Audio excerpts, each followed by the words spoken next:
Oh, hey. Oh, hi. Oh, hi. Hello. Hey there.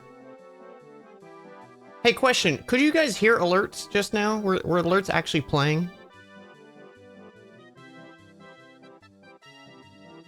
Yes? Okay, cool. I sat down as alert happened and I didn't hear the sound, so I was like, huh.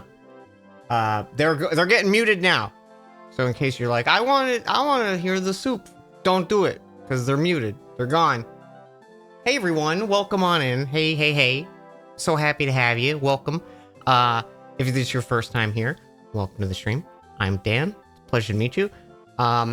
we're gonna be doing some D&D today. We've had this campaign going for about almost like it's well over a year. I think almost 2 years maybe. I think 2 years ish.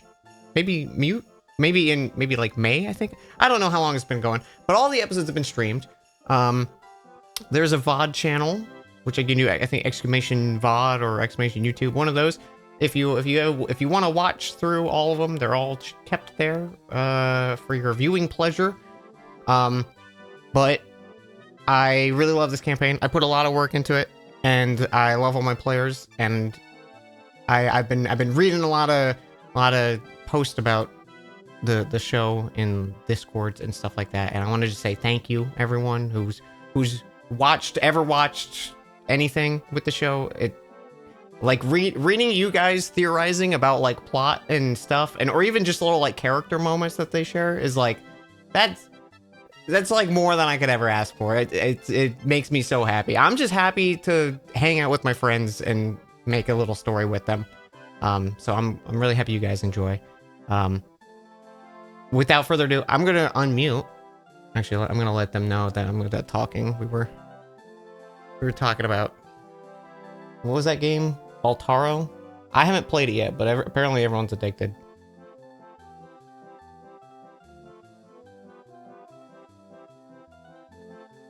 But yeah, I will see you guys on the other side, and by other side I mean after the stream. I will thank everyone for any alerts and stuff that I missed to the stream. They're muted for the time being just because I want to focus on the game. But yeah, I really appreciate you. Thank you so much for everything. Let's play some D&D. I've been losing my fucking mind. This was my test print for the 3D printer. Amazing. Because I was My like, test what print if, is the boat. Through. yeah, what if and I just- posed him the wrong way? Hi, Dan. There's like Hey. a standard. Hi. Hello. Hi, what's up? I unmuted to Nicole going, I'm losing my fucking mind. And I'm like, uh-huh. Yeah, it's true. Yeah, aren't we all? We all are. Needs anal. Anyways, how are you? I'm Hi. great. I'd like to die now.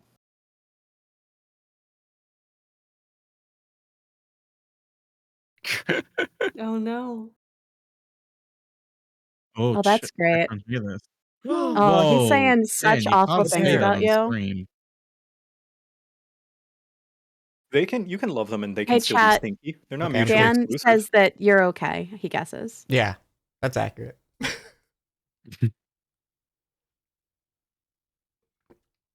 Listen, I'm stinky sometimes and my partner still loves me. We're all That's a little true. stinky. I'm a little bit stinky. I'm also stinky. Oh my god. I love that's a classic song. Classic song. Real toe tapper. We're the Stinky Brothers. Oh boy. You guys want to play some D&D? Yes. Absolutely. Yeah. Yeah. Heck I'm kind of yeah. just excited to play today. Normally we talk for like 30 minutes, but I'm ready to play. I'm ready I'm to always play. excited to play. Let's. When we left off, were we like about to die, or are we just barely survived? No, I you don't all we remember. just actually don't died, know. and this is the afterlife. Oh, Ooh. perfect. Again. Is there Oh, Balatro in the finally. afterlife? Is that Pilatro in the Yeah, that's a good question, actually. God, I hope there's no responsibilities here. Um, That would suck. It's oh, like there's I went so through many all that afterlife. existence of mortality and I still gotta do shit. Ugh. Yeah. I gotta file my dead taxes. Oh no. Oh no! Oh, I can't wait for tax evasion season. Oh yeah, it's gonna be great. What do you think they tax? Like souls? Anyways, I hope so. Probably previously good spots in heaven. on Dan Jones and Dragons, I was just like, no, we're done. I'm not even allowing this. Bit over. Previously on Dan Jones and Dragons, our group, having returned to Northcliff in the south after a harrowing journey in the southern Voskori bog, the party now finds himself with a bit of downtime. Gathering some much needed new armor, weapons, magical items, and of course magical gachapon rings from the Chameleonaire, our party found that a statue of Volse that had been funded by Gelnek and the party had turned into a small rift to the Feywild, and some pixies had bled into our world. Successfully dispatching the pixies and sealing the portal, much to the disapproval of Volse, the party grabbed some quick food and rest before going to their next destination, stopping a dangerous piece of farming equipment from escaping the barn and killing everyone. While the rest of the Right. group got a good bit of rest, Hobson found himself thrust into the astral sea, where he could finally have a chance to speak one-on-one with the other owner of Vals's gauntlet, Lady Bell. The two agreed to cooperate with each other. She offered Hobson the gauntlet if they ever found a safe solution to removing it, and also not to threaten the lives of your two wanted party members, Faley and Morenthal. And most importantly, it was revealed that Trilby's uncle is named Pancreas. What will the party do with this crucial piece of information? My God. Just so you guys know, you guys are in the entertainment district. You're up in this little purple quadrant. You guys found like a small little restaurant to basically take a short rest. I don't know I think a bunch of you guys rolled hit die, so if you haven't used your hit die now, you can use them now. If you want, it should still be the same day, like only a few, like maybe an hour or two after we had that big fight with the Pixies. A few other things that happened. You were Coil. You were approached by Estevan and Cog, and he said if you wanted to swing by, he's in town. He just came back into town. Trilby got the letter revealing the crucial Pancreas information, and then the death robot. I think those were the three big ones. And then also Morenthal got to talk to a god, but that's not important. Hey, small picking. Small little detail. So what do you guys want to do? What are you guys doing? You just finished up about like an hour or so of rest. For some reason, I imagine you guys at like you know those little like diners where they have the outside seating with like umbrellas. Yeah. Like Mhm. I just picture you all there in armor. I was picturing like outdoor French cafe. Literally, I was going to say French cafe, but I was like, yeah, there's no France. France doesn't exist here, but This is- France with a fantasy E at the end. yeah, Northcliffe's the France of Orlan. well, we have a death robot appointment, don't we? We are very late for our date with the death Yeah. robot. It's a date. Oh, it's a date. Oh. Well, I think the Persona music is playing. Yeah, get a social link up with the death robot. Hey, I'm here for it. I am thou, thou art I. You have awakened the persona. Weed whacker. Terminator. Oh, okay. I was trying to think of a good. Thank you for sealing I the don't deal there. understand what's both happening. equally valid. It's all right. Just it's check all out right. Persona, You Nicole. don't need to know. Do you want to lose 100 hours? to a different video? Yeah. Yeah. We want to lose 100 hours, actually, yeah. That's why I downloaded Balatro. Okay. So, just for your memory's sake, over in this side of town, between the western quarter and Old Town, this is where you were told to go and meet. You were told by our good friend, I remember his name. His name was Chestnut Wickleby. Told you to meet one of his neighbors, McAdoo Bleazablue. And that was basically all the information you were provided without a brief summary of what he wanted. Was that actually his name? It is Bleazablue. I think I've said it different every single time. Bleaselby Farms. Yeah, This is Bleaselby right. Farm. Notes. Mm-hmm. More importantly, his first name's McAdoo, and that makes me happy. That That's a very makes me good happy as well. Mm-hmm. All right. For some reason, I still see the aftermath of the fairy battle. I do as well. Oh, Sam, there you go. Ah, thank you so much. Well, Now you're here. I was pinging the map and everything. yeah. Do it again. No. Sure you Okay, were, buddy. you're going over here, basically. Let's go over there. Does anyone Yeah, else let's need to rest up and heal and stuff? How are we all doing? I'm doing great. Doing good.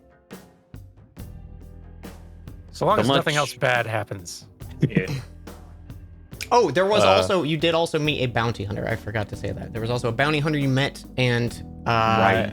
the suspicion of a runaway fugitive from the Westmount Academy. Yeah, we wouldn't know anything about that. No, you wouldn't. Would Definitely not Trillian Bailey. Definitely not.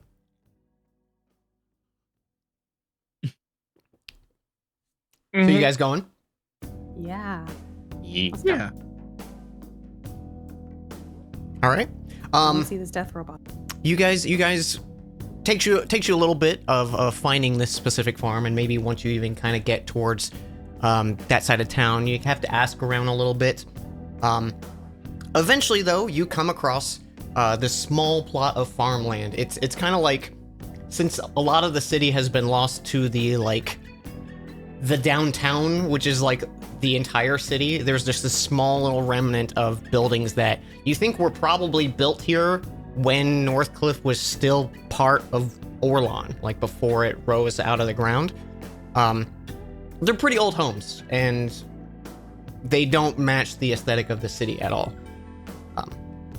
You find a bit of walkway that's just like no marble streets or anything like that. Just some fresh dirt and some fences. You can see some livestock out gathered around. And you can see this middle-aged halfling. He's got short black hair, unkempt, and it's kind of a little curly. He's got dirt smeared all over his face and overalls. He's got gloves on that he's kind of adjusting, and he takes one off and, wipes the sweat from his brow, and he looks up as the group of you approach, and he goes, "Hey, well, howdy, my name's McAdoo. Pleasure to meet you. I'm guessing you guys are here for the situation?" That's us. Coil does a nod. And Okay. It's not because I forgot to turn on my voice model. He goes, well, I just assumed, because we don't get a lot of folks that look like you all out here. Maybe you're sightseeing or anything. But did you get one of the flyers, or did someone send you my way? We didn't grab any flyers, did we? No, we this would- was Yeah. Word of Um, mouth. It was Chestnut Wicklebee who sent us, Yeah.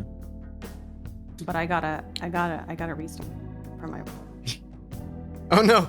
Do you need a moment? if you don't mind. Yeah. Waffle. Quick, somebody give some trivia about their character that is Yeah. Ooh, yeah. non-consequential. Bailey's murdered lots of people. Sick. Good trivia, Nicole. job. Thank Is you. Thank Bailey you allergic so to much. chestnut? No. what kind of crops you grow out here on this farm, Oh, Mr. Oh no, Mr. go Bleaselby? ahead. Say my last name. Okay, there you go. McAdoo Bleaselby? Oh, Did I we pronounce got that correctly? we got some wheat and corn. The basics. Oh, that's not very exciting. Well, there used to be a lot more, and most of the stuff is actually farmed out of Ricefall these days, and they bring it over on that fancy train. But we still kept a bit of the land to ourselves. A lot of it's tending to livestock and stuff, but the few farms we got, it's most of it. Oh, livestock, like what?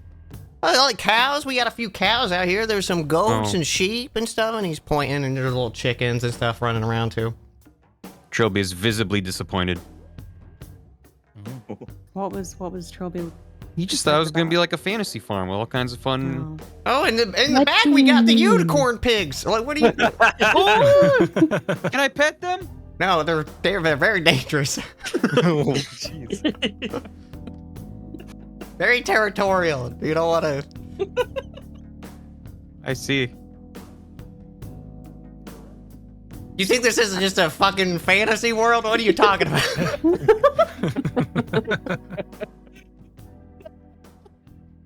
I didn't mean anything by it. I bet you didn't.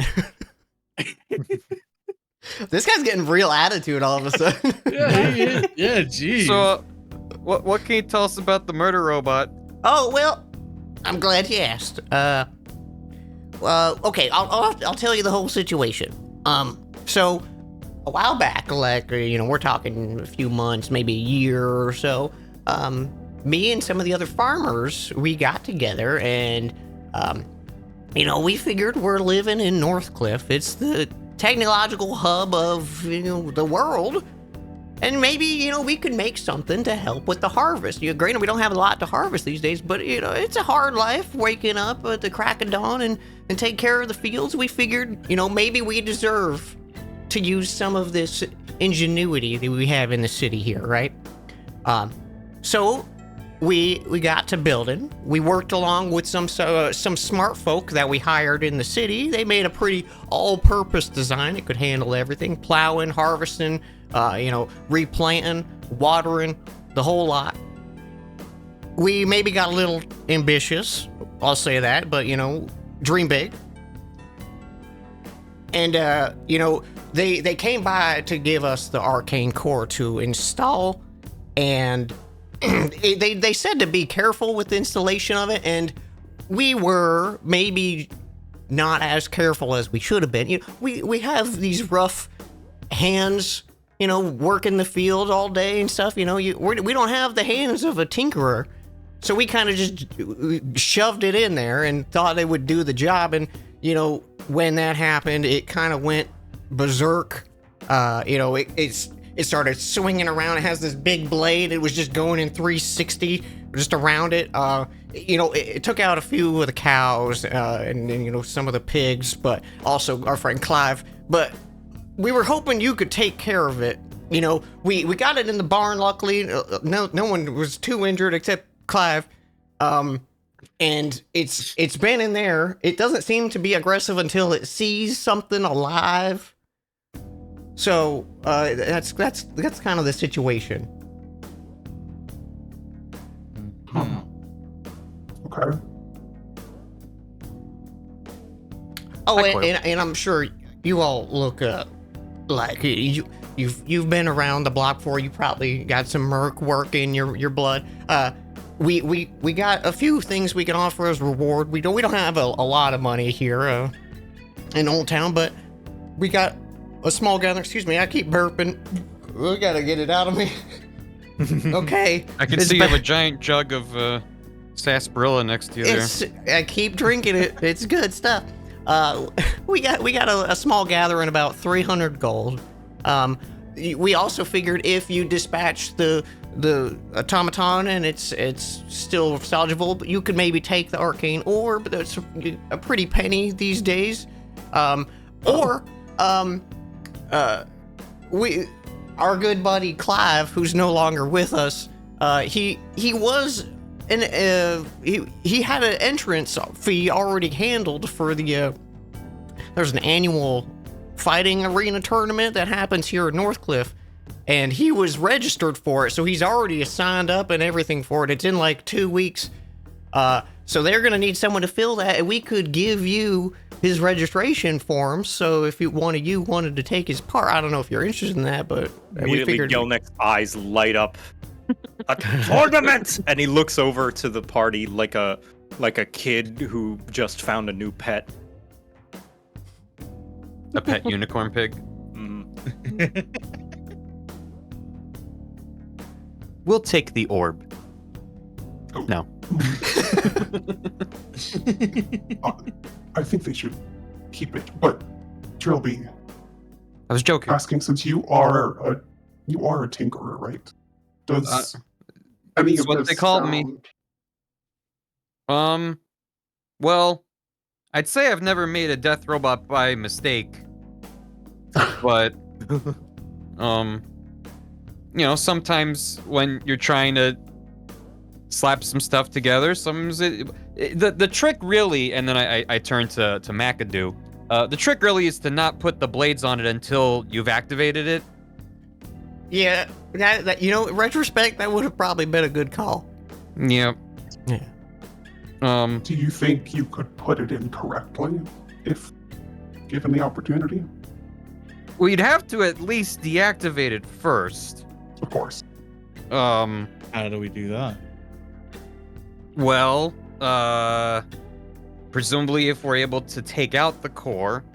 Do you know where the core is? Is it like in like a central compartment?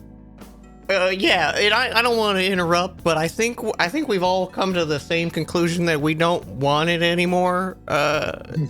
Even Like- if we can fix it and make it friendly? Yeah, I think it was a little bit of a whoopsie doopsie on our part, and maybe we should just stick to our jobs and doing what we're good at. Well, it did kill Clive, so... Yeah, and we're gonna have to pick up the paces and the pieces of Clive too, literally. But I think if anything, if you scrap it, we're just gonna sell it for parts. Or if you keep it in good condition and don't want it, we're gonna scrap it for parts. Oh, So we just have to smash it. I mean, yeah, Um, yeah, go But ahead. regardless, do you know where the core was? Does it have like a central body? Yeah, there's so is it's it kind of bipedal? two. No, it's got 4 legs. It's got 4 legs, and it's got like 2 semispheres sitting on top of each other, and they kind of pull apart, and then that's where all the blades and arms are, and then at the Ooh. top, that's where the core's sitting. It's in this little like iron cage that's contraption built in, like almost looks like a diving helmet, just to keep it in place. Mm-hmm. Well, if it's raised up off the ground, that's gonna be tricky. It's pretty big, I should mention. Like it's in the barn, but it's a good like. I mean, you're getting close to its height, and he gestures to Coil. Oh, it's a big boy. Yeah, no, I think we're gonna have to kill this guy, Coil. Yeah. Sorry, I'm just imagining the meme immediately. I know. Yeah. I couldn't help myself. God damn it! Please, someone. Because it sounds like even if we're able to deactivate it, it's gonna wind up the same either way. So we can try to be a little sneaky about it, because ideally we don't fight this thing. It sounds quite tough. I don't think I'm gonna be as much an expert more than anyone else with just getting into the cage and just grabbing a ball. I think anyone that's able to get in there will be able to do the job.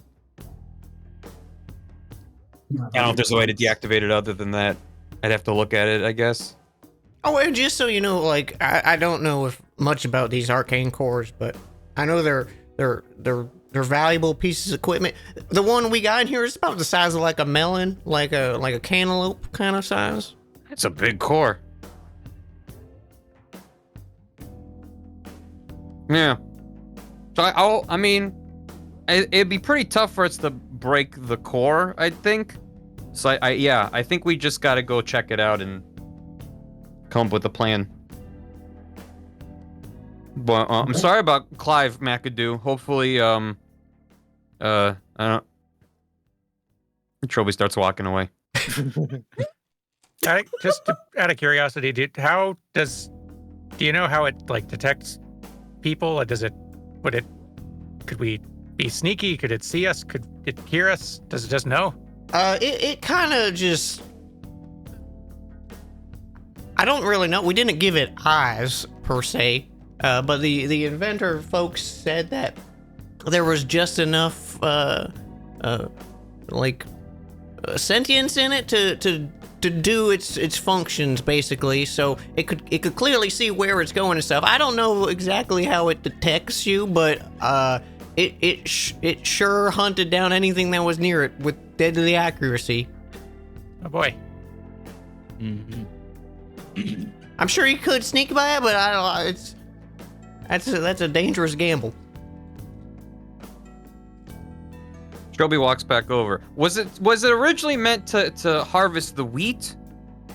Oh, it had a whole function. It had it had a scythe for harvesting, and it had a big old hoe in it. Could till the earth. It had a few other functions in it, like it would be able to carry stuff, and I think even it had a few like buzzsaws to help us clear some of the forest when we need to expand the farmlands down the road. It was all purpose.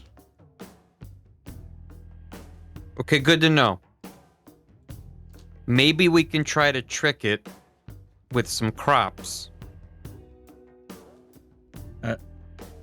But if it sees you, it's gonna go for you first. Not if I'm inside a hay bale. Trilby, you know what? Yeah, sure. That's so stupid, but it could work. I'm thinking But its wasn't it primary built? function was to take care of stuff on the farm. It got corrupted because it wasn't properly installed with the core. So it's trying to apply its tasks to the wrong objects. So if it's harvesting living creatures, maybe that means it's going to be gentle around organic plants and stuff. Do you want to test this before putting yourself in the hay bale? Maybe, yeah. We could just roll a hay bale in there. Well, Yeah, and see what it guess does. wouldn't- There's a second floor opening that we could probably rig up something and push a hay bale down in there if you want. We don't really have any like upper platforms you can stand on, but you could push something in there easy. I think that's a start. Unless someone's got something, we could always open the door and start punching it, but that sounds Maybe risky. don't open the door in case it kills you all. Yeah. We don't want another Clive. Yeah. Well, maybe we do. If you know what I mean. Well, like Clav was a bit of a dick, but I mean, He's ruthless.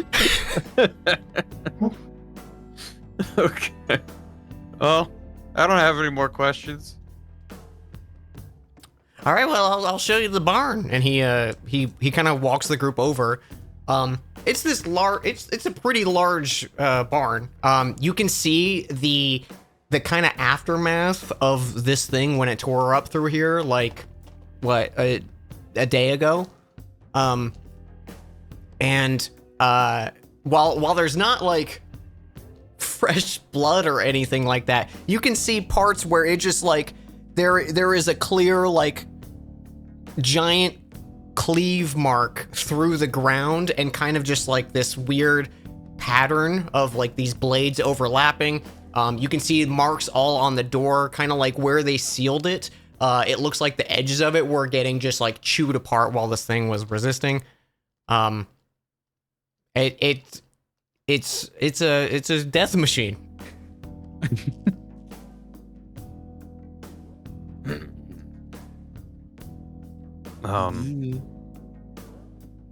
So how we feel about Operation Hay Bale? There's a saying in Ustenki culture where, if it's stupid but it works, it is not quite stupid. Gelnick is all for the plan. You're the expert in this situation. All right. Yeah, Let's- if one of us let- has to go in first, I'd nominate the hay bale. Let's Is that toss it in there then. Actually, Then you first I make want to it see trophy? if we can peek at it through like the slats of wood.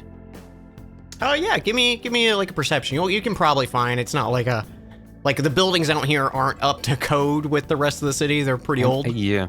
I imagine a wooden barn is not going to be airtight. Yeah. You want perception? Yes, please. Sorry. I Eh. realized I didn't finish. Okay. It's dark in there, and you're a little human boy. Did I just walk up to a plank of wood and I'm like, I can't see it. I think you did the thing where like you know how typically when you're like, oh, I want to peep something, so you find like a piece of wood that's misshapen and stuff like that, and you kind of aim for that. You just aim for like two perfectly wedged pieces of plywood together, and you're like, man, I can't make anything out. This is some good craftsmanship. This is a good barn. Oh, thanks. Well, I There's got nothing. claps. Does anyone else want to try checking, or are we just going for it? I guess I'll give it a try, even though I'm hesitant to. Hobson learns from past mistakes and casts Armor of Agathis before the fight starts, so he doesn't waste a Oh turn. my god. Hobson's learned. Took like Yeah, 20 I'll something give it a- episodes, but we got here. Man, this piece of plywood you chose, really, you can't see shit through it, Trilby. Yeah. This is a I'll good barn. try.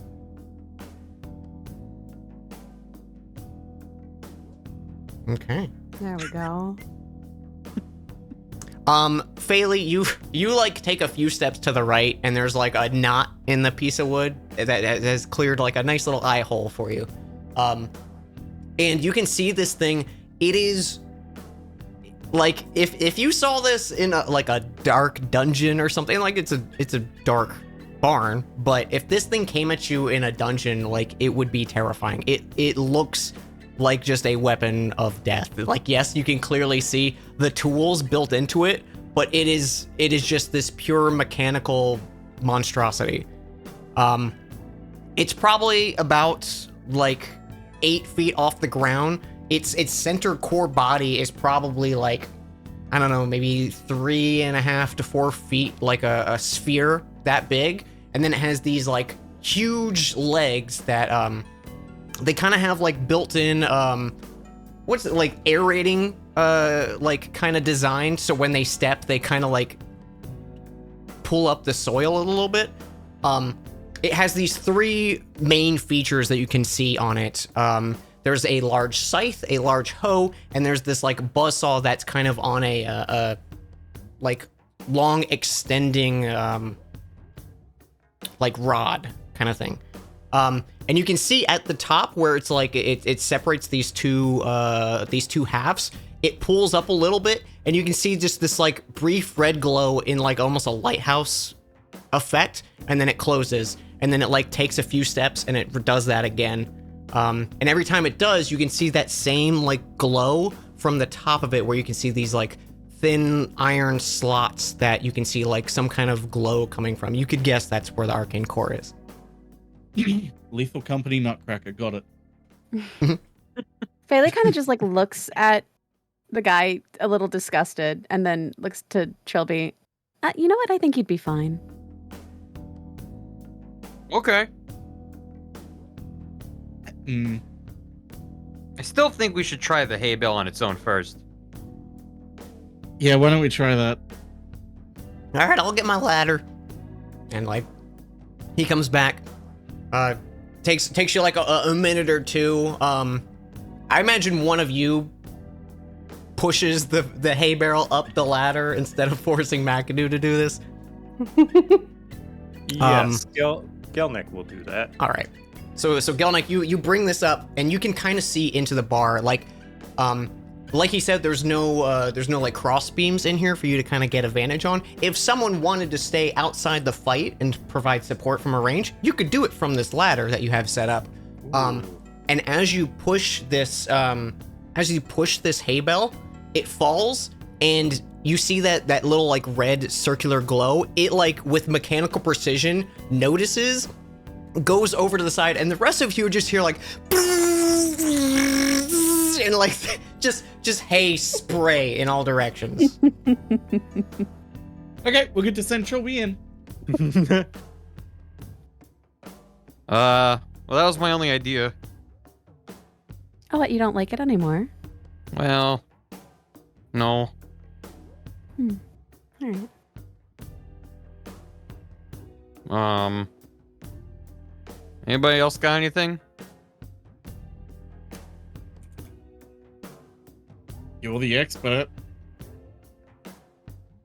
Not the expert on farming equipment. Or death robots. Well, here's what I can tell you. Either one, you can jump in through that roof where your buddy's at, or two, we have a side door which we can open just for people to get in and then close it behind you. We don't want to open up the main doors because, you know, it was hell getting them in here. We could do a 2-prong offense. That's your call, but no, once you go in, you're either gonna have to, you know, climb the wall, get out, or you know, I guess you could knock and we'll know, you know. Mm-hmm. Hold on. What do we want to do? I have an idea. Boost me up on the ladder. Faley just immediately goes to do that for him. Okay. Going through? I'm not going through. Do I have a good sight line in? Yes. Yeah, you can see this thing. It is about 35 feet from you. Can I see the arcane core? Yes, but it's like looking through these thin. You can see the glow of it coming from these thin slits of metal. Can I use my ring of stealing on it? You absolutely can. This will destroy the ring, but you can totally do this. I'm gonna use it and destroy the ring and grab that orb. Ooh. All right. I don't think I have to rip do up this anything. encounter. So Trilby, you kind of like give this ring a small little twist and envision this process happening, and all of you just kind of like, I imagine you're probably getting some vantage through the side or just listening in. You can hear just this heavy metal thud and collapse as Trilby, you just like you know when someone does like a magic trick but they do it in post editing, you know? Or it's like, oh, now there's something in my hand. It's like that, like you cut and it suddenly, like a jerk, and you have this like cantaloupe-sized arcane core. It has like a nice blue glow to it versus the red you just saw. It has these ornate designs on it, and there's a faint kind of warm glow of it. It's a familiar thing to you, that like potential of magic that you use kind of in your own tinkering, but just a very large size of it. And you just hear this machine collapse, and dust kind of settles. All right, help me down. I can't climb a ladder while I'm holding this. How did you? Coil will go and help him down. That worked? Do you want to check and see? Bailey, do you want to check and see? Sure don't. Gelnick will check and see. I'll go with you. All right, are you guys just peeping through the ladder, or are you like going in? Peeping. Peeping. You don't need to do a roll for this. You can see that kind of giant monstrosity that was described, and it's just limp laying like a piece of collapsed metal. Okay. Haha! Stupid but works! Hey, go team! Well, that was less stupid than the hay bale plan, but I'm glad it worked. But the hay bale plan worked. It was a test, and we got results and information. And no one got hurt except Clive. So it's done? It's safe? Presumably. Yeah, I would leave it for a little bit. There might be some, residual arcane energy flowing through it. Keep dropping hay bales until it stops shredding them. Okay. Once an hour. That can do. Yeah. I mean, if that's it, you just saved us a lot of frustration and potentially mourning. You're welcome. I mean, you're more than welcome to anything we discussed. The reward, the core, the ticket. If there's anything you want, you can have it. Could we have the core and the ticket? Give me persuasion with advantage. Well,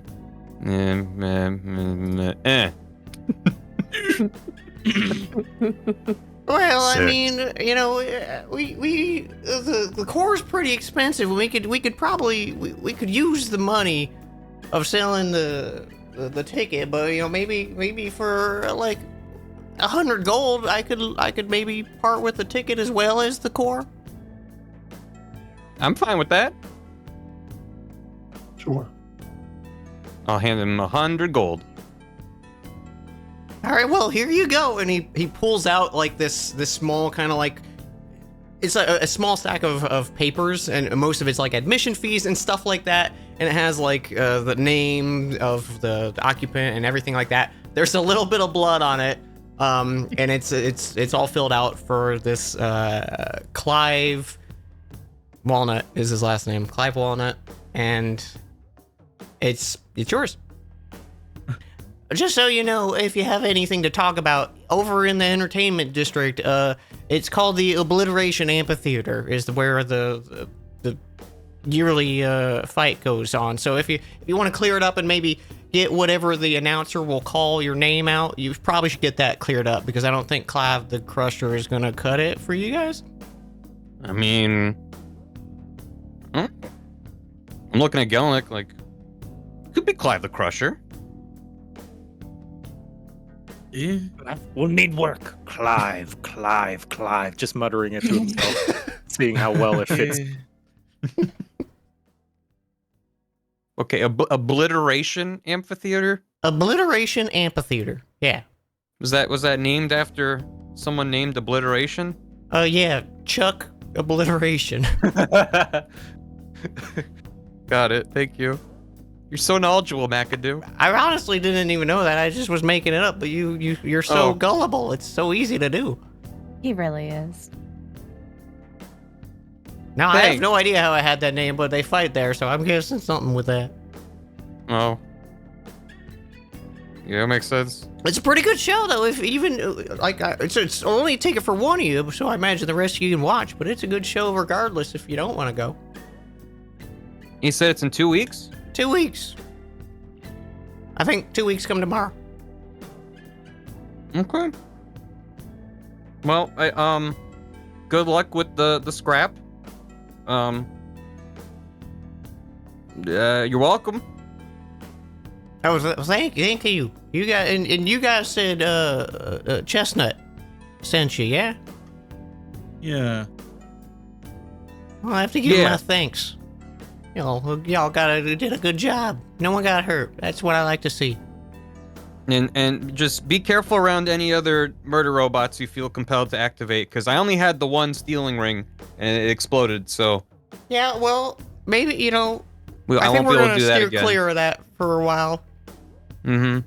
But technology's not the enemy. We live in an age of wonders, and you really could use like a smaller little robot to help you do the plowing, and then just make it able to move dirt around and not give it a bunch of weapons. I suppose.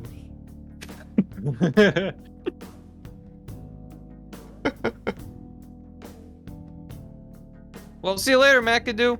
Well, have a good one. You too. You see, he kind of just he opens the door and just kind of like hands on hips this giant metal contraption, like, "Hey boys, we gotta take it apart, I guess."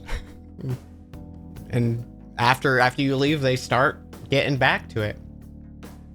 You defeated my robot puzzle.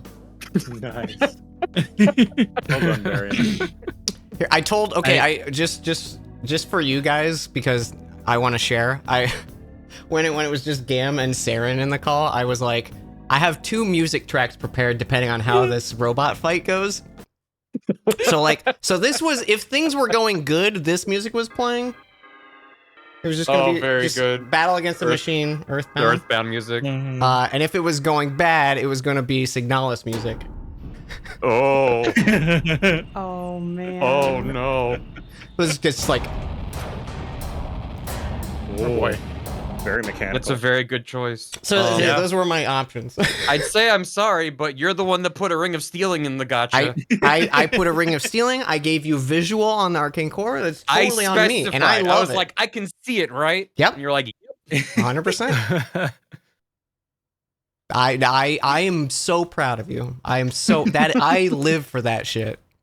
that feels like the most D&D thing I've done the entire campaign. That's it. That's really D&D, is. baby. I love it. Oh my god, it's so good. Well, that was your fucking lunch appointment. What do you guys want to do now?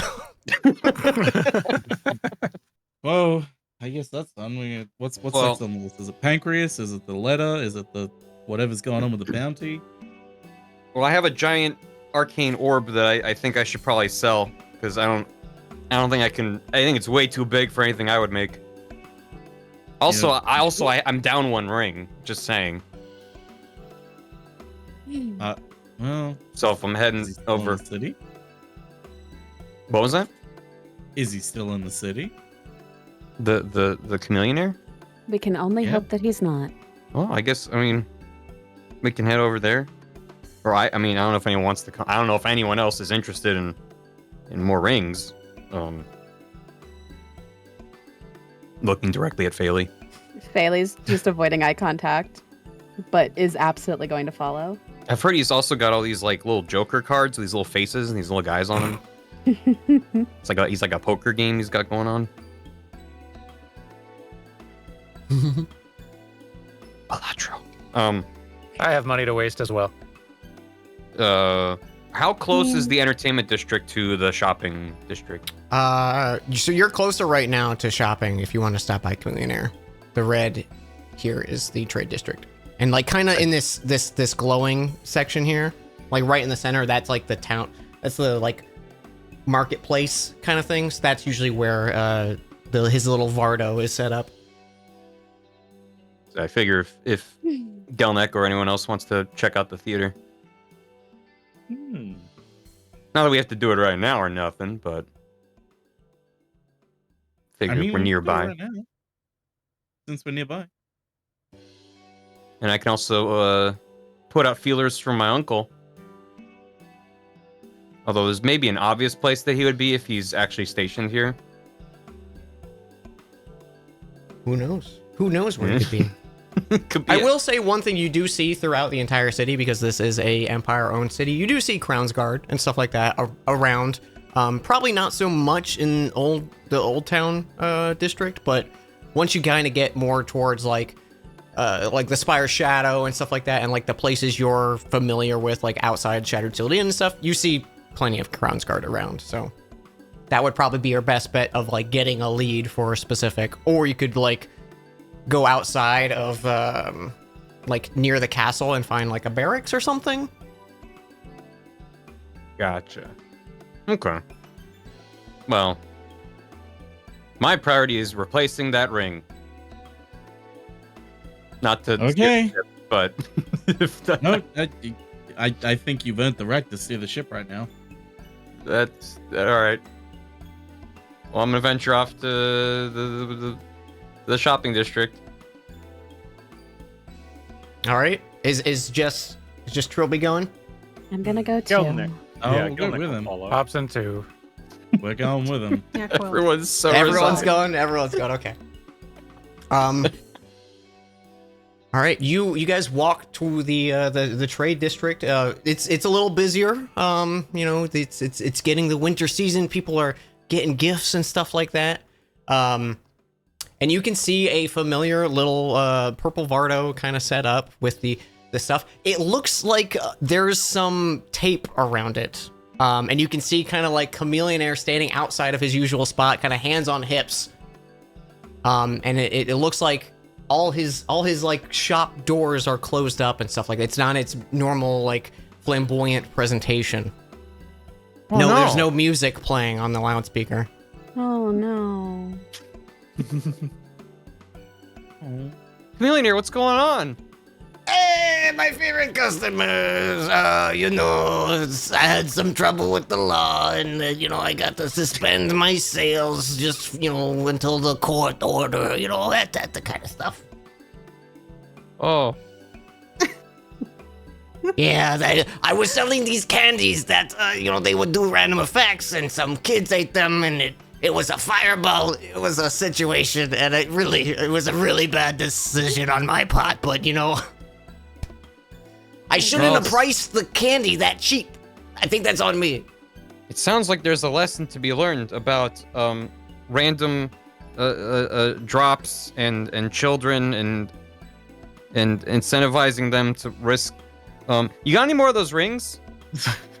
Well, I can't really be selling it. And as he's saying this, you see his eyes darting in each direction, and he's like clearly looking for any Crownsguard, and he just leans in close and goes, "What do you want? What are you buying?" Your cups. Well, if you have any more of the rings, I could be persuaded. How old is Trilby again? He's 20 something. Okay. He was 20, and I don't think he's had a birthday since our adventure started. Ah. I don't know when his birthday is. I should figure that out later. It's gonna be important. He holds out his hand in your direction, like asking for payment. If you would like. How much? Are you ring shopping? Yeah, I'm ring gotcha. Rings are same price. I think it's 200. Yeah. Nicole would know. Yeah. How much exactly? It's 200 exactly. 202 I'll give him 200. tax. You know. Yeah, right. 200 gold. Handing it over. Roll that beautiful bean footage. What? Give me a roll. Oh. It's a 1d100, right? Yes. Yeah. But he doesn't have like his big old shop with the wheel He and sure stuff. doesn't, but he's He spins it in his head. His big old chameleon eyes. So he spin takes around. it with his left hand, and his right hand, he just kind of unfurls it, and there's a little capsule sitting in the hand, and he hands it over to you. Oh. Ugh. Wow. And this ring comes out. It's a wooden ring, and it's got like two hands kind of like clasping like a handshake on both sides of it, carved into it. While wearing this, while shaking someone's hand and wearing this, you have advantage on charisma checks and saving throws against them. Ooh. Business trophy arc. Oh my god, business trophy. Oh. What's it called? The ring of the handshake. Perfect. Thank you. That'll be all. Bailey's like standing there trying to figure out what she wants to do because she absolutely doesn't want to touch this man's hand, but also knows that that's the only way she's going to get her ring. So she's just gonna stand there in silence for a little while longer. Hobson buys her Oh, time wow. and hands over 200 gold. Okay. Give me that roll! Alrighty.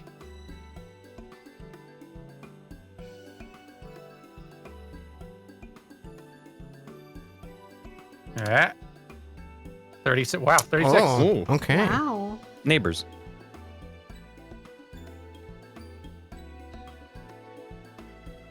Okay. You get this little capsule. You put it in his hand, and he's just like, that's right. He gives you the capsule. You take it out, and it's a hand holding a mug, and kind of like the froth of the mug is kind of coming out, and that's like that connects back to the arm. So like that's the band. Ooh. And this is the Ring of the Tipsy. While wearing this, you have disadvantage on Constitution saving throws while drinking. You're a cheap date, basically, is what this ring is.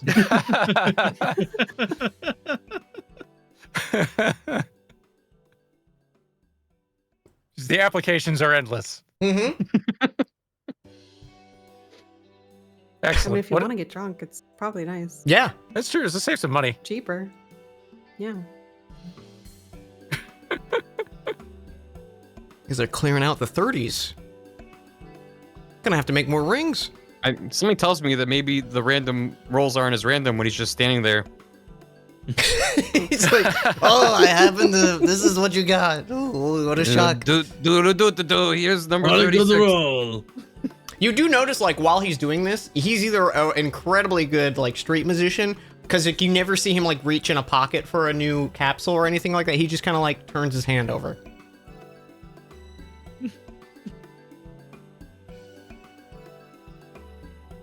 Go on, Faley.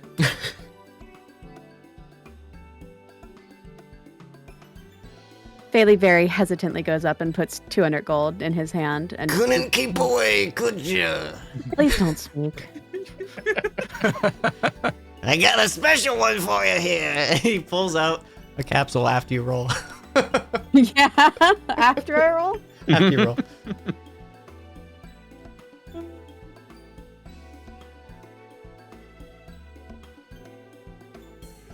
Six. 60.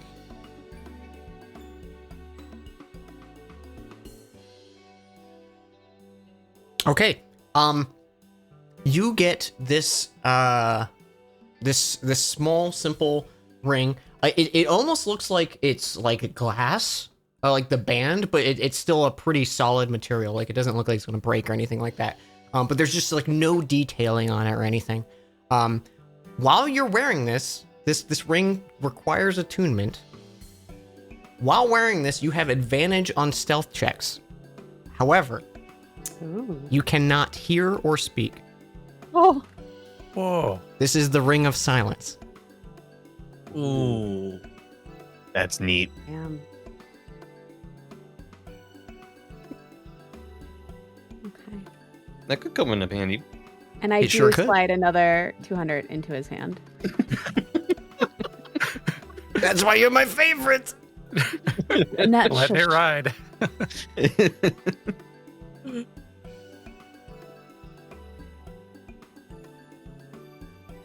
70. Okay. You get this ring. It is it's like a blue crystal. And there's kind of like a small little like, it almost looks like a explosion on it, like a small little like poof of smoke or something, kind of like carved into the side of it and like made out of a jewel itself. This is the Ring of Misty Throw. You can throw this ring, and in the place where it shatters, we'll teleport you up to a maximum of 20 feet. Rad. It's basically a slightly worse version of Misty Step, but a Yeah. one-time use. Mm-hmm. Right. Bailey just walks Well, like away. a misty trip. Misty Stumble.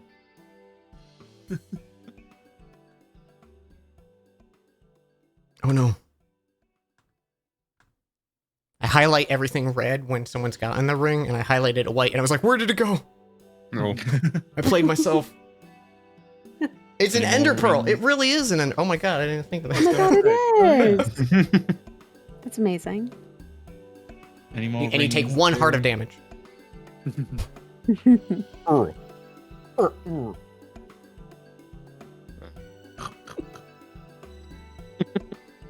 Well, if you're needing directions to the Temple of the Night, they're right there. And he winks with one of his eyes to the group, and he goes back to. Imagining a, at- giant chameleon eye winking is a horrible feeling. It Think kind of I don't is. like just this giant eye. I mean, they don't blink and sync anyway, so like, can we tell? True. He's always winking.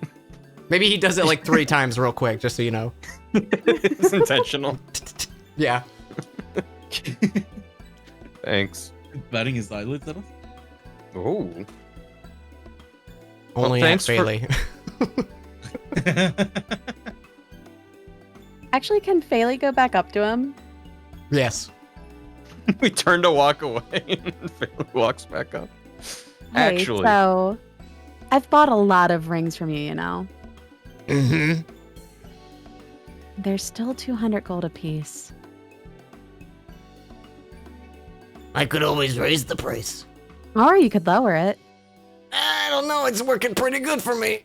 Oh, it'd be a shame if they heard that you were selling things when you're not supposed to be.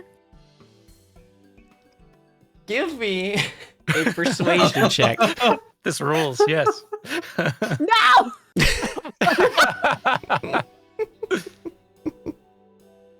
Would it be persuasion or more intimidation? I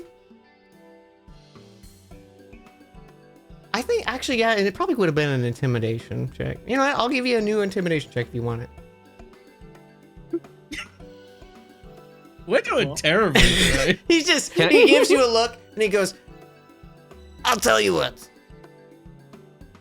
I'll give you 1 on the house just because you're a good sport. That works for me. Roll a D100. That seems lucky, right? 88. I do love the number 88. Good year. 8. Gonna see some serious shit. Oh, I like this one. You get a small ring, and it's like made of leather. Like it feels almost like a like just a piece of leather that's kind of wrapped, and it's got like a nice little like knot kind of tied in it. Almost looks like a drawstring bag, but just the like the cord. And this is the Ring of Holding. It holds up to 500 cubic feet, but it must pass through the diameter of a ring. Okay. You can store a lot of spaghetti with that. You can put so much spaghetti in there. And if like a meatball, if you really squish it in. You really can squish it. It might block the pipe though, you know, like. Oh. How you getting that meatball out? How are you getting anything out? How can you reach through it? Maybe you don't reach through it. You just turn You it just and salt shaker it. Or it. just see what you get. Fairly content, walks away. And does debate telling the guards, but decides against it. Woman of her word. Selfishly, because she wants to buy more rings in the future. Hey, Dan, what would happen if theoretically I was trying to close a business deal against a guy named Steve? Would my 2 rings stack? I'd probably give you like advantage and a plus on your roll. Yeah. Oh, like a double advantage. Yeah, double advantage. Okay. That's my goal now. Yeah. Before the campaign ends. That's the trophy, capitalism trophy. Oh no. You're gonna be on Wall Street by the end of the session. Whatever happened to those goblins we taught about capitalism? I'm already scared about what like business ventures they're up to now. Who knows? They've already monopolized the grain business. They're selling goblin coin. No. Gelnick just looking into the camera like Oppenheimer.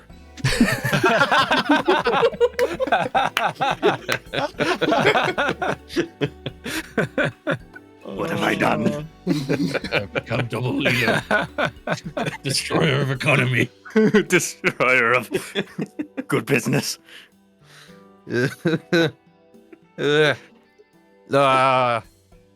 Where's a good place to pawn off a big orb? You do know a tinkerer in town. Do Yeah, I? Coil was gonna go to Cog. I don't know if they would use it there. You could tag along. 2 birds, 1 stone. Like the sound of that. Lead the way. Okay. Yeah. Everyone stand still.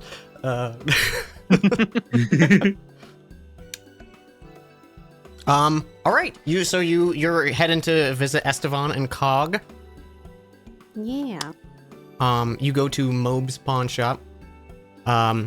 Still kind of the same atmosphere you guys visited the first time. Mobe is kind of just tinkering around with something. You can see like kind of sparks flying behind. That he's like the dwarf. He's got like a nice full like face shield on. And just kind of sparks are like spraying directly into it and off to the side. You can see like parts of his beard and hair are kind of like burned and singed. And you can hear just kind of like a small conversation of Estevan talking to Cog, and just like, yeah, so I was telling her, you know, like that color did not work on her. And oh, hey guys, welcome. Came faster than I expected. What can I do? Well, you said you had something to show me or something like that? Yes. Do you have a few minutes? I don't know if you guys are in a hurry or anything. Yeah, okay. Here. And he rushes into the back, and you can see him fuddling with some stuff, and he pulls out this large like backpack. He goes through it, and he pulls out a small like leather-bound journal, and you can see he flips through it, and like a few of the pages, most of them look like they're full of text, but there's some like drawings in there and stuff.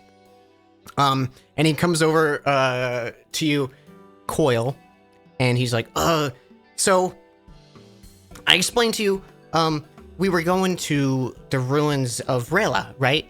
Before I said, like, hey, come by, and I kind of totally forgot, and then I went on that trip. So we went there, me, Cog, and some of my buddies, and we went pretty deep into the ruins there, and there's a bunch of Vodian ruins and stuff. It's a lot of stuff that's already been like looted and scrounged through and stuff. But we came across this door that we've had other people report about these doors kind of at other spots of like heavy Vodian like ritual sites or just other places. We found some of their heavier ruin spots, like in the Shard Coast. There was a report of one. I think outside of Maple there was some like that. But this is the first time I saw one myself. And normally I wouldn't think anything of it because it's kind of like a legend in the community for these people who know about the Viridian culture and everything like that. They have these vaults that we haven't been able to access, and they're like, I got a buddy of mine, and he's really good with like picking locks and everything, like totally legit stuff, you know, nothing, everything. Anyways, and he's been working on it a while, and it's not anything. But look at this, and he flips to a page, and you can see this drawing he's made. And it's like a large triangular door, like a triangle equal on all sides, but then like squished down a little bit. And it's like a very well done sketch, like nice and rendered. And in the center you can see this small opening, and then he did like a sketch to the side of it that's like a zoomed in version of that sketch. And you notice the pattern of this like keyhole matches the pattern on your jaw where you insert the obsidian key. I see. And he like as he kind of spends a moment there, he's like, so I was thinking you gave me the chance to look at your key. And he flips a few pages, and you can see the sketch of the key when you let him like hold it for a bit. He was like, I figured like it looks pretty close to it, and I don't want to ask for the key or anything like that. So I don't want to. But if you are ever in the region of Rayla, and you know, maybe if you want to let me know if you're in the region, we could go together. But if not, it might be something of worth to check out. And if you want, I can kind of reach around and see maybe where some of these other vaults are as well. If any of them are near you, that could be something, because I know it's kind of like a fabled myth in the community of opening these things, and a lot of it's been just kind of given up. Yeah, I will. Oh, if we are. And where was this one? So he flips to he flips to a little drawing he's got of Orlan, and he points out kind of here on the like peninsula by Rayla. He's got like a little map drawn, and that's basically where it is. He said there was also a site in Maple, which is a little to the north. Oops, I went to the wrong place. And he also said there was one in the Shard Coast. Those were the ones he's known about in the past, but the one he just discovered was in Rayla. Okay, I'm just writing all this down. But also, I mean, that was all I had to show you. But I remember last time, if you're still cool with it, you said you were having an issue with some like stuff getting in your armor, and I didn't give a thorough kind of look through your chassis. We could do that now if you want. That would be appreciated, Troy. Yeah. Well. Yeah. It'll be a minute, but if the rest of you, I don't know if you want to hang and wait here or anything, or you can just kind of browse the shop. But it'll be maybe like 30 minutes or so. Yeah. Coral turns to the rest and it's kind of like, y'all don't have to stay. I don't mind. I don't mind. You hear like a loud clattering of stuff as like this table that just had stuff all on it, he just slides it off on the floor. like one of those movie scenes where like we gotta look at this now. He just does that, and you hear all like clanks and pots and stuff all clattering. And he goes, "Okay, well if you want, you can lay down here, and I'll make sure we open you up and have a good look." Oh, okay. Right here. Yes, is that bad? It's fine. Okay. He'll lay down. And he brings like a light that's on like a swivel, kind of like over by that, and it has like a few of those, like, you know, when you're like painting or working with something close, you have those like lenses you can kind of pull up. He has like multiple different sizes of those, and he kind of pulls up a few just in case he needs them. Is there a sign by the door that's like open that I can flip around to closed? Probably, yeah. Choby's gonna do that. Just flip over the sign. Mobe does not seem to. Mobe doesn't even know you guys are here yet. Like, he's in it. Mm-hmm. So Esteban turns on a little. You notice at this point too, like just on a shelf, Cog's just sitting, like he's just void of expression, just chilling. And you can see like kind of tucked away that kind of like armor casing for him is in the back with like it's already got stuff thrown on it. And he looks at like your chest plate and he goes, "Okay, have you ever been, I guess, opened up? I don't mean this to sound weird." Not in a long time. Okay, well, if anything feels weird, let me know. I've never worked with a Vodian model, so, but I will be very careful. Bailey is very nervously watching. Hang on. And No. it takes him a moment before, like, you know that sexy GIF in the or it's just been made a sexy GIF, the opening of Heaven's Word where the Lancer Yeah. like clicks on the armor, The The gauntlet. glove, yes. that shit, like he takes him a moment before he removes like the base chest plate of you, and part of your armor naturally does that, but in like reverse, like it kind of like separates to detach. And you're as you're in this position, like you're totally aware of all your sensations. It just feels like in the moment you're kind of like immobile, like it's a specifically designed thing in your body to like, it's in maintenance mode, right? But you're totally aware, like, and conscious during this. So he opens you up, and he kind of is looking around for a bit. And like the first thing he notices right off the bat, he's like, okay. So typically, with like, you know, my buddy Cog here and a lot of the other constructs and even some of the sentient constructs I've met in my days, they've all had like arcane cores. I'm not seeing one in here. And the other thing is like, obviously you got a humanoid design, right? You know, 2 feet, 2 arms, and everything. It's almost like if it wasn't for like this kind of like central plate here, and he's tapping in. Are any of you like looking in on this? Yes. Sure, out of curiosity. Definitely. That's How Sorry, tall is Coil. the table? I was just very curious of like, you can see there's like a mechanical, almost like rib cage kind of built. It's like a car's frame, but it's almost like a skeletal structure inside of Coil underneath the armor, and it all like kind of matches that obsidian design and stuff like that.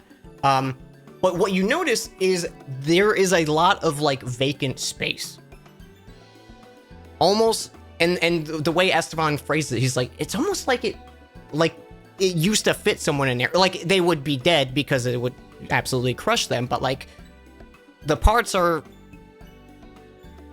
It's a very interesting design, is what I'm saying. Could the core just be stored somewhere else? Like, I don't know. He like taps his head.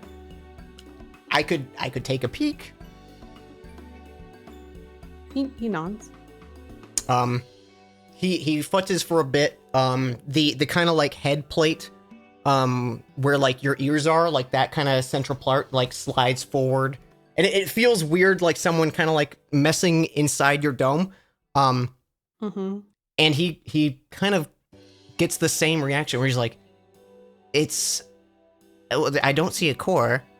I can see though parts of like this kind of frame of your construction. And one thing I'm also noticing, and you feel this like weird, almost like tickle on the inside of you. He takes these like his 2 fingers and he kind of like slides it along the inside of your, like, by your rib cage, like the inside of your skin, basically.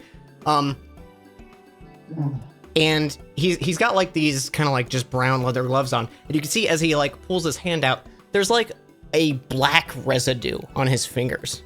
He's like, there's this like residue all throughout your body. Like, that may be the black stuff, but I don't know what it is. yeah. So you said There was you a time- were you said you got like some black goop stuff in you, yeah? Yeah, it crawled into my gauntlet. And he'll kind of like gesture to where it like entered, like in between the particular plates.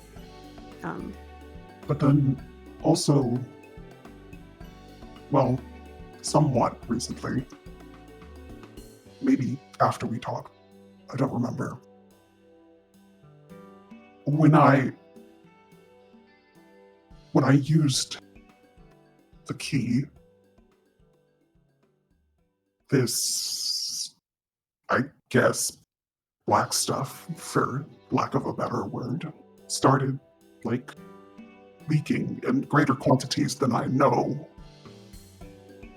went in me. It stopped, but Yeah, that's interesting. Like, I could imagine if it was just that little bit that went in your arm, that maybe like it would just be in like part of the gauntlet section, but like I'm noticing it all throughout you. Like it's even inside your skull. And I was just at Rayla, and you had told me about this.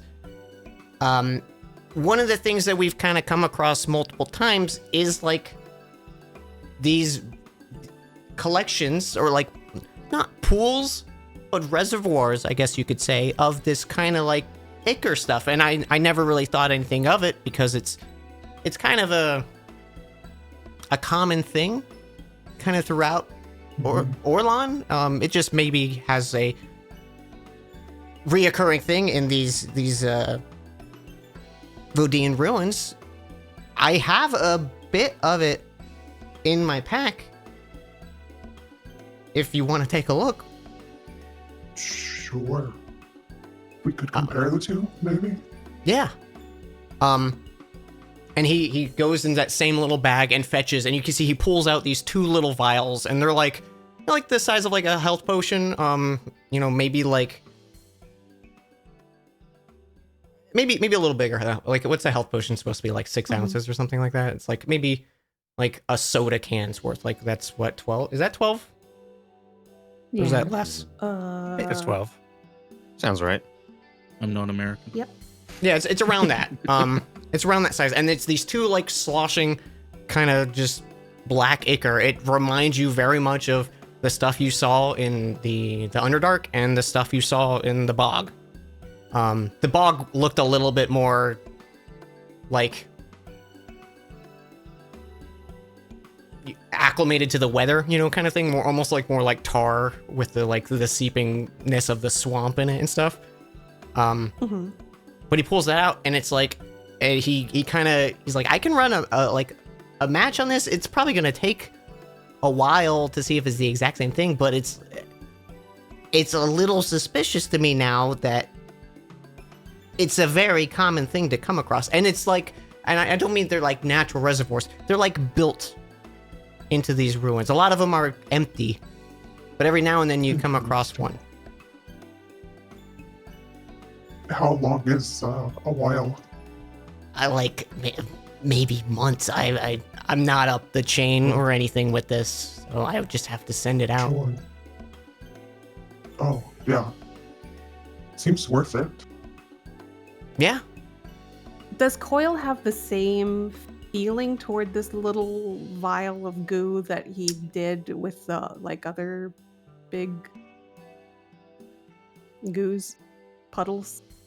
I would say because you're specifically asking for it and it's something that's happened to you multiple times, you do feel this kind of draw. It's a slight Okay. pull of like you're not even sure if it is a pull or if it's like natural curiosity, right? Right. Just this faintest little. Okay. Okay. He's internalizing that. But yeah, other than like maybe some residue in here, you look all good. Like I don't think it's messing with any of your systems, whatever got into you, and it looks like, you know, even this little bit of residue in there is like it probably we could clean it up and you'd be free of it.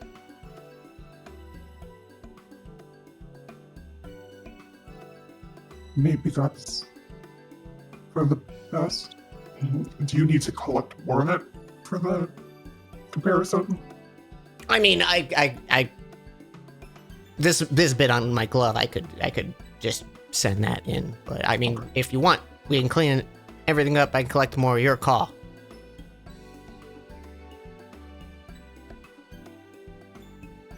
Well, Also, hey, what the hell is that? As he's saying that, he points to Trilby, who's I imagine still just holding the arcane core. Mm-hmm. He's been walking around carrying it like a big watermelon. Oh,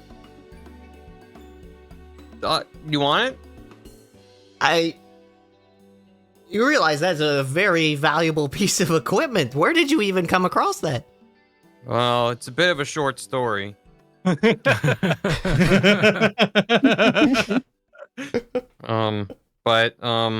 Yeah, I've been trying to. I'm looking for a place to pawn it, and thought maybe this would be a good shop. Cause it's way too big for me. I don't need anything like this. I mean, yeah, I don't know if I don't know if we have enough money to cover it, but we would happily take it off your hands. You could work something out. And I mean, just because I'm just throwing it out there because, you know, and he gestures to coils on the table. If you want, I could install that core into you. Well, Oh, no. I don't. Well, I don't hang on. Let Would them that cook. even be a good thing? He seems to function well without one. Oh, I don't think it would affect your function. I think it would just maybe give you a little boost. Because you're clearly functioning without a core. That is Coil's call. I'm just gonna put this down on the table next to Coil. Take a step back.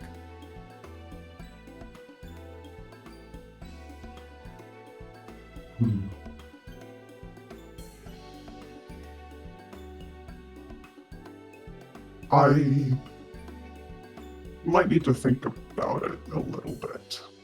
Yeah, But no pressure. As I've been carrying it around, have I been able to kind of deduce anything about it other than it's just a big old arcane core, just a big old ball of energy? It's just a ball of energy. It is Yeah. like it's slightly warm, and it's not even like a warm of heat. It's like the warmth of potential. You know, like it is condensed magical energy. Mm-hmm.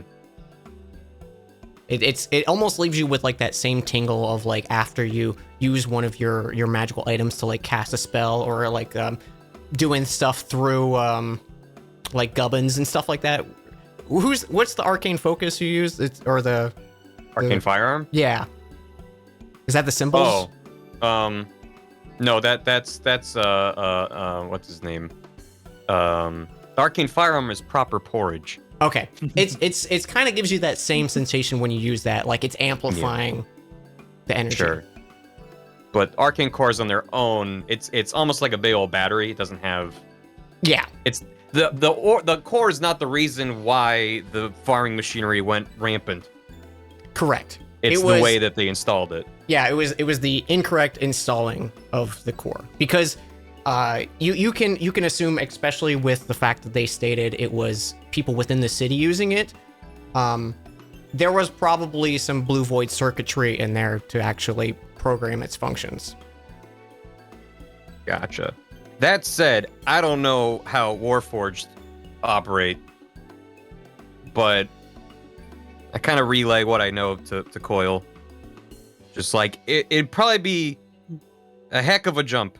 I don't know if it's a good idea or not, but I don't think it needs to be done right now, regardless. But just thought you should know. We'll be here for a few days, I imagine, right?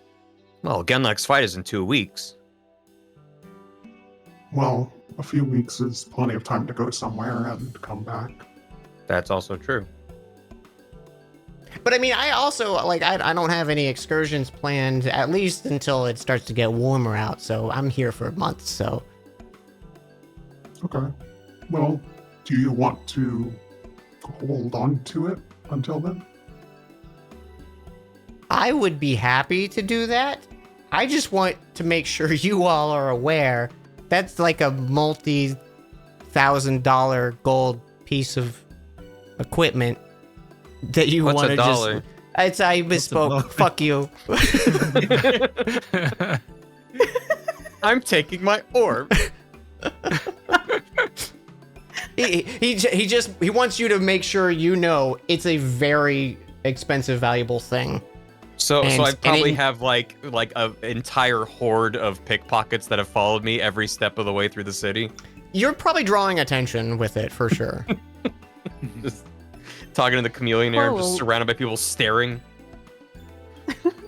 Yeah. Yeah, Coil will look at Trilby just, because it's, he considers it Trilby's core since Trilby wanted it, so. If you want, to him. I'll keep it here and we'll keep it safe. I just wanted to make sure you're like, it's expensive. Are Well- you sure you'll keep it safe? I mean, I think we I can also- trust. We know him for so long. what's my name? You're not Cog. You're the other one, Cool. Esteban. Estevan. I I wrote it think down the right here. potential to work on a Vodian construct installing an arcane core is enough promise for me not to pawn that off. But I'm also making sure you guys feel comfortable, because if I'm a stranger, You're only a Well- stranger until you're a friend, and I hold out my hand. oh, that's very sweet of you. He shakes your hand. Is his hand still covered in goop? No. And it Okay, like good. his you can see the markings on his other hand. It's like only 2 fingers, and it's like he just like he touched a piece of charcoal almost. Like it's not Oh, anything crazy. While I have his hand shaken, I really appreciate that you're gonna take good care of this orb and only use it when we want you to use it. Yeah, sure. Coil's squinting. You want to roll that persuasion check there? I'm assuming. Sure. I want to insight that. I didn't need the ring. Yeah, I mean, I thought it was pretty clear with my intent, but Okay. yeah, we can Because keep now it we're safe, such good friends and all. right? Right. May I insight? 100%. You can insight away. Boop. Well, for some reason my D&D Beyond thing is not going. So this is with a +3. Huh. Hey! Yo. Yeah, what's the read here, Barry? I just really wanted an excuse to use my new ring. Oh no, I meant like insight the guy. Inciting Make sure Esteban? he's being truthful. Esteban, yeah. He you feel like he's so much of a fanboy of working with a Warforged. He's not gonna risk that opportunity. Okay, all right, fair enough. Good. I trust leaving the orb here until we decide what we want to do. And by we, I mean Coil. Coil will nod. Okay. Well, I'll think about it and then come back, I guess. Yeah, And- okay. if we do end up going toward Rayla or any of those places, I'll also let you know. Maybe you can come with us. Thank you If very it's not too much. dangerous. Yeah, I would like that. Okay. And hey, I've got 2 of these vials. I'll send one of them off if you want the other. I have no idea if you want, but you're more than welcome to take it.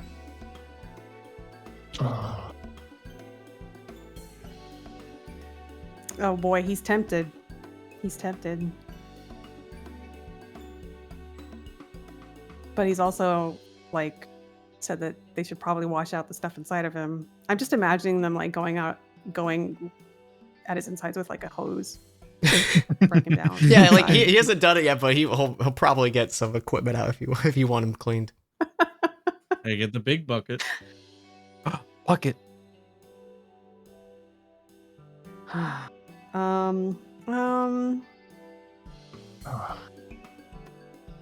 Yeah, sure. He'll hold out a hand.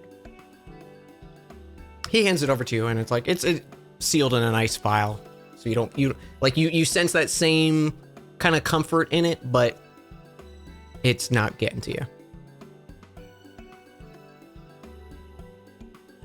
Cool. He will tuck it away.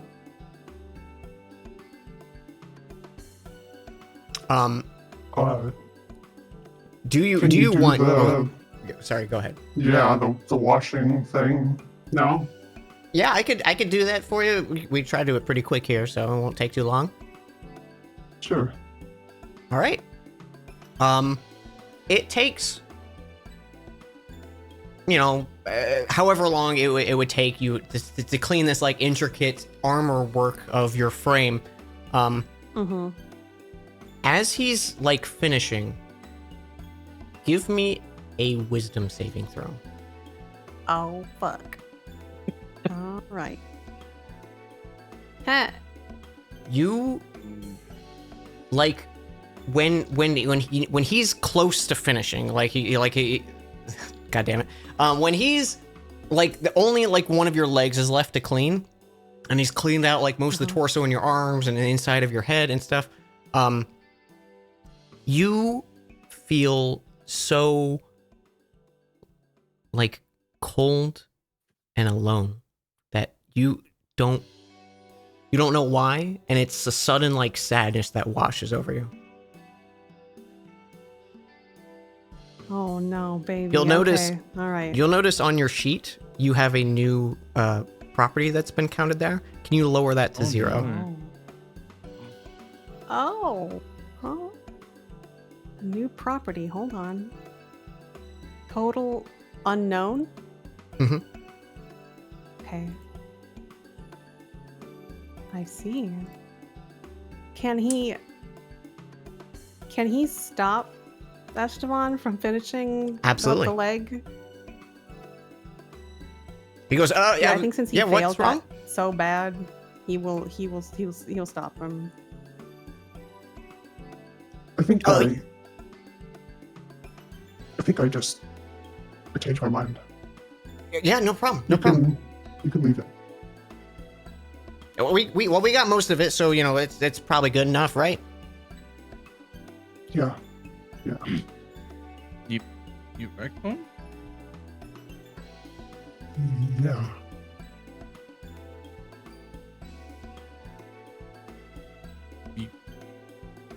I'm good. Thank you. No problem. It's an honor. Yeah, I think we can close me up. Yeah. Of course. And he goes right away, and like as soon as like he gets that like the kind of like chest plate locked in, all the pieces of you that like he had either manually opened and stuff like that, they all naturally seal up, just like that fucking Final Fantasy 14 laser, like. Sexy. And kind of like as soon as it like kind of clicks in, all your like mobility returns, and you feel just like It's slightly lonelier. slightly sad, an unexplained sadness. You also, If you want, you can look at your keys ability, and it has changed. Oh. There's a clause now. Oh shit. Oh shit. Hobson's armor of Agathis wears off and he shrugs.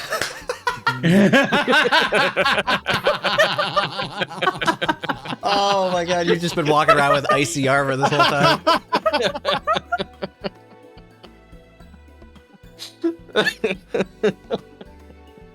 Thank you for that. Ooh, okay. You bet.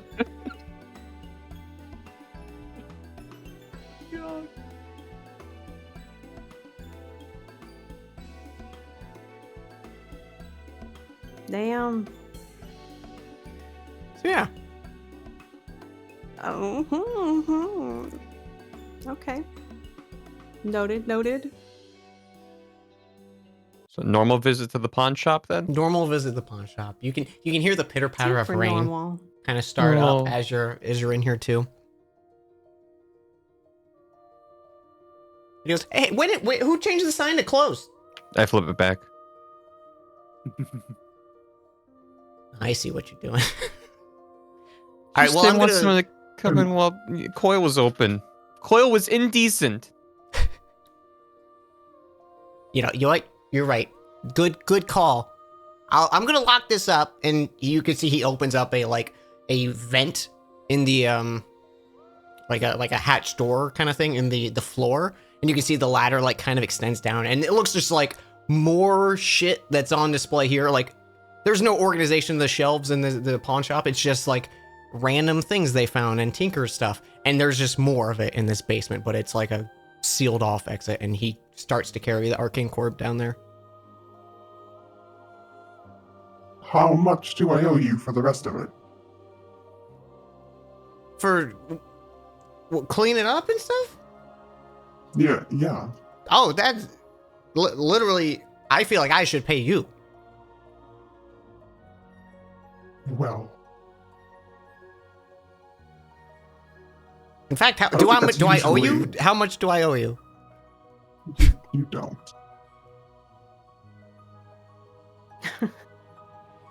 You see, he like is half pulling out like a little coin purse, and he puts it back, and he goes, It's a pleasure getting to work with you, and I know part of that maybe seems like I'm an overly excited fan and not treating you as a person, but it's been a dream, and it's thank you.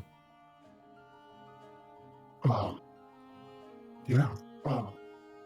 No, you're fine. Thank you for. I mean, you've given me a lot to think about, and this. I don't know, the jar of black stuff. Oh yeah, I mean, I literally the only reason I gathered it up is because we had that conversation. So I appreciate it. Well, we'll be back soon, I imagine.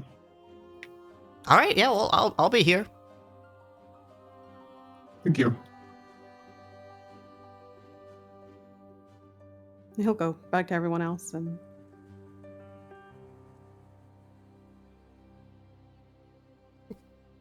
be like, Mope's sitting there, and he pulls up his little mask and goes, "Oh, we got customers. What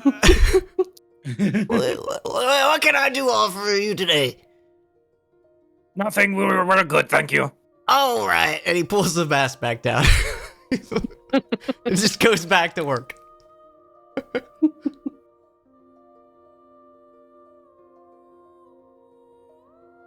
All right, so what do you Well, guys I want to think do? We're done.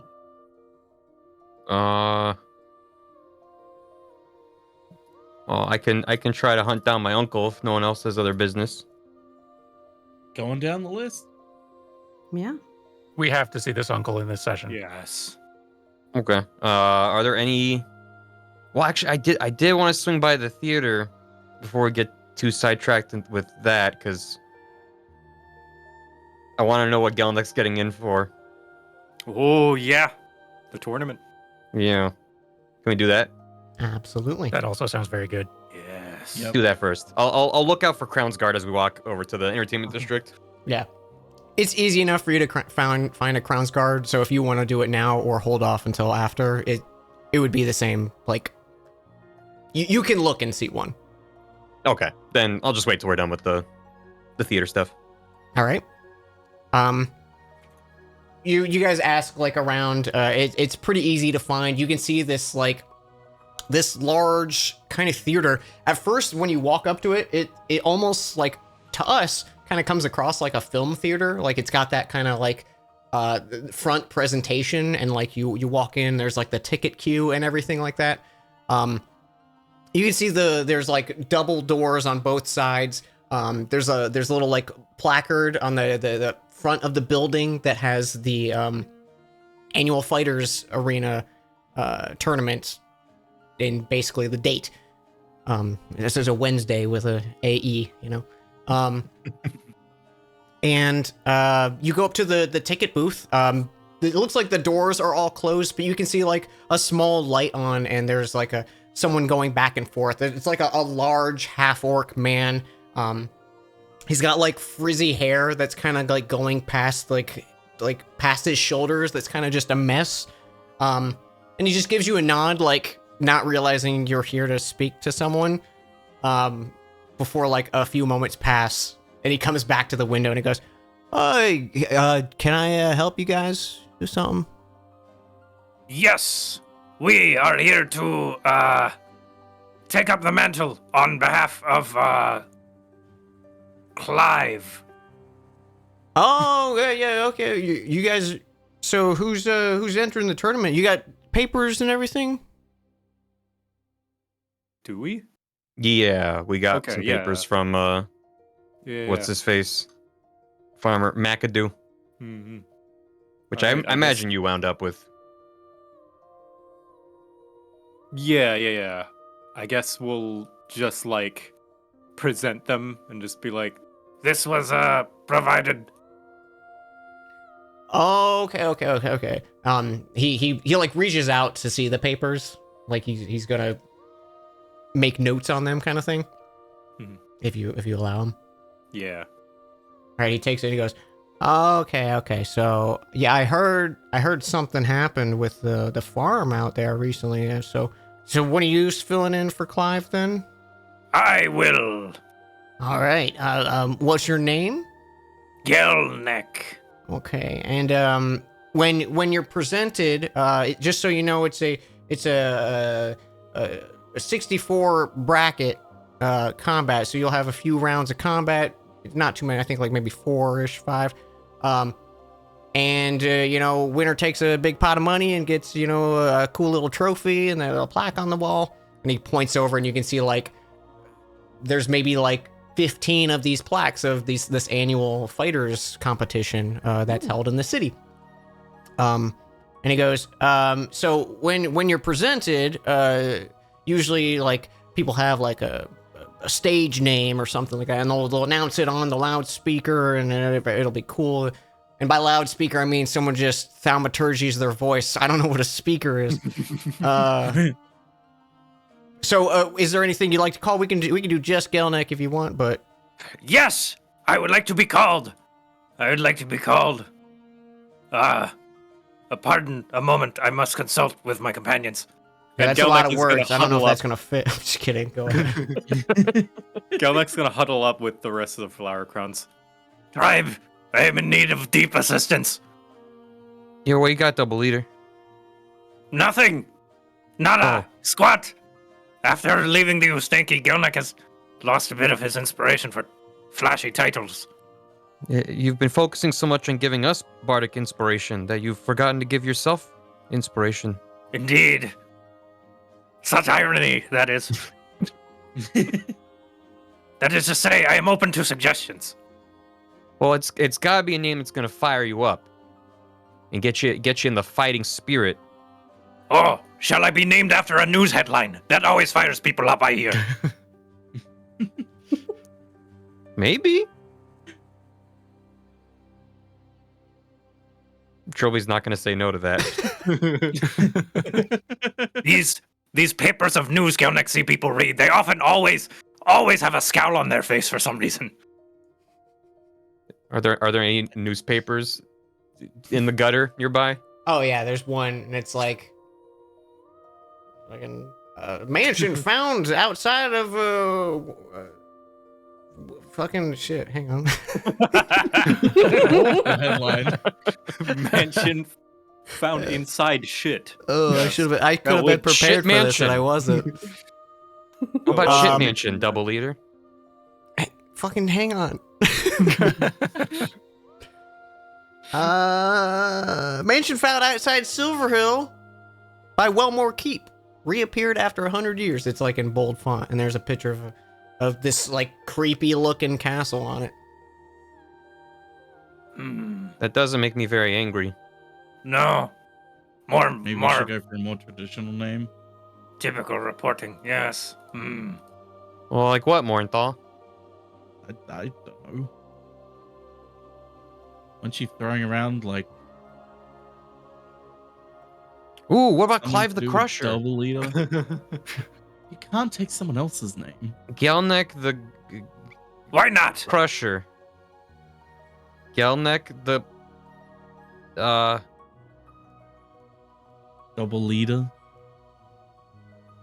Double Destroyer. You know, your like the- drums have a really inspiring / like intimidating sound. Maybe something like based off of your drumming. little Indeed. drummer boy.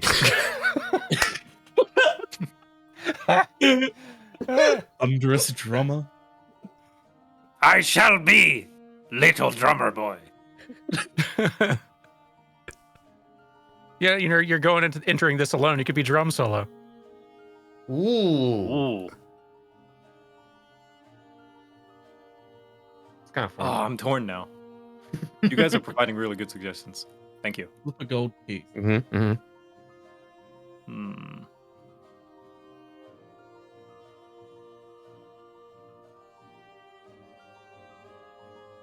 Yeah, that's all I got.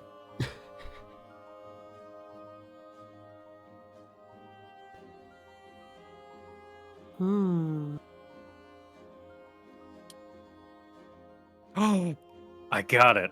Gelnek Drum of the Flower Crown. There we go. Oh. There we go. I Yeah, pulled thank up you my for the list suggestions, of guys. Yeah. I pulled up my list of unused tinkering names, and I don't think any of them are especially ferocious. What is it like? Charleston.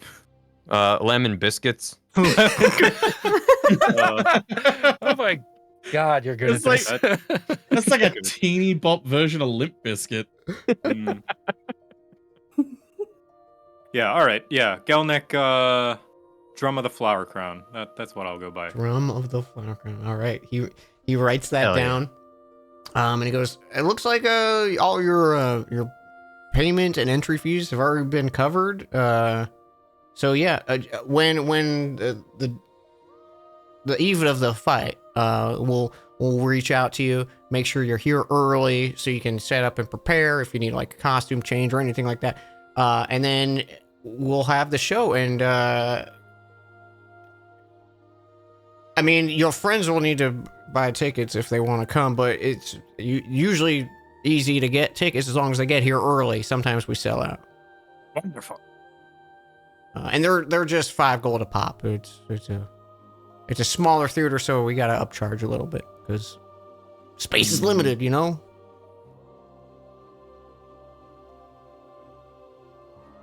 You're gonna do great, double leader. Of course I am. I am Gelnick. But thank you for the vote of confidence. All right. And also, here's your papers back. I have it written down here on my end as well, but just make sure you present these when you come in for the fight. When he Yes, of hands course. your Thank you, papers sir. back. And you can see he misspelled Gelnek. Like, Oh. The pain of the common tongue curses me again. Why is this one Gate and not Jate? Why is that one George and not Gorge? I will never understand. You and me I saw both. that one.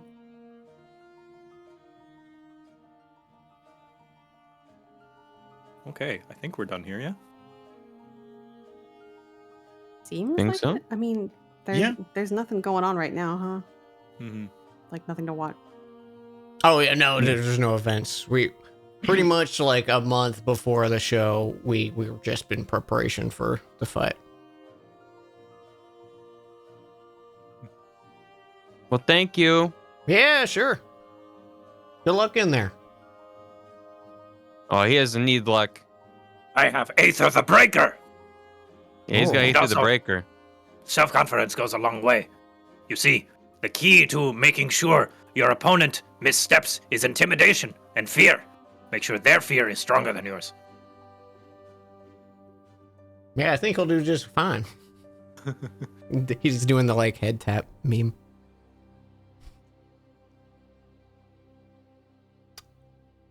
All right, where do you guys want to go? It's probably getting close to like we'll say like around like 4-ish. It's like the every time every time I say the time, I just know that's coming, and I'm like, it doesn't matter what time I say. I Say expect it's 11 a.m. Yeah. Say we just woke up. So the sun's still up, but it's starting to roll around. Like some folks are heading home for the day, and you can see like some of the kind of like, especially out here in the entertainment district, you can see some of like the bars and stuff are opening up. Well, if it's not too late, I think we can inquire about Uncle Pancreas. Mm-hmm. All right, Yeah, I so- believe it's your turn. I will seek out the nearest Crown's Guard and approach. You can see it, and there's two kind of standing kind of close to each other. They're just kind of like on a walk of patrol. There's like, yeah, I told her, yeah, it's not happening. So yeah, but hey, hello, can we help you?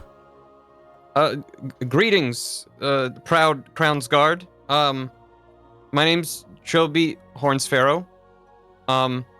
I received word that my uncle Pancreas Hornsparrow is stationed here in Northcliff. Do you know where he might be?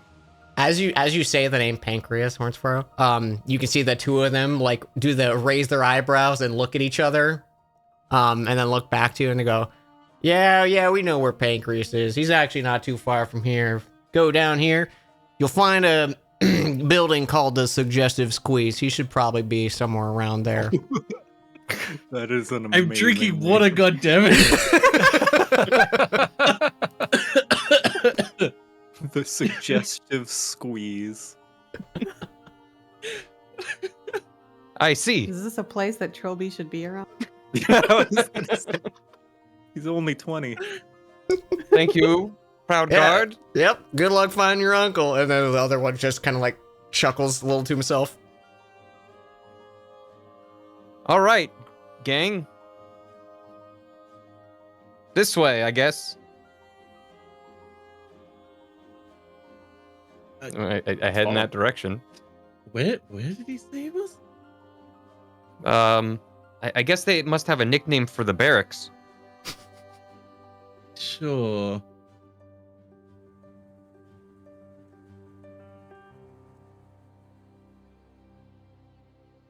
I'll head over that way. Yeah.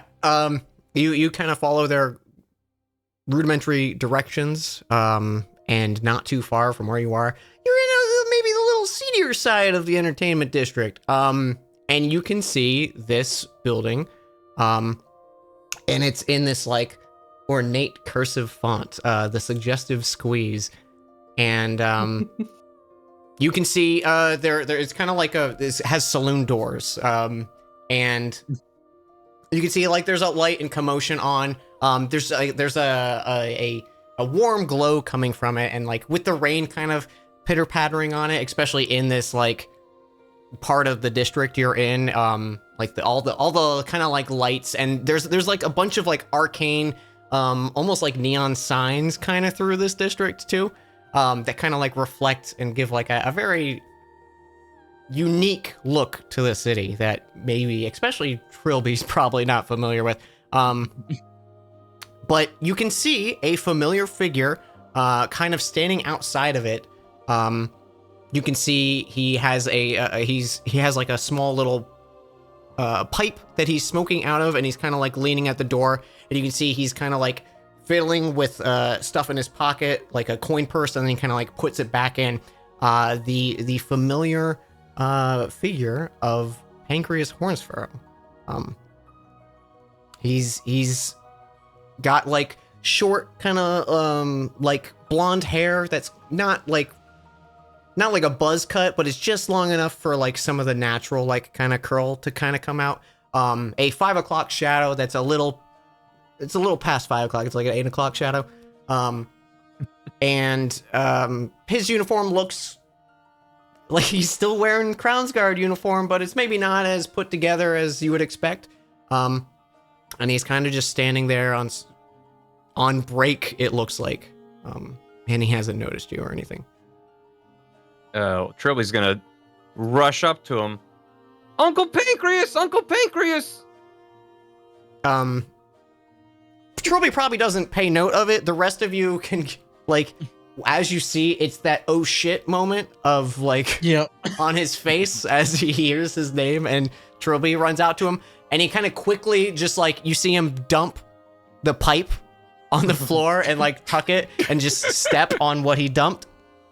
And he goes, oh, hey, Trilby, come here, give your uncle a hug. And he's giving you a hug. Good to see you. I haven't seen you so long, Uncle Pancreas. Yeah, what the hell are you doing out here? Oh my God, this is the Flower Crowns. We've been going around. We're helping Adocus of the champions version. And he's just complete, not even taking a breath, just throwing everything at him.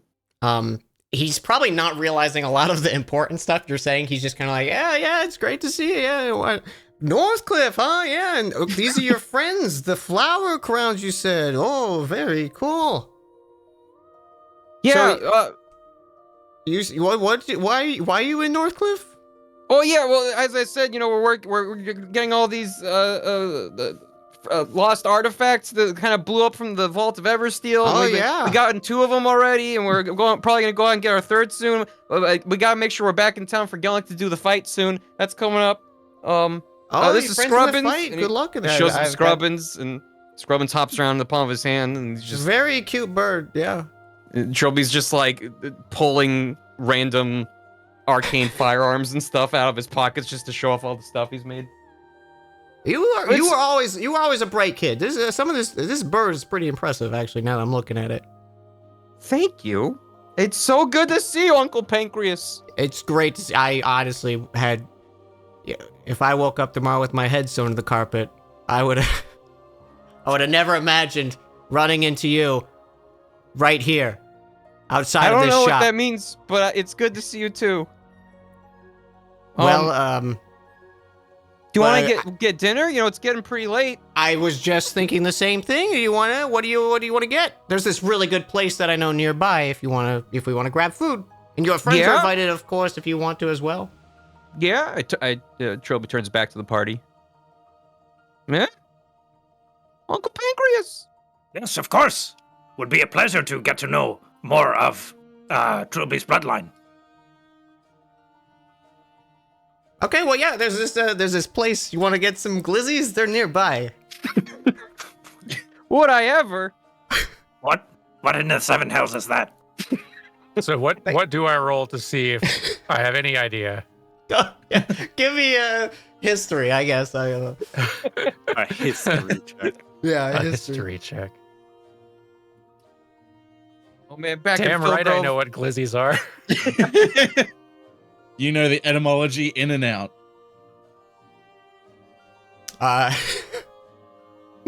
So he walks you over to this small, like, it's like a street vendor kind of thing. Like it's a small little like mobile setup. He's like, I tell you, you've never had anything like this. They're the best place. I come here on my patrol like literally every day, and I grab one of these bad boys. They got every topping you could imagine.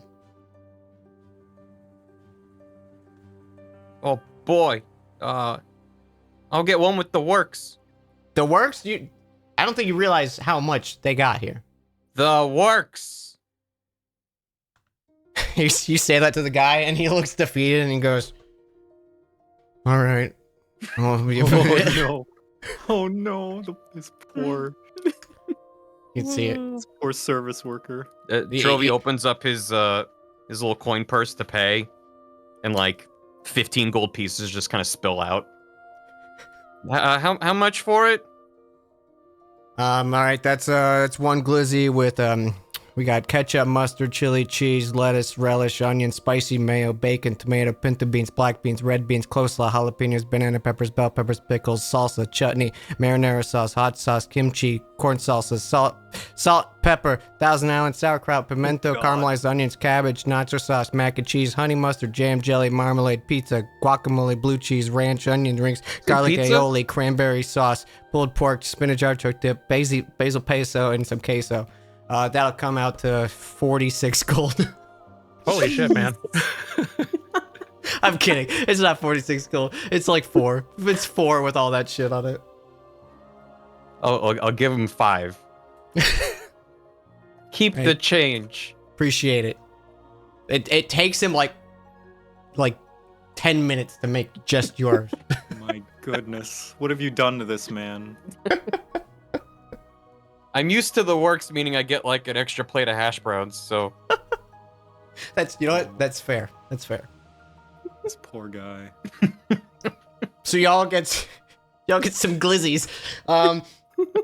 And you grab like a small little, like there's a few tables with umbrellas on them sit around, and he kind of sits down and he goes, well, I don't need an umbrella. I have my ring of dryness.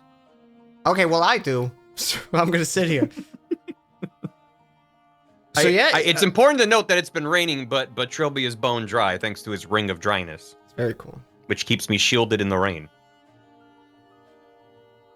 For basically anyone who looks at Trilby, it looks like there is a visible umbrella. Like his hands are empty, but that kind of like same like semi-sphere of protection is above him.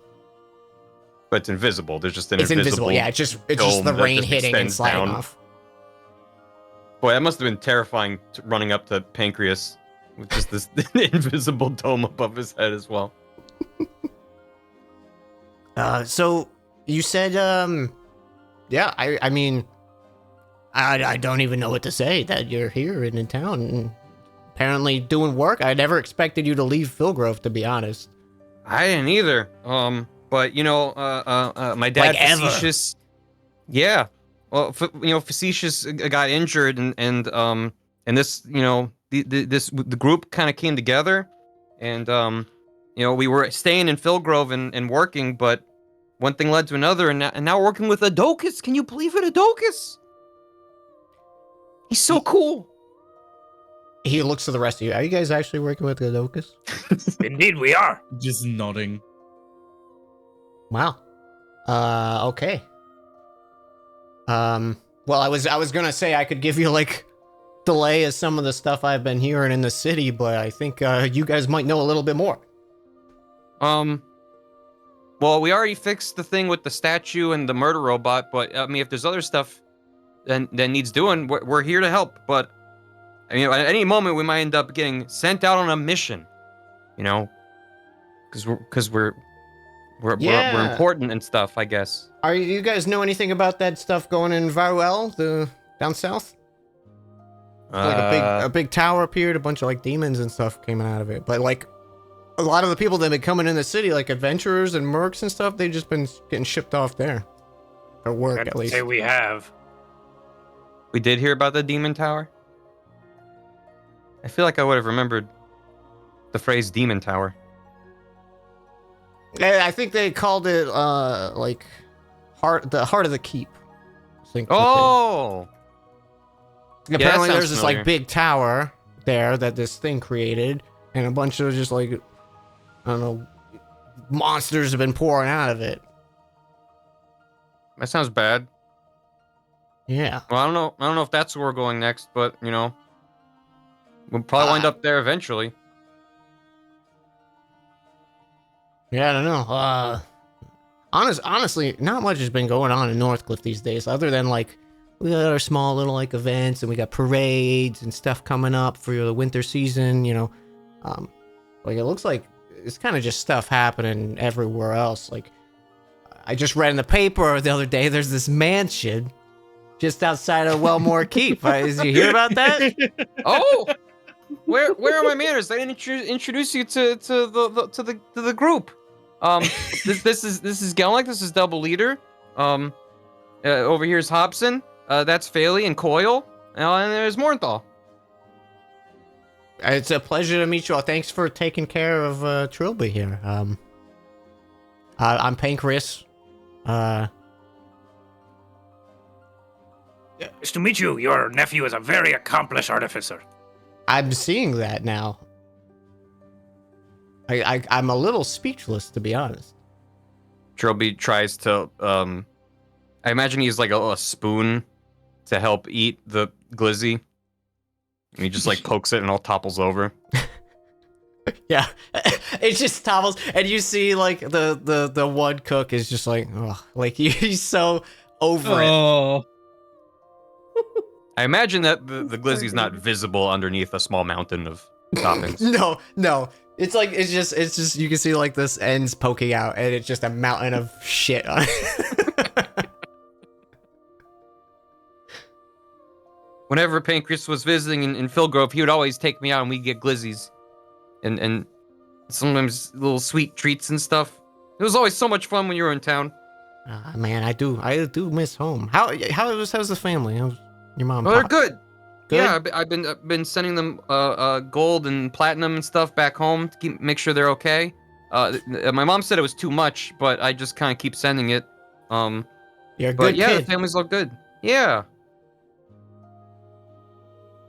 Yeah, well, I mean, I could, yeah, you can keep talking my ear off if you want. I gotta get back to my shift here eventually. But where are you staying at town?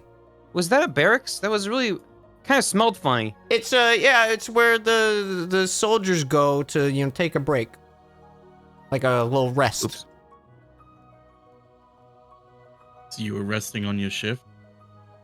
Well, my shift starts soon. Yeah, it's a barracks. Like it's starting pretty. It's pretty close to starting now. I should probably get going. Hmm. Oh, now that I mention it, your armor's seeming a little bit dusty and dirty. Oh, you're out in the field so long, it's gonna degrade over time. I should take better care of it. You're right. You know what my father always said about polishing his armor, and that the crown's guard needs to stand tall, and there's probably some entire speech he He probably like midway times. through saying it, he's like, yeah, stand tall. Yeah, he says the same thing to me. But yeah, no, we're staying at the Shattered Shield Inn. And it's been we're going around town, and we just have a little bit of time right now between missions, I guess. Just got back from the region to the south. The name eludes me.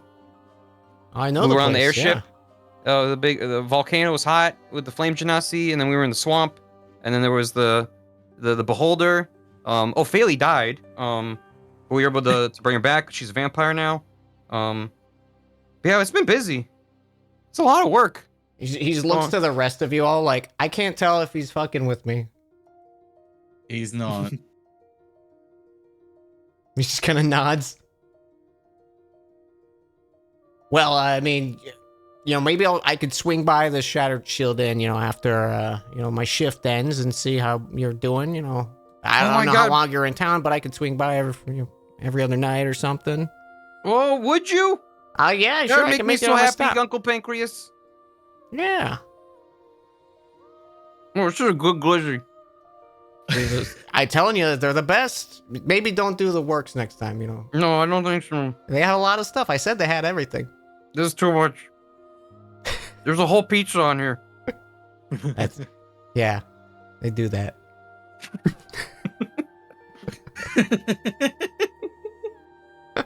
Yeah, they do that.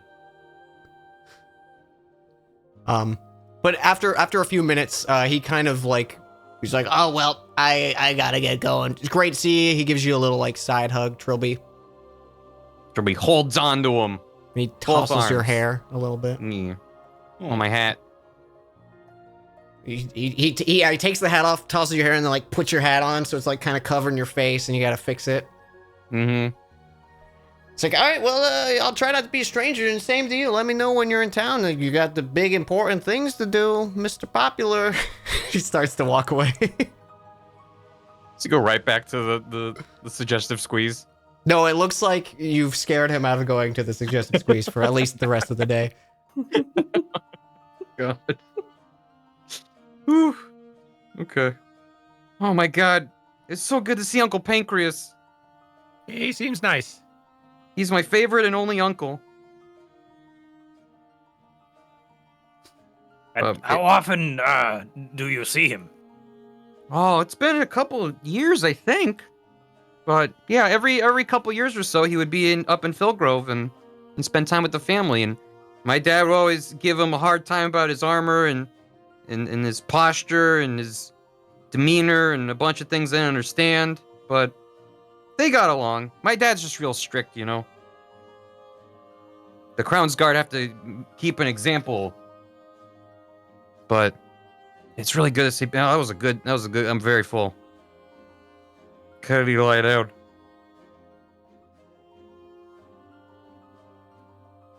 Ready to go back to the inn? Yes, we Go may. back to the.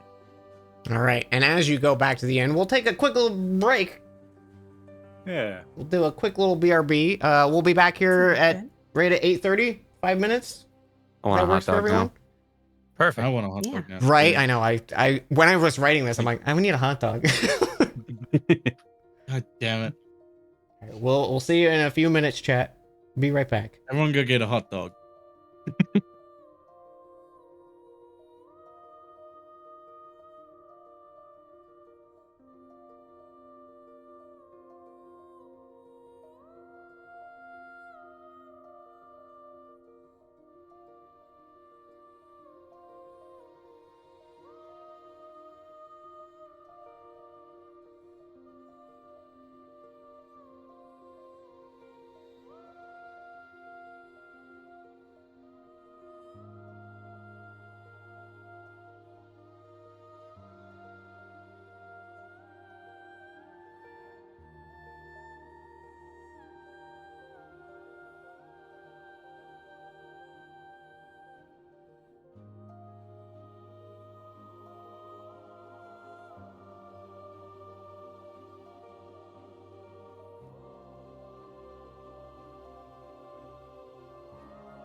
Hey, chat.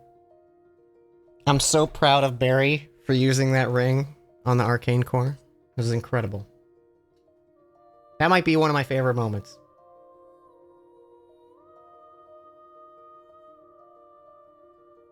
So good. So good.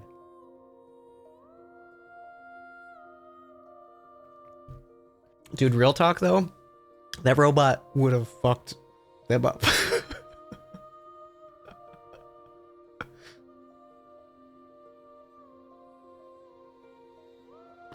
I didn't get to use my cool robot.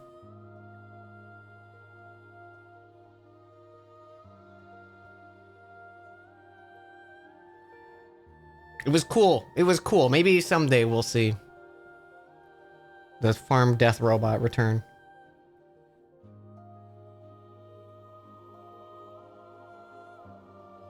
They don't let me have any fun with combat. They kill my beholder in a few. I guess I killed a player, so that's fair. I got that. I got to use a few I-beams.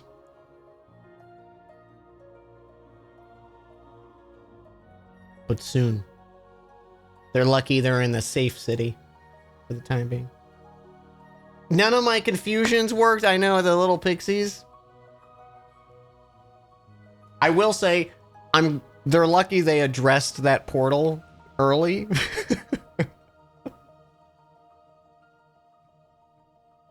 It would have been fun if they waited.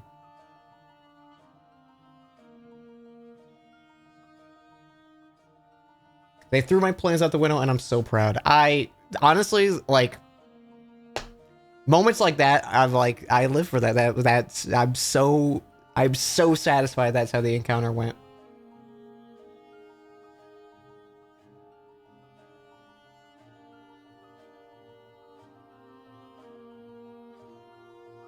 It's funny, as they were doing this stuff, I had like my sheet all nice and prepped with my like initiatives I was gonna write down, and the, you know, health and ACs and everyone. I just crossed them off as soon as Trilby did that. It's like, all right, clean sheet of paper. All right, I'm going to unmute. Let's get everyone back in here.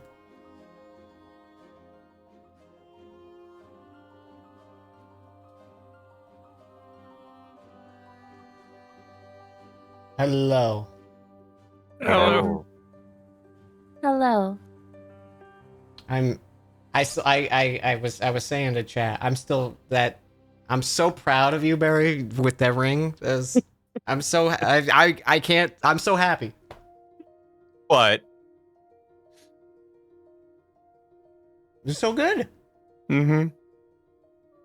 Listen, you said he has a giant ball inside of him that you can see that will deactivate him if it's removed. I didn't even And consider it. It was fantastic. It was like, if this is not the perfect usage of this ring, I don't know what is. Right. I can't wait to make an encounter specifically for if you had the ring still. No, that's I was like picturing like we're in like a Indiana Jones like pressure plate. You gotta grab the treasure and get out. I'm like, oh, I'll just grab it from across the room. Yeah. If That's I like- still had that ring.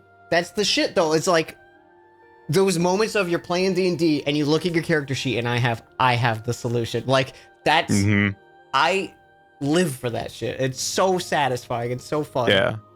And that's one of the things that I love about like the random rings and like giving magic items and stuff like that. I like letting people solve shit in weird ways. Mm-hmm. Because it's Yeah, fun. that was great. Well, thanks for letting me skip your cool robot Yeah. fight. You're lucky 'Cause I- because it would have fucked you up. I did get downed and have to roll death saving throws for the first time earlier this day, Yeah. last session. So Yeah. that might have also yeah. inspired Trilby's hesitance to run into battle. A few giant trees. They just kind of smooshed him. Pavement stone to the face. Yeah. He's fine. They'll buff right out. Now, I imagine we're still waiting on friends. Maybe. I'm here. I'm just eating loud chips. Okay. Loud flavor. chips. Yeah. Glizzy flavored chips. Nicole, I just heard Nicole. You're just muting. Oh yeah, I've been here. Okay, I'm just making sure. I see the mute. Yeah, and I assume. I said hello when you got back. I didn't pay attention. How dare you? I can't believe this. Are we still waiting on Joe? I think so. Maybe. Might be. think so. In the meantime, I Dan, missed not to pull it. back the curtain too much, but how did you have a list of hot dog like toppings pulled up, or was that off the dome? All off the dump. No, I had a list. There was too many. I could have I done was gonna like say. 10 off the top of my head. Like ketchup, mustard, onions, relish. Yeah. I Did you say lettuce in there? I swarmed a lot of blogs. Mustard, relish. Who puts Onions. lettuce on a hot dog? I didn't say lettuce. No. Dan did. Oh. I swear you said Well, lettuce. he also put a full ass pizza on there, and I got hung up on that thought. So Hang Yeah, on, let me see. yeah. There might have been lettuce in there. There was I cabbage in think there. lettuce was like one of the first ones. cabbage. Yeah, there was I lettuce. could lettuce I could was in see it. cabbage on a hot dog being pretty good though. Cabbage on a hot dog be good. Yeah. Lettuce, not Nice so much. extra crunch. Lettuce, no. Yeah, I think the onion rings, pizza. Kimchi. Yeah, this place is like the KFC of hot dog joints. They'll throw anything together, just like stunt food. Yeah, the It all kimchi, comes mac and cheese. Glitter bun. It's Onion just the rings. back door of a bigger restaurant, and they just take like Yeah. leftover food and just use it as ingredients and toppings. Yeah, there was cranberry sauce on there. There was jam. There was jelly. There was a lot of shit. Jesus Christ. There was nacho sauce and queso. That's out of line. Not lying. Yeah, that's too I was much. trying to figure out the difference between those. Nacho sauce is like the neon orange. Oh, the Queso's orange shit? like the good melted cheese with Like shit one of in them it. is cheese. Yeah, one's cheese. One of them is one melted melted plastic. Yeah, Mm. but I I'll do take the love that plastic. melted plastic. Oh, Yeah. do I That ever? would be good I do. sometimes. I can't deny. It was created in a laboratory for me to go like it's Minecraft.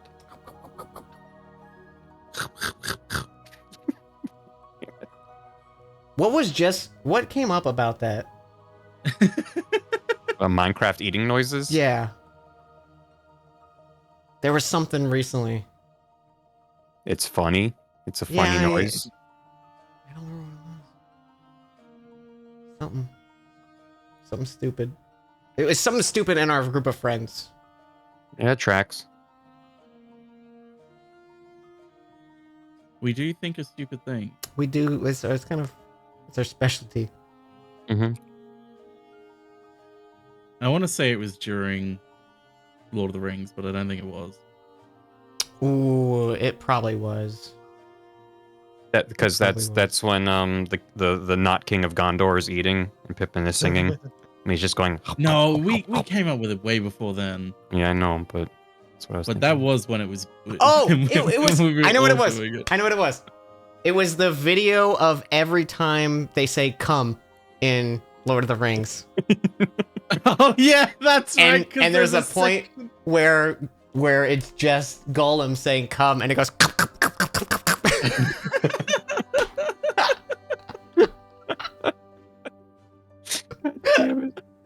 That's exactly what it was. So stupid.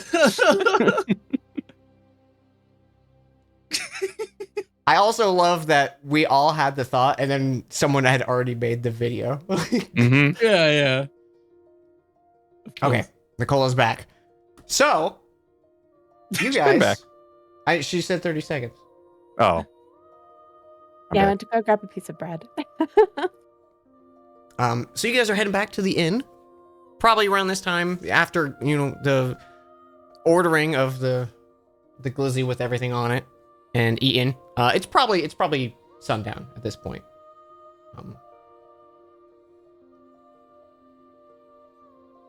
I don't have any more business this day.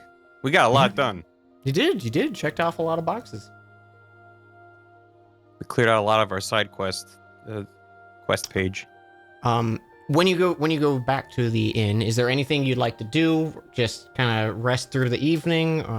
Have drinks, scope out who's at the bar or anything like that.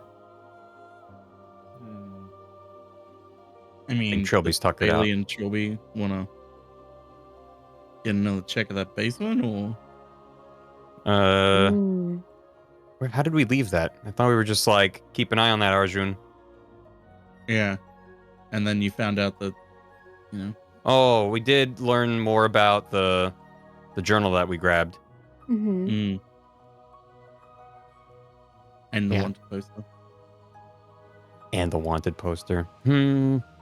Yeah, we should probably inform Arjun about the wanted poster at the very least. Probably. Okay. Hey, Faye, do you want to come with me over and talk to Arjun real quick? Not really. Okay. Sure. Oh, okay. Thank you. Let's go over there. Hi, Arjun. Hey, what can I get you? So you remember the situation downstairs? Oh, right. He winks. So we saw there's a person, a bounty hunter, looking for someone that matches the description of the guy that we think is squatting in your basement, and we just thought you should know. Oh. Yes, that could be a problem. Yeah. Okay, yeah, can you two come with me? We should probably make sure Right. he's not in there, right? Well, Yeah, we can come with you. okay, yeah. Okay. Yeah. I'll be right back. And just says it to like a few of the patrons at the bar. And he kind of goes back, opens up the door. Like he brings his key ring, opens up the door, walks down. He's like hesitant. He's got like a little lantern with him just in case it's dark. And you guys spend the time looking around. I imagine you point out like the little like the blood droplet kind of basically like it wasn't a gushing amount of blood. It was like you noticed a drop of blood kind of thing, right? Yeah. And he points it out and he goes, yeah, I mean, I was expecting a lot more blood, I'm gonna be honest. It's more than 0. Yeah, which is but the I mean, amount I like, would expect in the that could have basement been from underneath me. an inn. Like Was it? I don't know. I'm moving barrels and stuff down here. Maybe I dropped one. I've definitely dropped a barrel on my foot or something before. Maybe it's you know what? You saw someone in here. There was a book. I thought the blood situation was a little worse. It could have been. And thank goodness we were here to well, I don't know if we really stopped it. Yeah. Well, I mean, it doesn't look like he's here. And he kind of like shines the light around. He taps all the barrels and you can like, he kind of gives him shoves. You can hear like sloshing and stuff like that. And he goes, I mean, it looks like no one's in here. So I think if anything, you scared him off. As long as he's not in my bar, that's a win to me. But I guess I should make sure it's a little more locked and secure, I guess. Yeah. And up to you if you want to tell anyone else about it, so we can have more eyes looking out for him. He was very quick. Okay, yeah. I mean, do you have like a wanted poster or anything for him? I could probably just throw it out on the front. From what you told me, it doesn't match any of the posters I got out. I don't think we got. Untreating? Did we get a poster? We did or get one. You said we did? She gave us one, I'm pretty sure. We'll say she did. I think she did. Okay. Maybe. I don't know. Well, good thing I have it right here in my pocket. Here you go, Arjun. This is why I don't have it. And he points to the corner, and you can see like there's a sigil there that is unique, and that is the Westmount Academy. Like it's a specific branch of basically runaways or wanted individuals.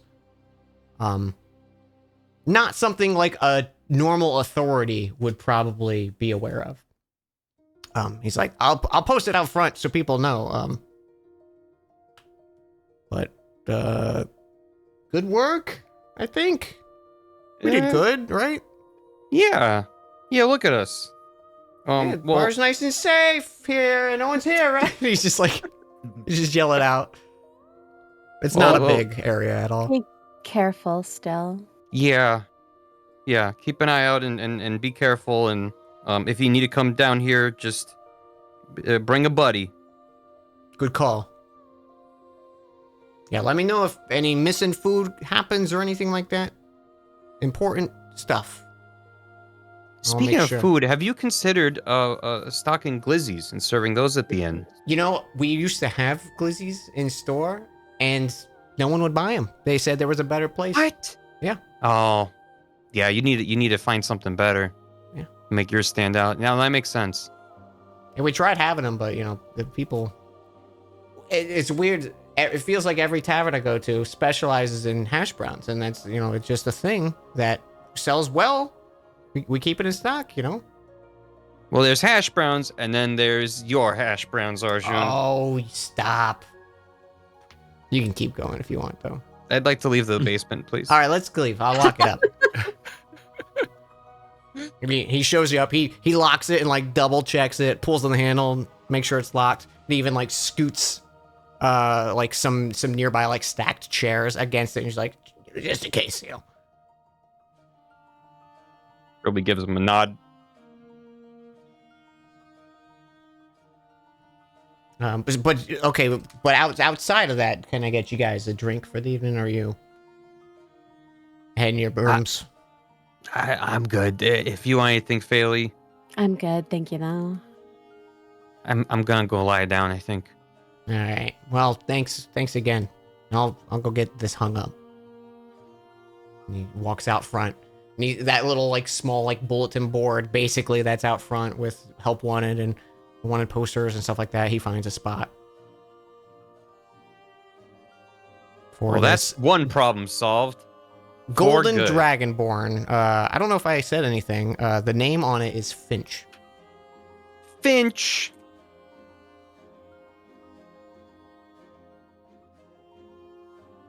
Finch. Noted. Yeah, Trilby almost died today, so he's gonna go lie down. Mm-hmm. Okay. Anyone else? You know what? We're going down the list. Gelnick, what are you doing? He's probably just like praying to Aether the Breaker to bless him for the tournament upcoming. Even though it's still got quite a ways away, he's gonna plan out a training montage Ooh. Okay. Okay. to be determined at a later date. Block it out.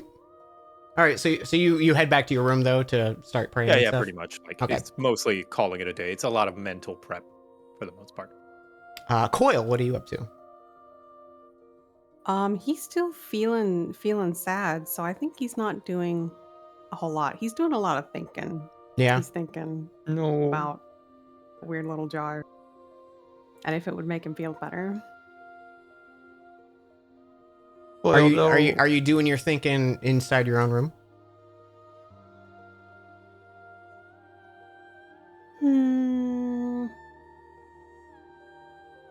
Probably.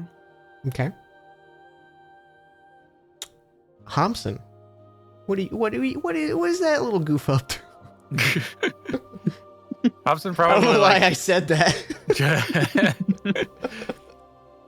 he probably grabs a little drink or something at the bar before turning in for the night. Okay. Just tries to rest up a bit.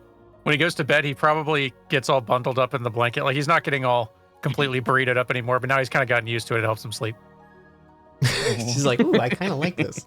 So Okay. he's just sort of like, it just sort of like gets the comforter, just sort of like wraps it around himself as a little like, snug. Like a caterpillar. Yep. Trilby, you said you're going to sleep, yeah? Are you doing anything Yeah. in your room? Besides falling asleep on top of the covers, no. Oh, no, and didn't even get out of your clothes. They're going to be stinky. Yeah. All right. Morenthal, what are you up to?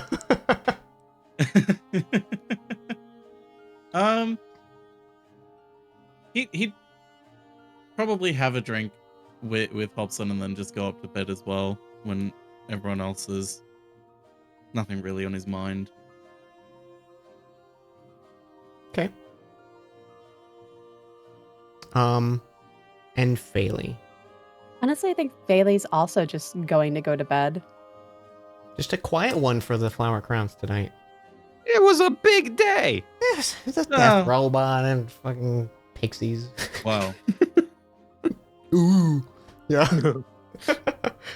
Okay. So you guys kind of go to your respective chambers. Maybe you have a little drink and stuff like that, but you kind of wind down this, although eventful, not in the most stressful of locations, day.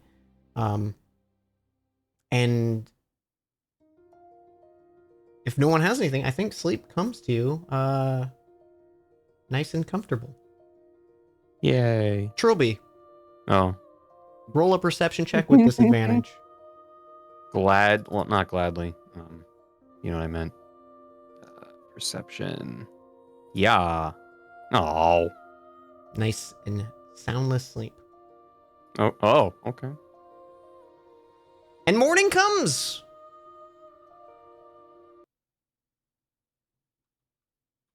And you're all dead. No. Finally. Just joking. Again. Let's do a nice just a nice little. What's a good track you throw on? Nice little bit of that. It's a sunny day. The temperature has it's one of those, the temperature's dropped drastically and you feel like, you can see your breath. It's kind of starting to, the winter's bearing its fangs, finally. But people are out and about. As you're all kind of coming to, Gelnek, you hear a voice in your head. Oh. And it says, I don't know why that made me think of Tenacious D's tribute for a second. And she said, Play the best song. in the world. And I'll eat your soul. So you hear a voice, and it's familiar. It says, Gelnek of the Flower Crowns, this is Siona Quidithus of the Council of Ilithia. There has been a recent development in our search for the artifacts, and we're requesting the presence of you and your companions at the hall of the council's hall this morning. very well, we shall go there. Well, wait, can I speak back? You don't know. Okay. Well, he is going to talk because he's heard of sending before. He's sent Yeah. back and forth, but he's going to just affirm that. Yes, thank you. How are you? There is no response. All right. Well, Do we get hit dice back after a long rest? Half of them, I believe. I only used half. Well, there you go. nice.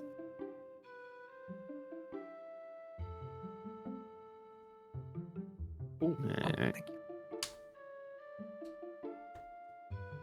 Okay, all your spells. Make sure you get your spells back and everything. Mm-hmm.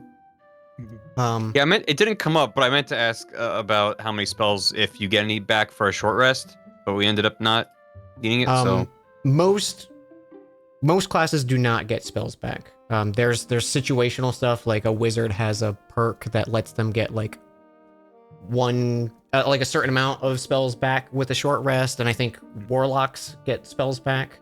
Yeah, we get all ours back, but I've only got like 2 total, so. But all pretty two. much most other spellcasters are like, they don't get anything spell-wise back at a short rest. Nice. All right. Because they'd be Now powerful. I'm extra glad that I didn't have to fight a death robot. Yeah. Dan. Listen, I just put the pieces down. You're moving them. I'm moving them off the table. You did. You took that one off and you went, fuck your port. Your little pawn piece. Mm. Get out of here. Like a cat just swatting everything on the ground. Yeah, that's exactly it. But yeah, Gelnek, you get this message like once you're probably like up and changed and eating breakfast and stuff like this. So it's not like immediately when you get it. All right. Yeah. I presume if there's anyone else at the breakfast table eating with me, I would relay that to them of like, Duty calls. Yeah, Hobson's down there eating breakfast and also reading the morning's paper. What page is the mansion news on? There's a big front spread on it, and then it looks like there is a small little like continued on page 8, and then there's a small little thing about it. From what you read of it, it looks like it used to be like a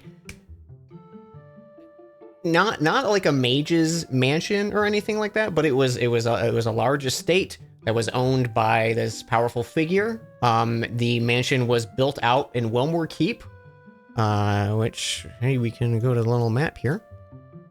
You can see that it's kind of right by Silver Hill. So Hobson especially would know of Wilmore Keep. I don't know if you've been out there. But it's a very similar kind of designed city as Philgrove. It was originally like a stronghold that kind of got converted into a town, but it's not the circular ring that's converted. It's more like a full-fleshed town.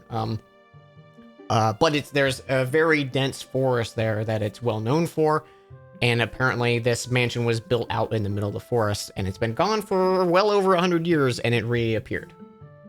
Ooh, okay. And it's highly encouraged to not investigate because it seems to be dangerous. Hobson is reading it with great interest, not interest in going, just interest in fascinating. Intellectually stimulating. Imagine having to go there.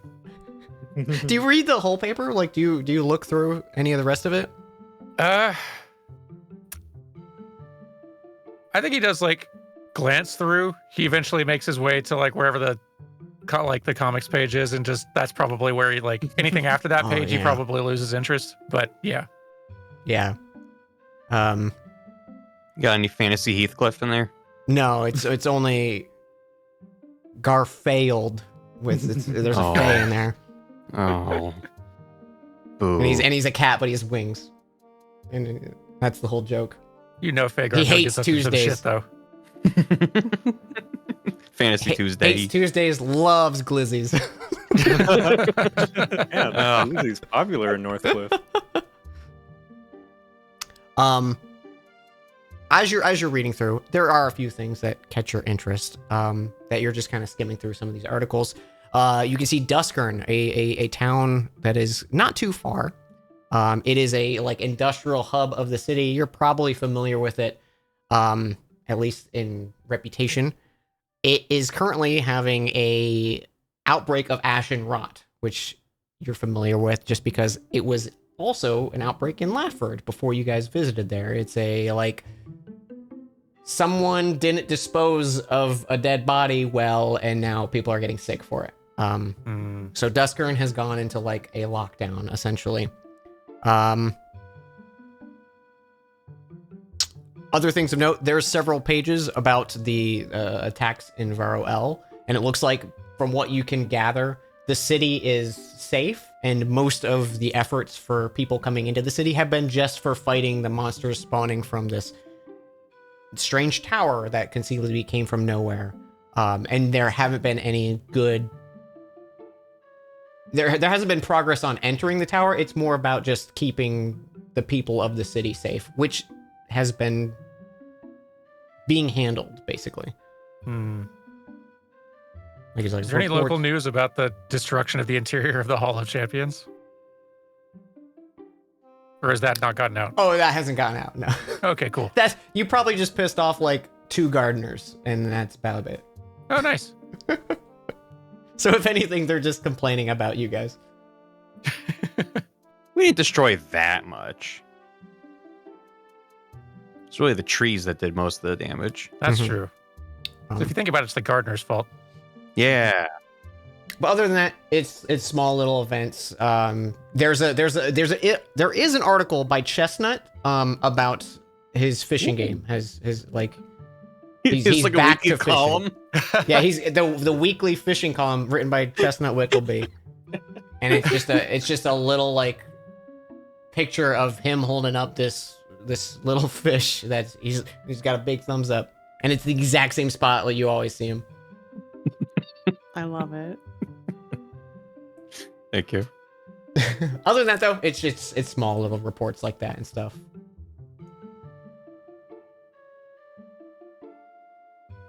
Okay, then yeah. But If then you as soon want, as I could he get gets into news more. I'm like, hey, if you keep going as long as you want to, I'm enjoying it. But Okay, Is yeah, there well, on fantasy page crossword? 8, next to the other thing, there's an article about the Amberheart dwarves, the Endavi, and the Domalind fight over in Ooh. Tyvanera that's been Ooh. happening, and that's kind of building to a bit of a climax. It's not quite a war, but the I'll stop. How many pages before we hit the Lorem Ipsum page? Yeah, that's page 9. Is Lorem Ipsum. Okay. It's weird because pages 2 through 7 are also Lorem Ipsum. It's just page 8. Mm-hmm. oh yeah, Hobson like puts the paper aside as soon as Gilnet comes out saying it's time for work. Mhm. All right. I imagine if not everyone's eating, you guys are gathering up, getting ready to go. And do you want to join on this venture to the council's Yeah. chambers? Yeah. Mhm. See All what right. business they have. Secret business. So it's in the same building that you remember when you first came to the city, and you guys were given that you were sitting at like a desk, and there was a little projection of each of the artifacts, and Siona and Adokus were basically explaining the artifacts to you. It's that same building, but it's like the actual central chamber and not just like a side office kind of thing. So you know where to go. As you're walking there, you can see Siona is standing outside, like expectantly waiting for you all.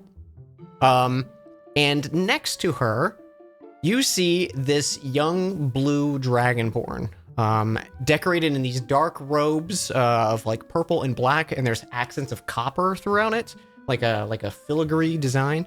Her crest and frills, like the equivalent of like dragonborn hair, is kind of like falling to the side, like it's covering one of her eyes.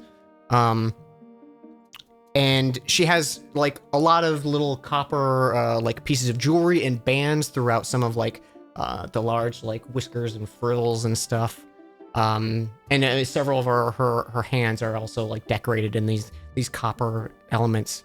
And she has a large staff with her that is like, it looks like a normal, like just a tube of copper, but the top of it like kind of blossoms like a tree branch. But the rest of it is like this perfect cylindrical design.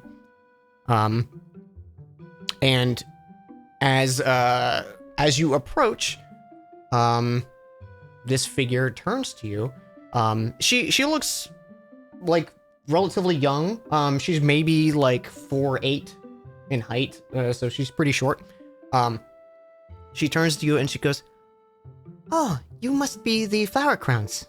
I've heard so many good things about your progress in recovering the relics. I'm glad you could be here today. I actually asked specifically for your presence, as I present my findings to the council.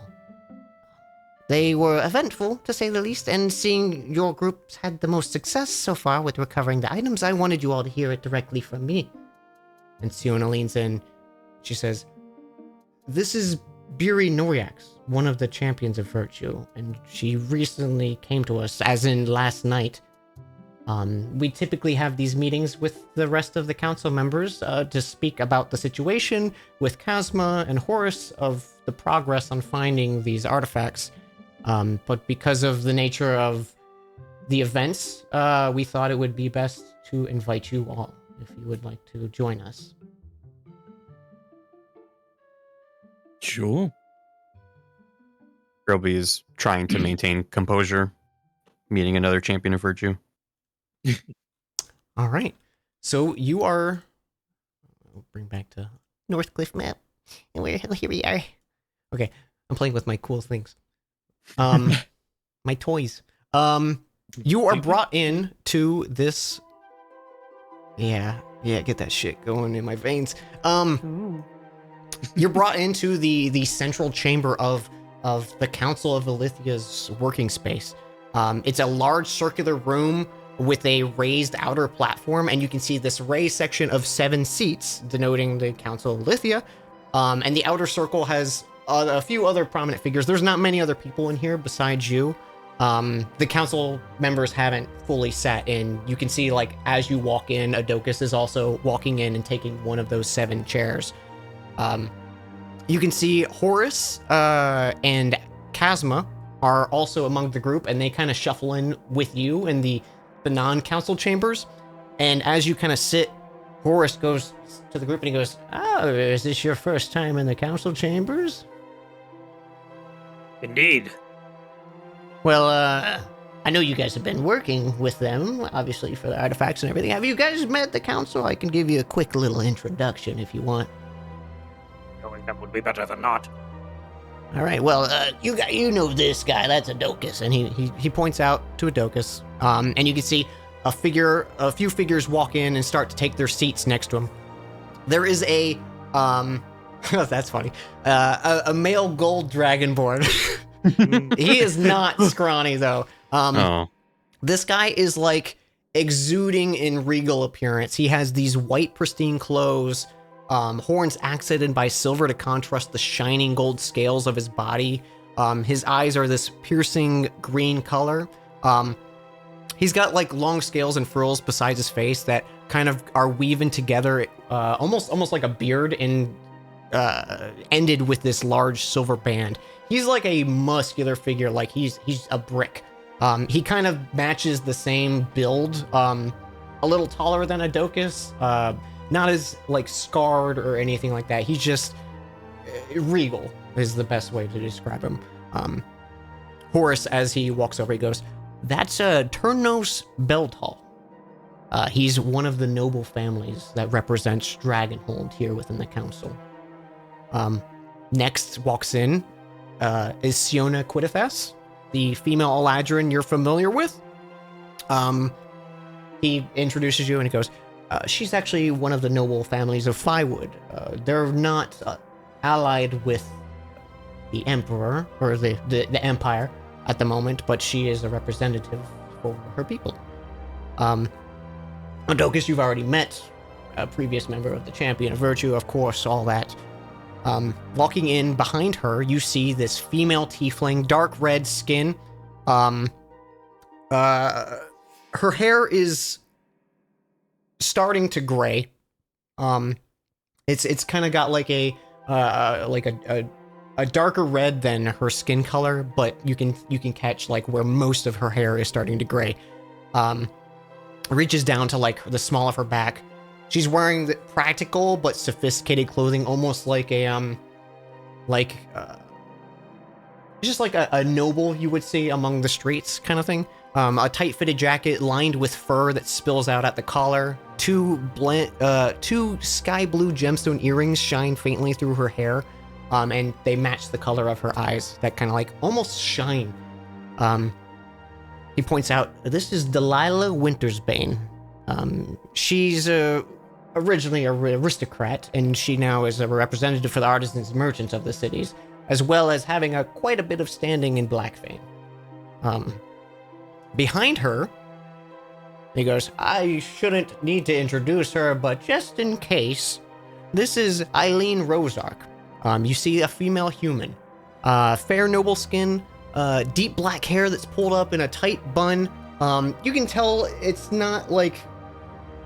She doesn't exude perfection, much like some of the rest of the people here do. She looks young, maybe around, like, 20s, like early 20s.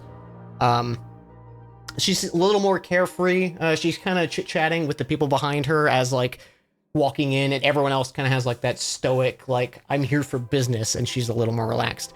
Can everyone give me a history check with advantage?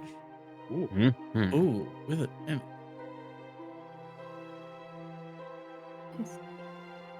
I've read some books. I haven't. Oh, no. Oh my god. Oh, Coil. This is lost on everyone, or this is lost on only Coil. Maybe the turmoil that's kind of in Coil's mind is distracting you from these introductions. Rosark is the surname of the Emperor. This is the Emperor's daughter. Following behind her, you see this humanoid lion figure. He has soft white fur, a thick mane to match it that like almost takes up more space than his actual body. It's just kind of like you ever meet someone with like really big hair? It's kind of like that kind of vibe, but just like his mane is well maintained but out of control. Wearing practical clothing, seems like high quality leathers, not something you would expect of like a high ranking official or anything like that. Amongst his white fur, you can see one of his eyes is covered with this black eye patch that easily contrasts with the rest of his appearance. Horus leans in and goes, Brion Hazelheart. He is one of the Endavi representatives for Taivanera. And finally, Mika Ivory. I don't know why I gave the name first. This dwarf woman walks in wearing a heavy suit of leather armor. Impractical for a council summon. You would like, she looks ready for battle. She's ready to go. But it's just, it seems maybe it's more a part of her than it is an outfit. She has a broken nose, a short, like a pixie cut blonde hair. She is like, Eileen is trying to lean back and talk to her, and she's like not acknowledging her. She is exuding like manners, perfection, all that. And she sits and like doesn't adjust herself at all when she sits. She's just like waiting for the meeting to start. And once the lot of you are all in and situated, you can see it's the 7 of them, the 6 of you, Horus and Kazma are in this room. And as like the small like chatter of Horus and stuff kind of like dies down, you can see Beery walks out onto this little small dais that's in the center of the area. Like you're all kind of looking down on her, like it's like maybe like a 5-foot difference for you guys and like a 10-foot difference for the council members. And there's this kind of like arcane, like sunbeam kind of like shining down on this central platform. And as it's quiet, you can see Siona kind of gives a quick little like hand gesture, and Beery nods. And you can see she starts to weave a spell, like these like smooth, like flowing water kind of like hand gestures, and this spectral version of everything she's saying and describing starts to like play out above her as she's talking. My dear council, I come to you in an unfortunate moment of failure on my part. As some of us are aware, the Isle of Shariza was corrupted into, was sculpted into the lair of the powerful archmage Nadsanaj Misuak in ages past. There he committed the sin of fracturing reality, but for a brief moment, leading to the creation of the planar mirror and also the corruption of the magical weave around the entire isle and the surrounding waters. The shards would eventually be claimed by the Lich Zarathax and eventually recovered and placed deep within the vaults of Eversteel by the Champions of Virtue. I don't think this is lost on any of you how dangerous leaving this mirror is unprotected. Well, it not only threatens us, but other planes of existence as well, as it is a singular entity that exists in all realms simultaneously. With this mirror, the ease of travel between planes without needing of a tuning fork, Zarathax was able to amass an army in secret by dipping into realms not typically traversable by planar travelers. We really lucked out 50 years ago, and I can't imagine what would happen if the world left it unchecked. Now, I know most of you know this, and the question you probably have is, 1, why am I back in Northcliff? And 2, why do I look 50 years younger? There's a small bit of chuckle in the audience. Well, The isle has been mostly untouched for years. It's chaotic and unstable. When the flying castle crashed into the isle about a decade ago, I had hoped maybe the Archmage's lair had some weakened defenses, but the isle has almost absorbed the castle into something I didn't know could happen. Like a fracture of the castle in all existences overlapping within one space, like nothing I've ever seen.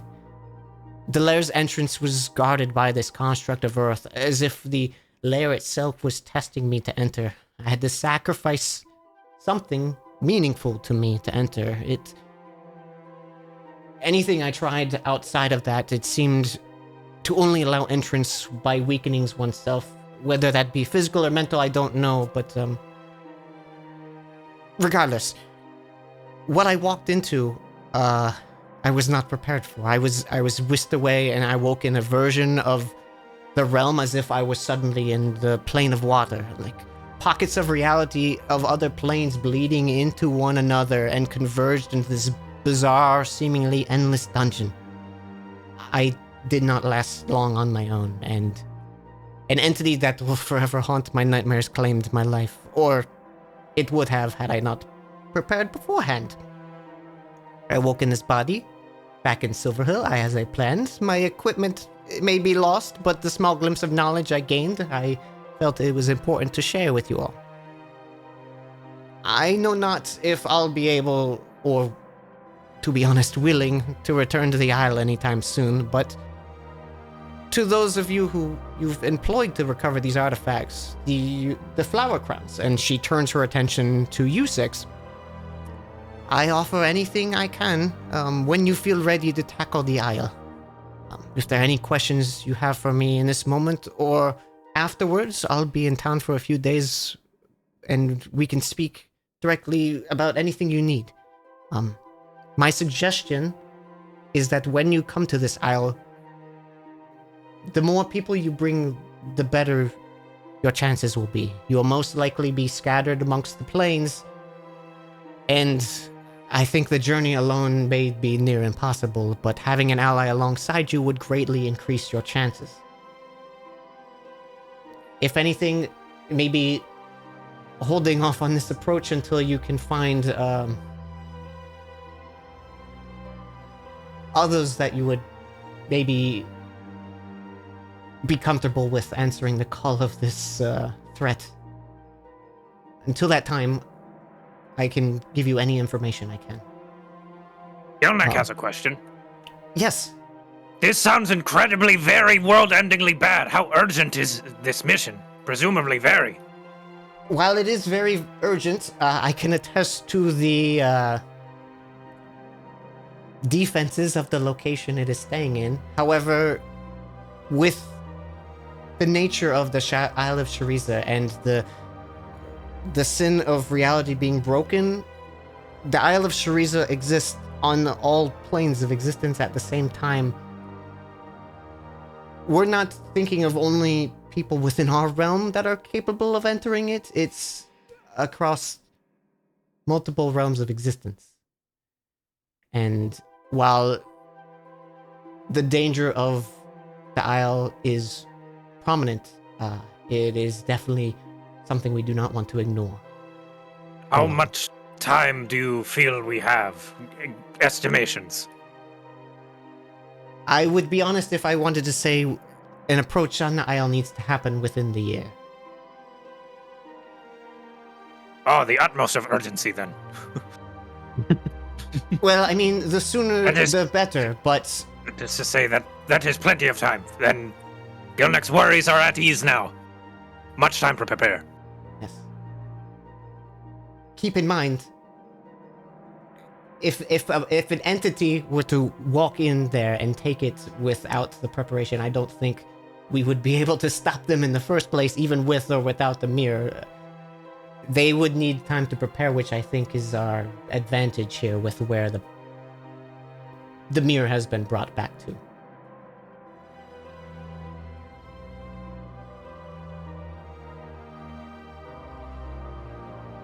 Are there any other questions that I can help with?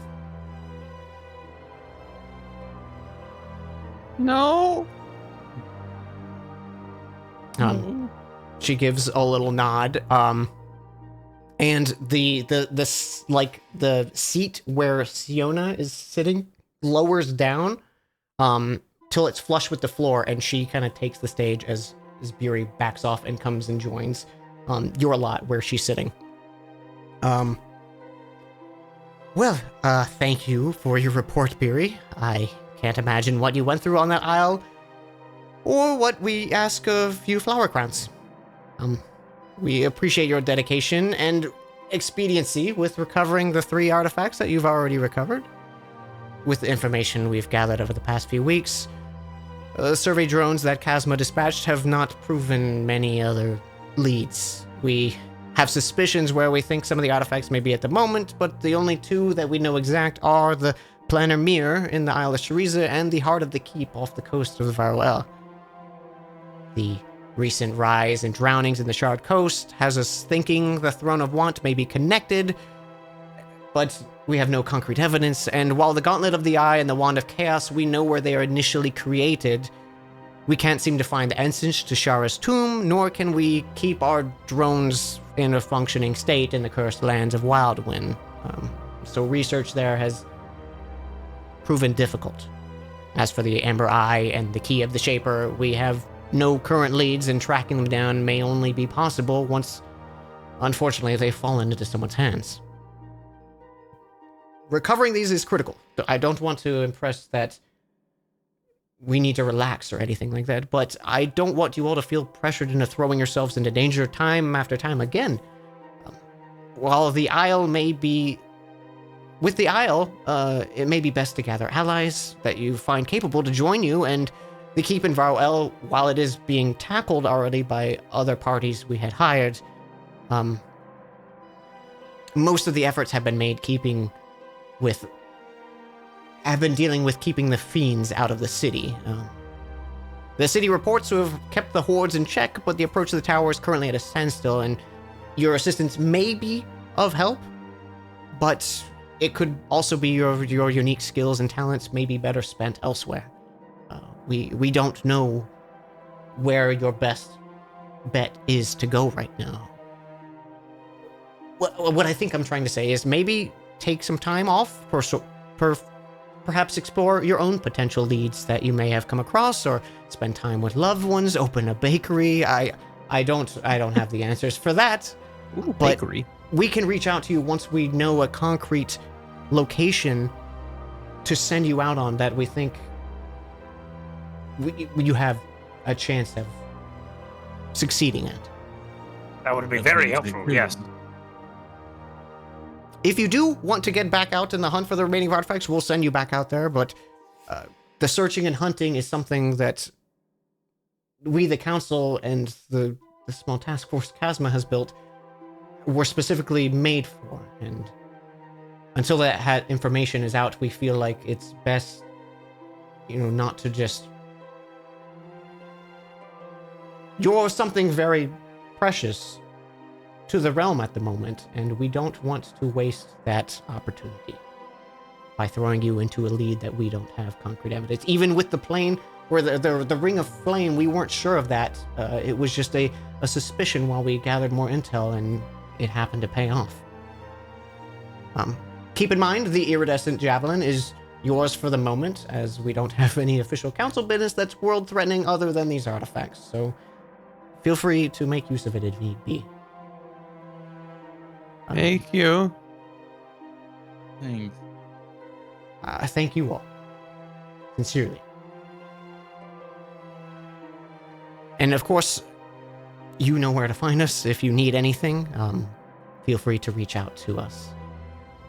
I think that's all we have for the meeting today, and a few people just kind of give a nod.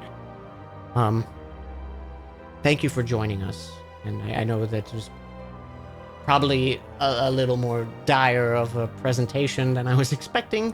I think we at least know the tasks that lie ahead of us.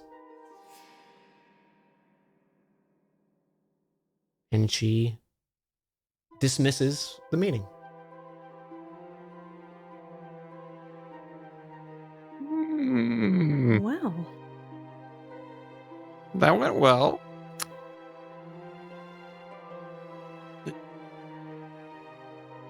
Finally, a true challenge. I I'm was in- feeling a sense of dread.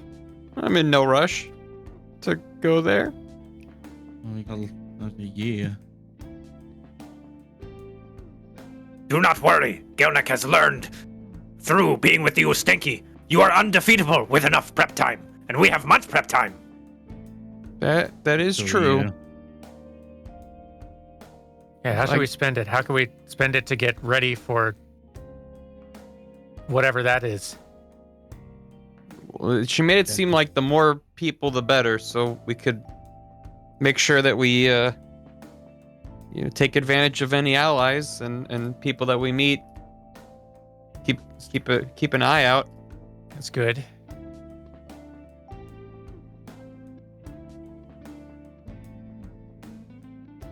Yeah. Finding allies seems to be our best bet. But in the meantime, what are we all thinking? We definitely have a couple leads we could check out instead of going to the heart of the keep or the Isle Shariza. There's that letter that I got. Yeah. That's definitely something. Even if it's not an artifact. Right now, I'm feeling very good about the letter. I mean, it's definitely a trap. But if you know you're walking into a trap, it isn't a trap. Yeah. No. Oh. Well, That's not Yeah. how that works.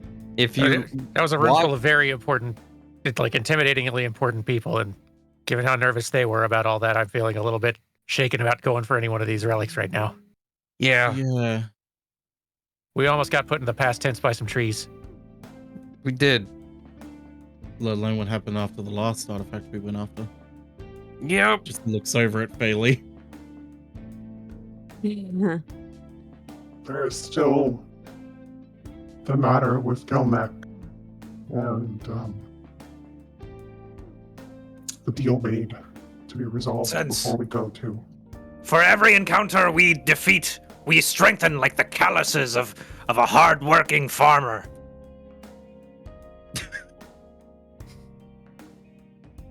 Like McAdoo. Like McAdoo. Wasn't really that hardworking. Kinda. Yeah. Well, I'm in favor of Coil's letter. Check that out. Yes. What is Yeah. the nature of that letter? Anything away from these artifacts. I thought I had the letter in my handout. Do I not?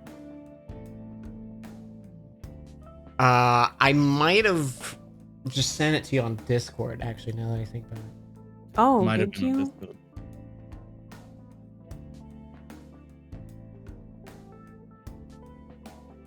Scrolls. This just popped up on screen, the surprise Pikachu Dan face. That's so good. That's so good. It's very good.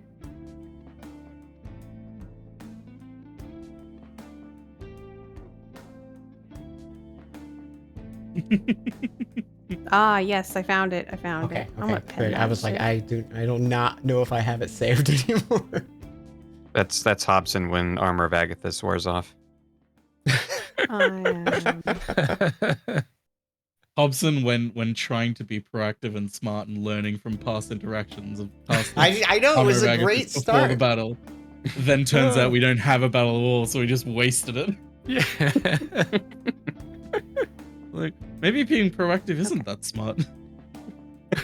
That's Live in the lesson. moment. That's the lesson. That's the takeaway. Hmm.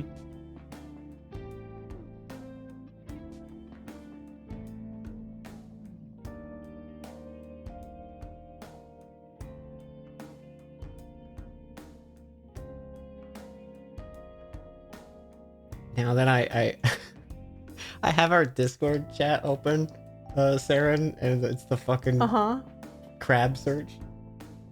huh. Crab search. I love it so Hey, much. God, I gotta share with Let chat. crabs read.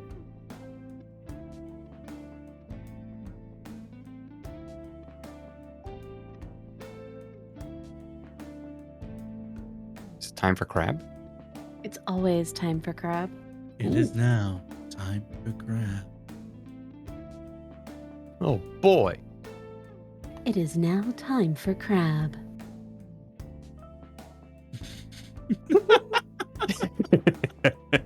Teaching your crabs to read, which is considered forbidden knowledge under your current parental Deirdre the control. Nether Watcher. That is forbidden knowledge, actually. Yeah, no, That is I a agree. great name. Really fucking good. Deirdre the Nether Watcher. Oh my god. So Every good. part of that is good. Right? It's Mhm. incredible.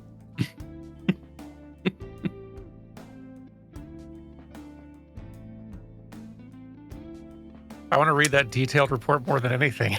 Right? I will say, just for helpful DM nudging here, outside of the letter Coils received, you also have taking up Chestnut's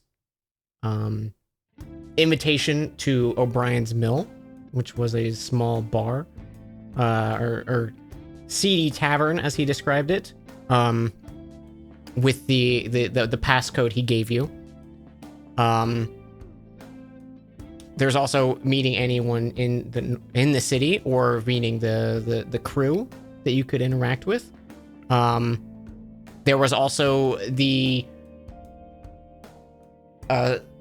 mines that were on the outside of the crater of Northcliffe, that you were told about by the Forge and Forestry, where there were rust monsters supposedly eating away at the mine.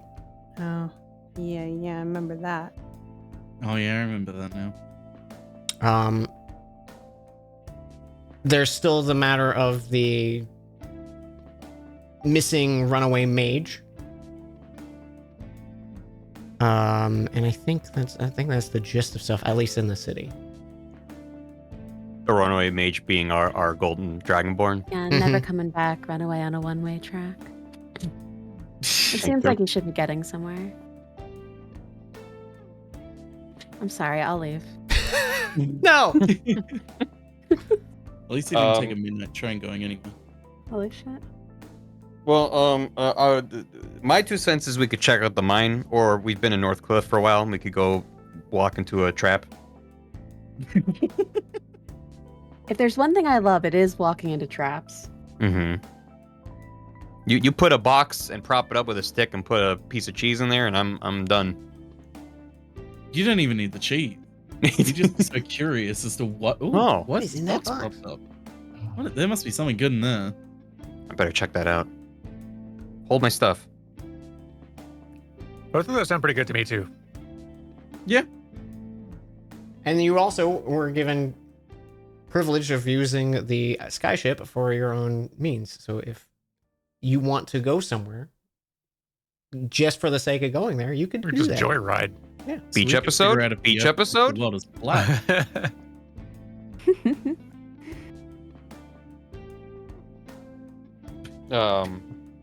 What are rust monsters weak to? Most things. A power washer? 'Cause I don't want to fight rust monsters and like, by the way, we're doing nothing to them. That's my favorite, though. Yeah, I know it is. That's why I'm asking. Mm-hmm. I mean, there is only one way to find out. Okay. You want to fight some rust monsters? You want to? Are we fighting rust monsters? Are we reading the letter and going there? Bring my WD-40. I'll What? say this: as you all are leaving the council hall, if you want, you can give me a perception check. Yes. I love perceiving things. I'll pursue. Yeah, he's on his very fucking good. nerves right now. Without. Yeah.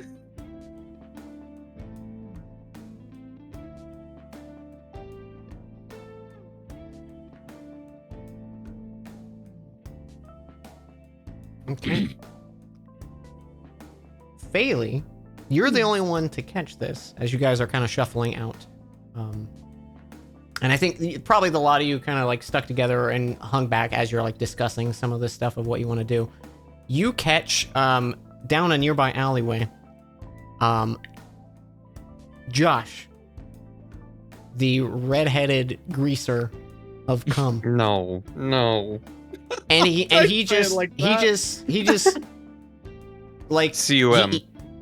he doesn't like lock eyes with you all, but he is watching your group, and as you exit he starts to walk away. He's like maybe like 100 feet away. I imagine I'm probably walking close to Coil. I kind of nudge Coil. Hey, He looks over. we're being watched. And she kind of like points over to where she saw him. You just kind of see him as he like kind of passes by in an alleyway, like he gets behind something where you can no longer see him, but you see the form of Josh. He was one of the other group, wasn't he? Yeah, he was. Or is.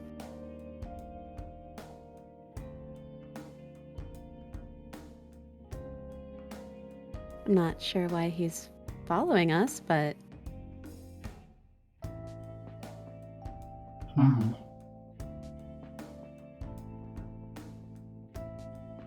we should probably be extra careful.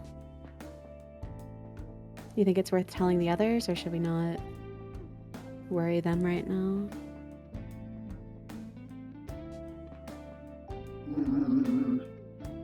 I think knowing is helpful, but I don't really know what his intent would be. Same. Can't imagine it's great. He seemed to walk off pretty quickly when he saw that we were. As you are starting to say this, you hear this loud crash. Maybe like pretty close to your location. There's this loud clattering of like something just toppling over and spilling head over heels. And you look over and, oh, the cabbage cart guy's wheel broke off of his cabbage cart. Oh, they're everywhere. He's making a big scene of it. This is That suspicious. Yeah, we should be mindful of that. It didn't seem like it was a good intention. Ooh, free Can cabbage. he do another perception check to see if there's something else going on that they're not supposed to be looking at while they're Sure, yeah, looking go at ahead. these cabbages? Coil just fucking zooms in. It looks like the wheel just was old and broke, and the DM wanted to fuck with you. Oh, Wow. okay. Well, imagine.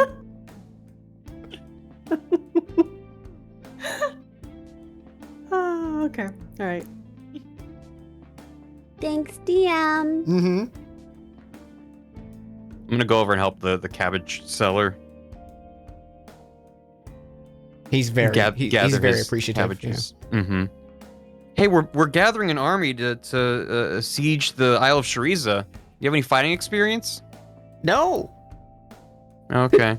Well, if you see anyone, let me know. Okay. Yeah, you got it. Thanks for helping. What's your name? My name's Trilby Hornsparrow. It's Bach. Bach. That's Yeah. a lovely name. That's Makes me name think one. of. Is your last name Choi? Damn, that's good. That's almost like a cabbage. It's kind of close to it, you know. Maybe that's why I thought of it. Hey, you want to get dinner with us, or or lunch? I have What are you up stuff to to? do. I'm selling food on the marketplace right now. Yeah, but they all spilled out on the street, so I figure they're not good to sell anymore. Well, the marketplace isn't here. They're not going to know when I get there. Oh, I will report you to the Crown's Guard for. Please don't. This is all I have. Okay. They're vegetables that came from the dirt anyway. What's the what? Yeah, but you wash them before you eat them, Coil. So then Right. whoever buys them can So- wash them. Oh, have I been eating dirt this whole time? Do you not know what water is, Trilby? Trilby. Trilby. I know. Well, I just thought that the merchants washed them, so then you didn't have to. Trilby. Trilby.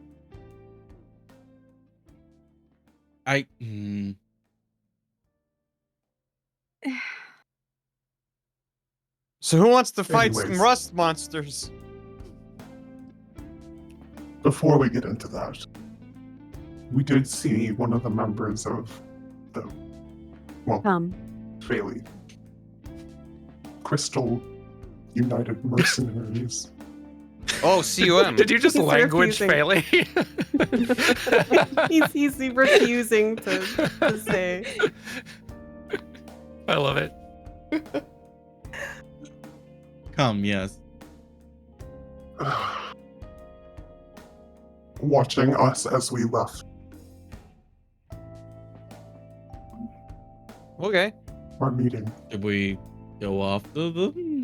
What do you mean they were looking at Oh. us? They were just watching us, so we should be a little mindful of that. I don't know what they wanted or what they were doing, but when he saw that I noticed, he kind of scampered off. Hmm.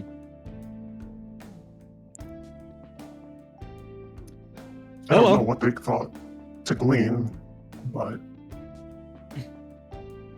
Maybe he knew the cabbages would be on sale. You think he sabotaged the cabbage vendor's cart? I'm just gonna glare over at Trilby as if, like, come on.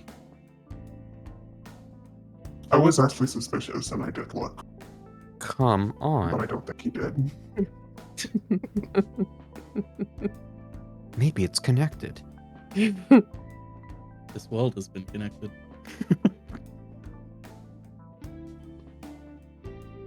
Anyway. Sure, we can keep an eye out, I guess. I don't know why they'd be keeping an eye on us, though. I don't know either, but My they only- are. Right. My Maybe only thought they're- was that they wanted intel on where we were looking to find more artifacts, but it doesn't really matter who finds them as long as someone finds them, right? Yeah. I mean, yeah, if they found one, then that's one less we have to grab, so that's great. Yeah, that seems So great. That's they're good for the realm. working for the same people. Oh. Mhm. Oh, that, well, Allegiances change. we'll have to keep an eye out for them. Suppose that's true. If you see them coming, you better mention it to No. someone. What? Not What did I say? you two. What did I say? Coil! He's just shaking his head. No! Coil, please!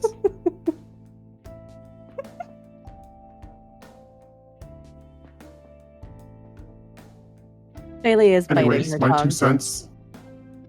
I hate the idea of rust monsters, and I hate the idea of going and seeing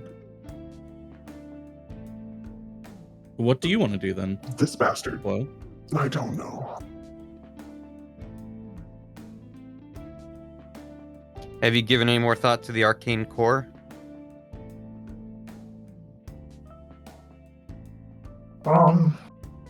No, I've thought more about that black stuff, if I'm to be honest. Surely you feel better having gotten it out of your system, right? you don't look it. I think Coil's looking very dashing today. Just looking questioning at Trilby is like, what the hell are you seeing? What?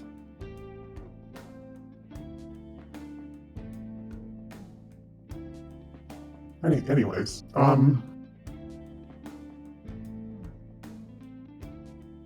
we don't really have a whole. Well, we do. I'll go wherever you guys want to go. I was just putting in my 2 cents.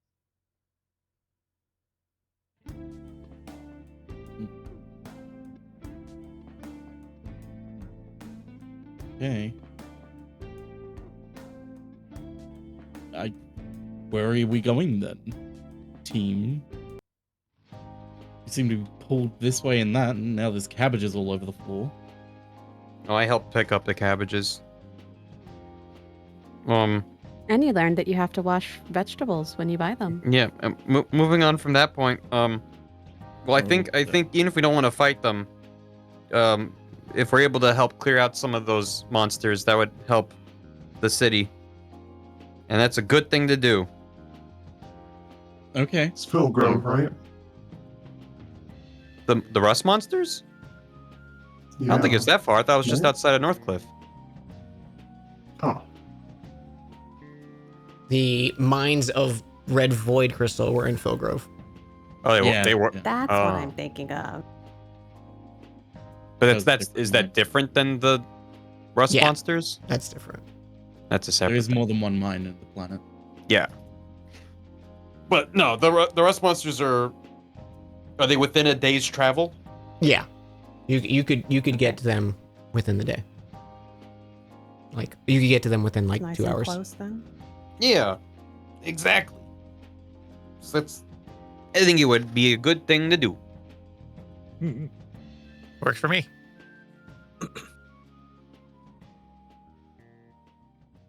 well, let's get it over with then. That's the spirit, Coil. Mm.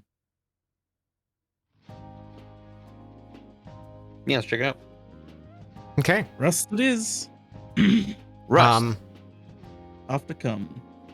Following following the information that you got, you go over to the kind of western side of town over here by these docks, and you haven't had to interact with them before, other than like when you dock with the skyship.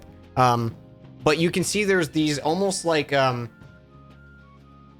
large like platforms, and you can see there's built-in pieces of this green void crystal that the city is floating on, and kind of just all throughout the day at these ports, there are stations built within the outside rim of the crater that, like, where Northcliff broke free from Ilithia, like there is now this vacant sea, and like a crater that spans like a few hundred feet in height.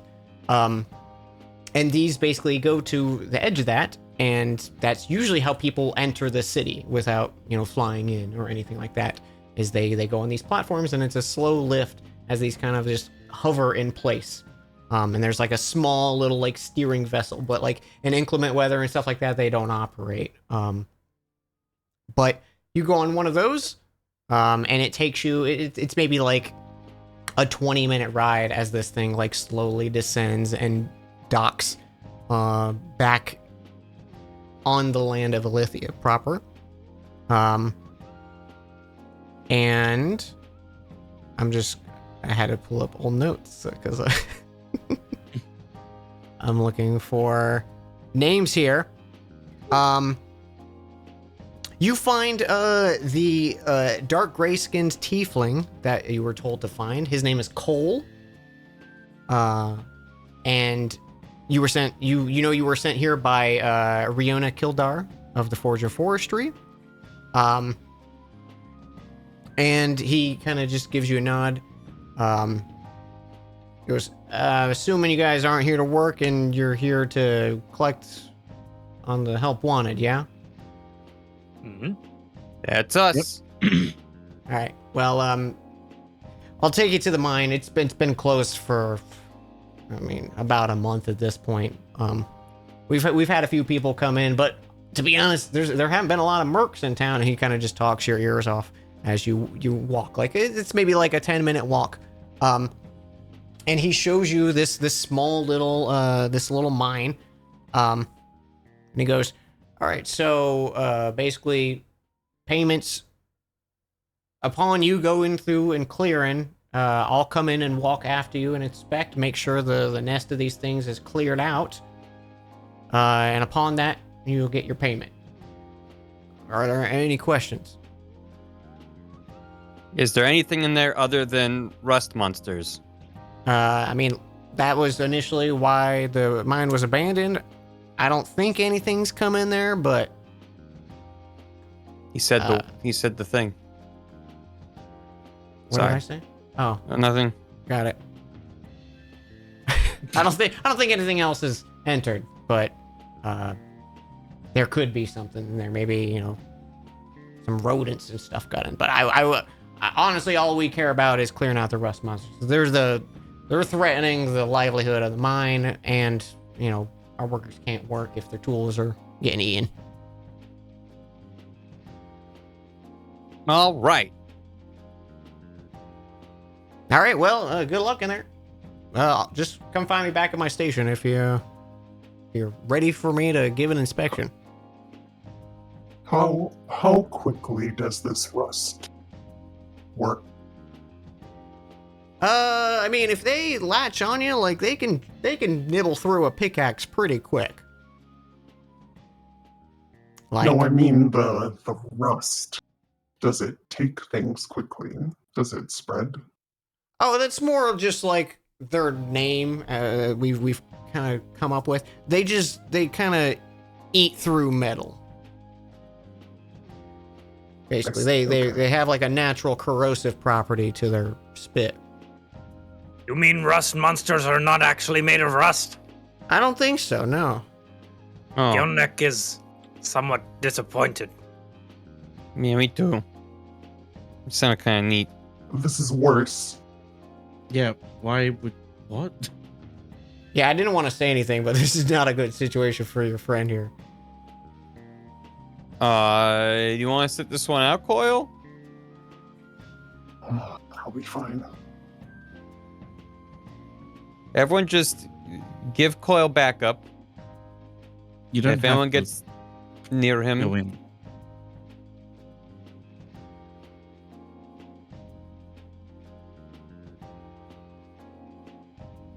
it's up to you, Coil. I'll be fine. All right.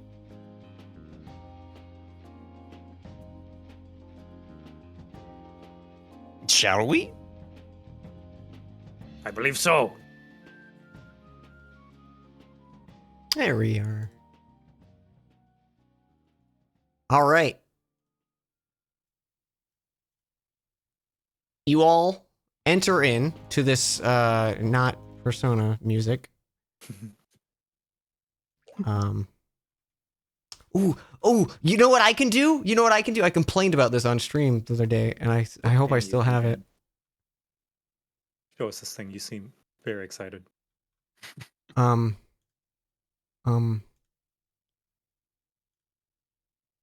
no, did I delete it? No, there it is. Yes. Yeah, inscription music. Yeah. Oh, yeah. Is this the angler? This is the prospector. The prospector. Oh, well, that makes sense. Perfect. So you kind of you walk through this mine a bit. You can still see there's these lanterns hanging. And almost everything but like parts of the wire and some of the casing has been like it's missing chunks of some of these lanterns, and some of them are just totally inoperable. And you can see these small little like arcane wisps inside them. You could see any tool and stuff that's being left out. It's like it's been like just chewed apart or totally like rusted through, gone. It's just like handles of wood basically that you're seeing, and some small specks that maybe were like impure or something like that. You can see spots on the wall where there were like once veins of like iron and stuff, and other ferrous metals, and they've been kind of just like hollowed out. Like none of the rock has been like too much disturbed unless it prevented them from getting closer to the ore. But like a lot of this mine is getting like chewed apart and feasted on.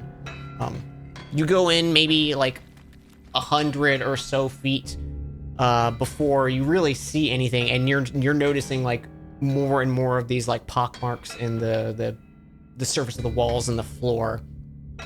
Before you probably like start to hear like the chittering in the distance. And you guys are probably like where you are on the map approximately. You kind of move yourselves around in that little space. But you don't see anything at the moment.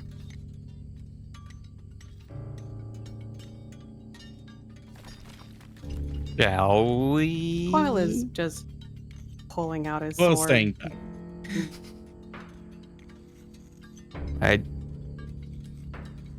I cast armor of Agathis.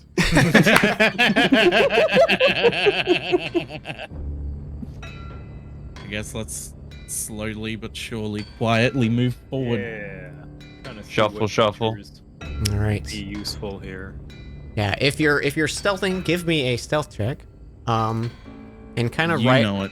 as you approach around, and you can start to see like some of these crates and stuff. You can see this little like a little varmint. This little creature. It looks like a roach, kind of like a big little insectoid. No. But almost like it's got this. It's like a roach and a flea, and in big. It has these kind of large raised up legs and these kind of nasty little like antenna that it's kind of feeling out with stuff, and you can see it's just feasting on like a shovel that's there, and it's just like most of it's gone and it's kind of just gnawing through. Let's give it a little check here. Oh, and he's enjoying this shovel without noticing Yoral's approach. Good. Fuad. Marnthal, you wanna take him Yeah. out? How big is it? He's like the size of like a dog. How big of a dog? Like let's say like a big dog. like a young golden retriever. How Okay. young? I mean, like a puppy's not very big. He's I'm just gonna shoot him with a short bow before this goes any further. he's like a full grown Does a 20 hit it, Dan? poodle. Okay. Mid-sized dog. Yeah, a crit 20. Yes, that hits it. Thank you. Was I- that 26 plus 8? 34. Piercing 34. You pull out your bow, line up the shot, like just plenty of time, relaxed here. This little thing's feasting on, and you notice like almost like its antenna is like suddenly sense something, not like sound or movement, but just like excitement. And it kind of perks up, and as it does this, you just take a shot, and it just skewers it to the wall. And as you do that, I will need everyone to roll initiative. After It's I just pull up it's the just thing. the one bug. There you go. There's the thing. That thing. Oh, for fuck's sake. Yuppie.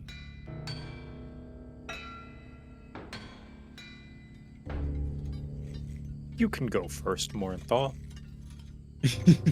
Oh, No, you thanks. go first. No, you go first. Coil gets to stay behind first. Yeah. This is Operation Keep Coil away from bugs. Okay. Good thing Coil has a lot of range. So much range. Let's give it a little roll, shall we? Ooh. Oh. 14. I didn't like that. All right. It's a lot of dice for a lot of nothing. It's that we're literally fighting. one die I rolled. What are you talking about, saying- Dan? It's dead. We killed Yeah, it. then That's too yeah. many. That's Oh, too you're many right. dice. You're right. Yeah. Well, let me I just should be bring it hearing back the to sound of Northcliffe. no dice. There you go. Yeah, we did it. Okay, Hobson. You are up. And you hear the skittering of these sounds like you just hit the hornet's nest, and you can hear a skittering. Ooh. But you can't see anything.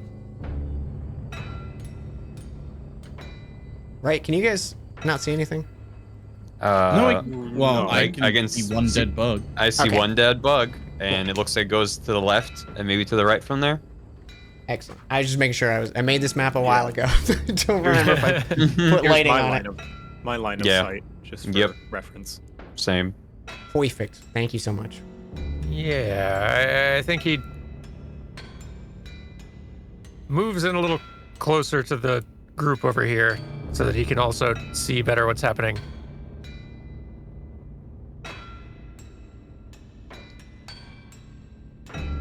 And then maybe like, can I do like a prepared Eldritch Blast for anything that might be, that he might see come around a corner or something like that? Absolutely. You can hold your action for like if you see a bug, you'll launch your Eldritch Blast. You can. Let's do that. All right. Otherwise, there's literally no point in me having cast Armor Vac at this before the combat started. Now that's a perfect time to do it. It's fantastic. Yeah, all right, but yeah, that's my turn. Okay. Then. Little buggies. Oh, they're pretty fast buggies. 1, 2, 3, 4, 5, 6, 7, 8. 1, 5, 6, 7, 8.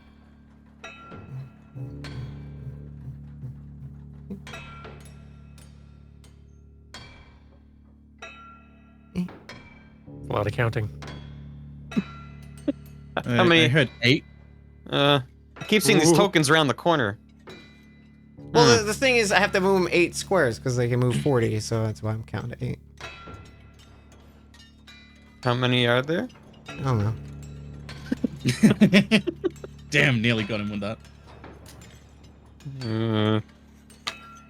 Almost done. Hang on. Ah, damn it, they could take a...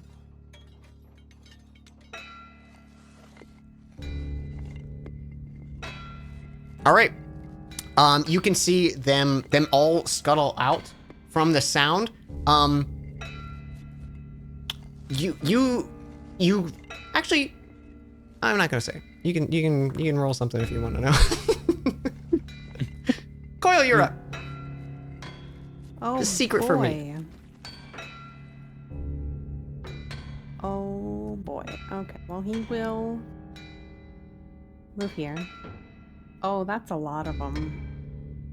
Anyways, he happens to remember that he does have a crossbow built into his arm, so he doesn't have to go and slap. Heck You yeah. have a crossbow built into your arm? Mm-hmm. This whole time? Yep. He would rather smash.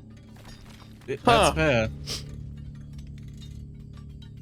I don't blame you, but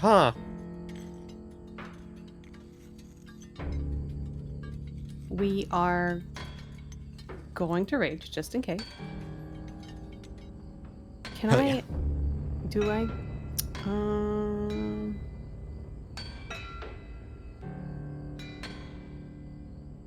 never mind. Okay, we shoot. We're shooting this closest one.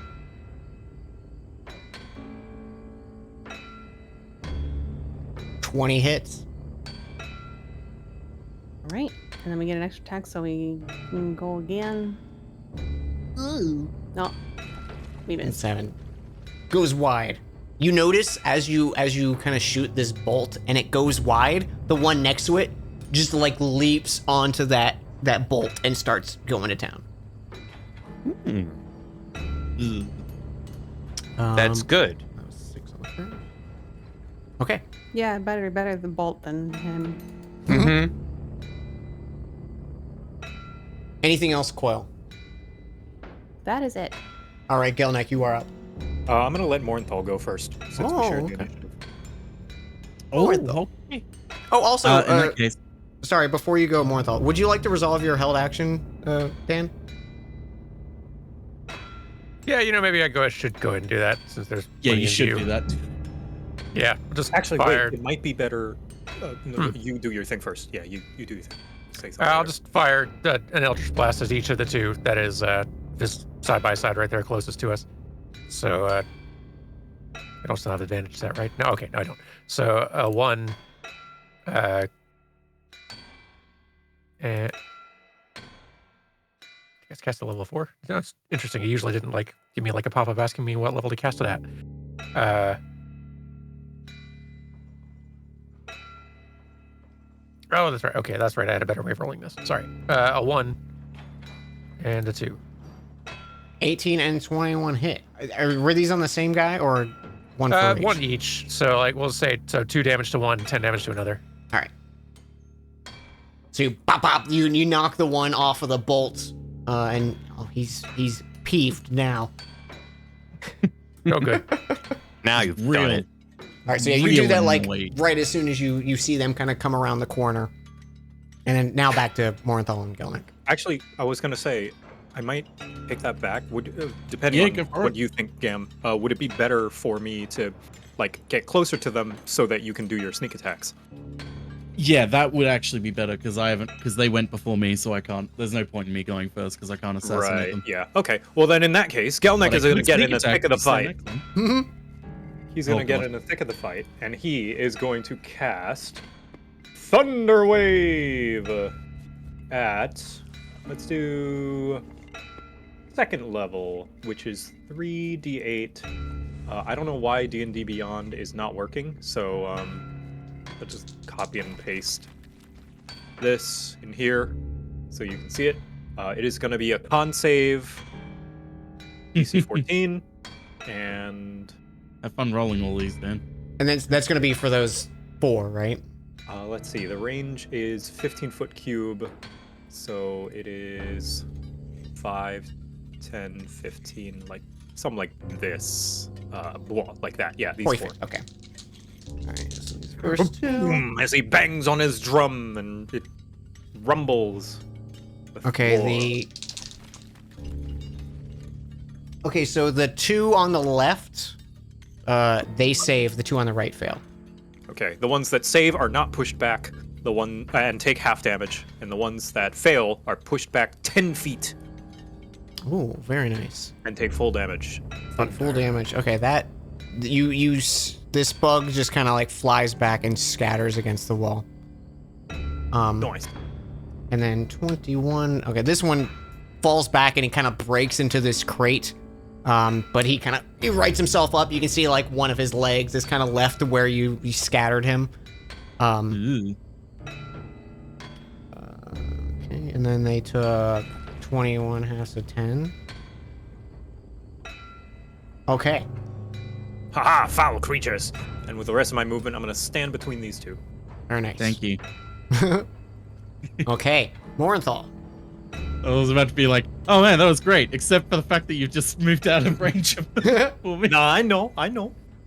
Okay, I got I'm you. gonna move a little bit closer just so I can try and get better eyes on him, and I'll go for the one that's closest to me. Ooh, with another arrow. Does a 26 hit, Dan? Absolutely.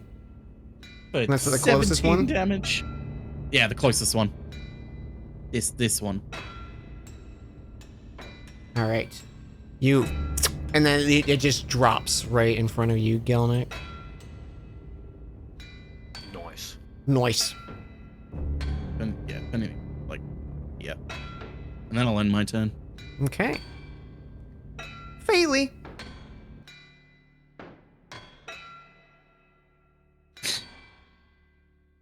Which of us will you hit? Wow. Nicole's You're currently muted, by the way, Nicole. Oh shit. Well, I definitely wasn't angrily replying to your sassy comment. That would be so silly. I would like to cast Wall of Fire. Yeah. Ooh. It covers. It's 2 enemies, up to 2 creatures within 5 feet, right? So it's technically only going to cover like what, the middle of 2 squares. Wait, Wall of Fire? Yeah. Is the description wrong in there? Because that seems very wrong. It's up to 60 feet long, 20 feet high, and 1 foot thick. Yeah, I don't know why the description says up to 2 creatures within 5 feet. I'm casting Wall of Fire. You know,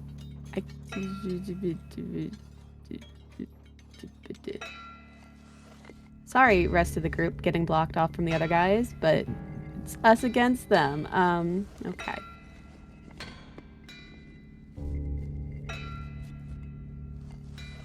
Yeah. Okay. Let's give that guy a Jesus. little save real quick. The damage on it. Yeah, he's dead. What the 5d8 on that? Yeah. Yeah.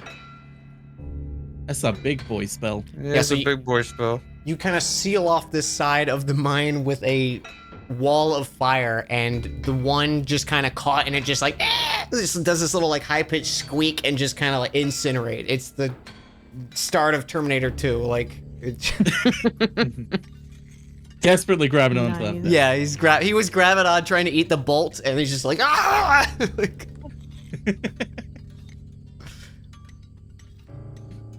Perfect. yeah.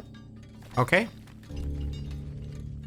Trilby, you now have a giant wall of fire blocking anything you can see, but it's a wall of fire. Neat. I'm gonna summon Scrubbins. Scrubbins. Some. That's good. I gained 1 dollop of Void Crystal. Oh, nice. It's an 11 or better. And he's in flamethrower mode because it seems like fire's pretty good here. And that's my action. I can still move though, yeah? Yep. Of course, yeah. Alright, I'm gonna... Yeah, I'll just kinda scooch over here. Oh, good news, I don't see any immediate other bugs. Oh, that's good. What's the bad news? It seems like this keeps going. Ah. And I think This that's my is the turn. only way in. Okay. Hobson. Hobson is going to try to get closer to be more useful. Yeah, he'll move up. Let's see. Right around here, I think. And that should be just good enough to get an angle on these two over here. And he'll send another volley of Eldritch Blasts at them, 1 each. 1, 2. I'll give you God damn. the attacks. I think I'm probably gonna do disadvantage on them, which this first one will hit no matter what, just because the wall is totally encasing this space. Oh, that's fair. Yeah. All right, so yeah, one of them hits the the one that rolled for 27 the first time. We'll just roll it again. 19. Okay, and give me one more roll just because it's a disadvantage. Oh, sure, yeah. Yeah. God damn. I'm hitting Hits- these bugs. You're hitting the bugs. The bugs they're you can't even see them, and you're just launching these volleys of missiles through this wall of fire. Fucking flame lick Eldritch No. Blast. I'm not even looking. I'm just flinging my hand back behind me. Yeah. Anyway, I started blasting. Okay. So I don't know which of those damages we take, but we'll take yeah. we'll take the 2 10s. That's why not? Okay. Yeah. You hear some screeching on the other side. Cool. Yeah. I did good today.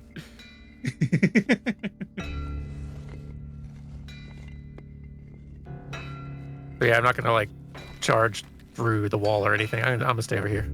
Yeah, we might die charging through it. I'm good. I'm good here.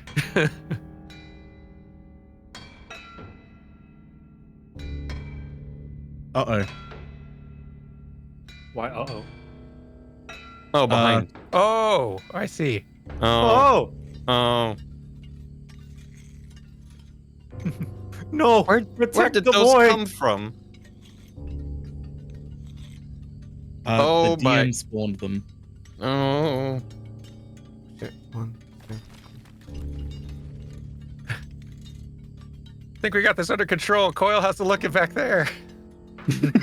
Oh no! More? How many? Oh god, they're gonna T-spin. Oh no.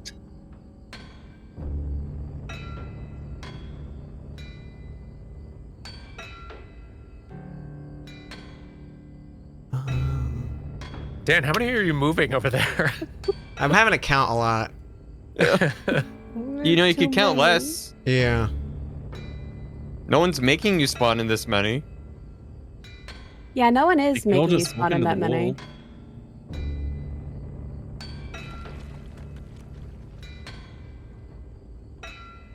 It's like the DM equivalent of a game loading more enemies and NPCs than they can actually handle. Yeah. Dan's running at 4 frames per second right now. Okay. You notice as this wall is kind of sealing off the chambers, all those little like porous holes in the wall where these veins have been cleared through. You hear kind of shuffling through them as they're kind of shoving themselves between these spaces in the walls and going through those mines those veins of ore that they've already eaten out.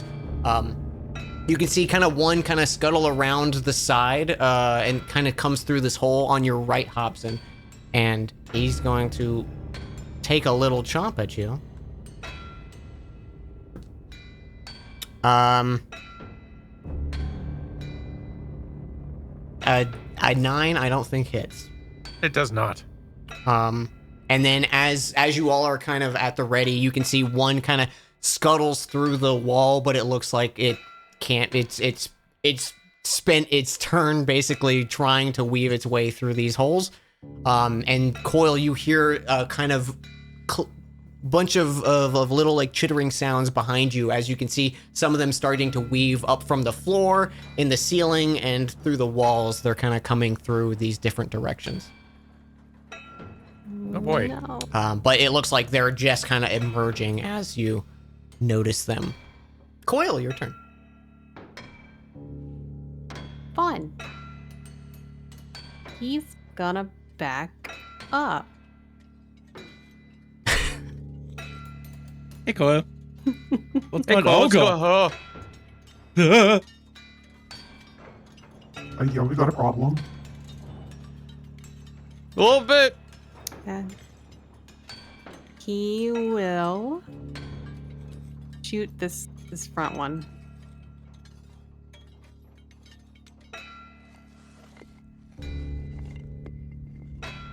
Does 14 hit? 14 is their AC. That does hit. Also, which one were you taking? Sorry, I was looking at something. This this boy. For We're gonna 9. shoot him again.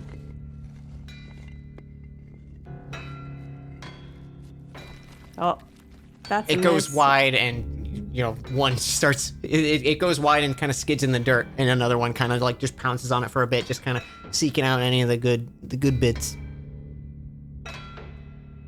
And I think just to like keep them as far away from them as possible, he's going to action surge and shoot again.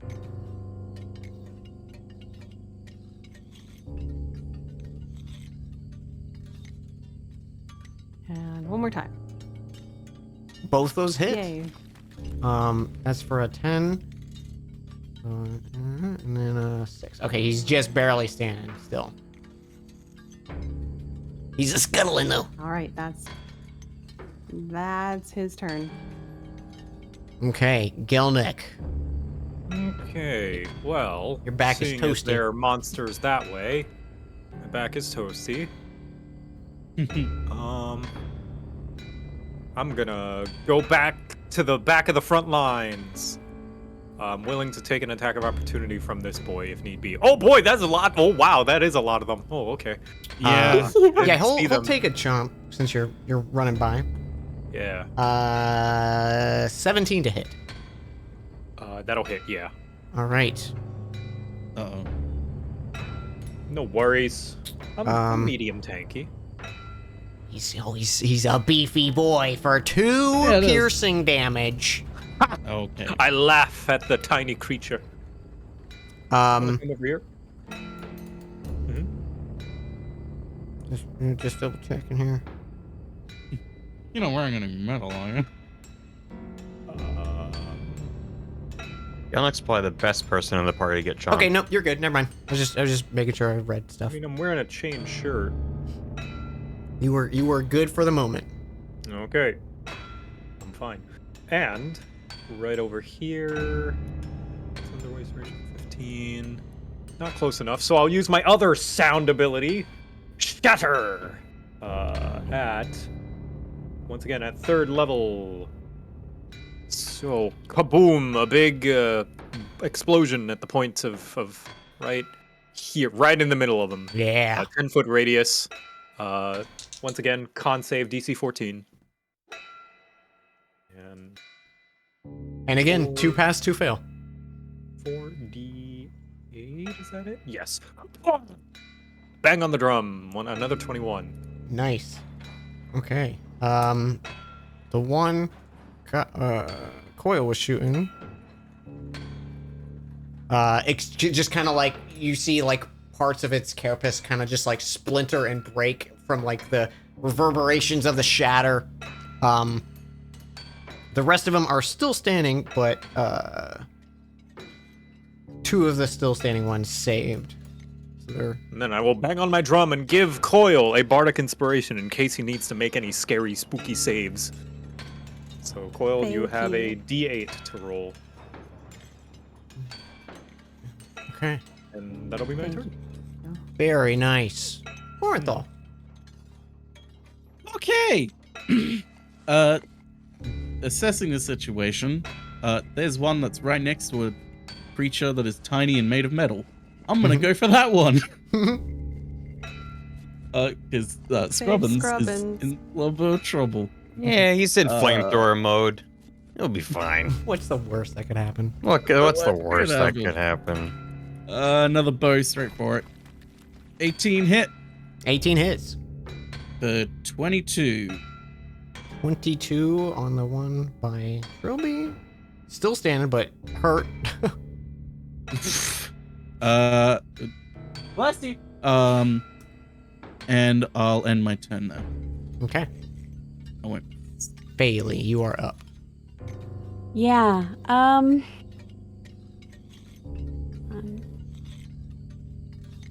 gonna come over. Oh.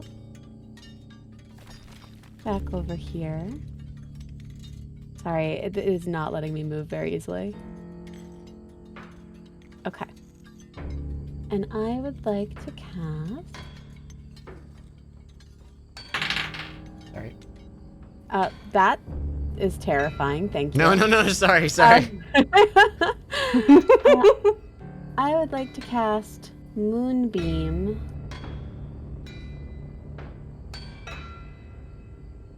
Which... Right...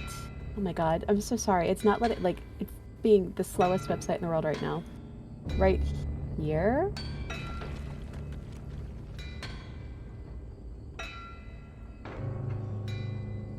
Uh, 5-foot radius. Okay. I'm gonna be that guy. Both Moonbeam and Wall of Fire are concentration spells. So you will have to stop. Yeah, you'll have to stop your Wall of Fire. Well, Oh, there's that's fine. Yeah, that's fine. there's definitely no more bugs to the north, right? Right? Right. Yeah. Yeah, that's totally fine. The beacons aren't lit. Gondor's does not call for fine. aid. Yeah. I'll say because these like creatures are kind of like scuttled together. Like if with your placement of the moonbeam, you can hit all 3, even with a 5-foot radius. Oh yeah, let's fucking go.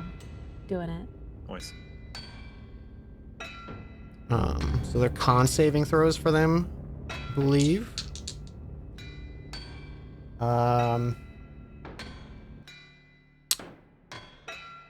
Does a 15 save? That would be great if I could look at anything on my sheet. It'd be real neat. Totally good. Speldishi.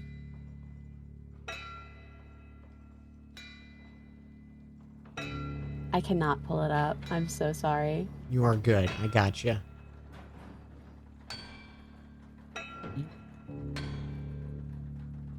$16. Okay, so they all fail. All 3 fail. Idiot. So I think 2d10 radiant damage.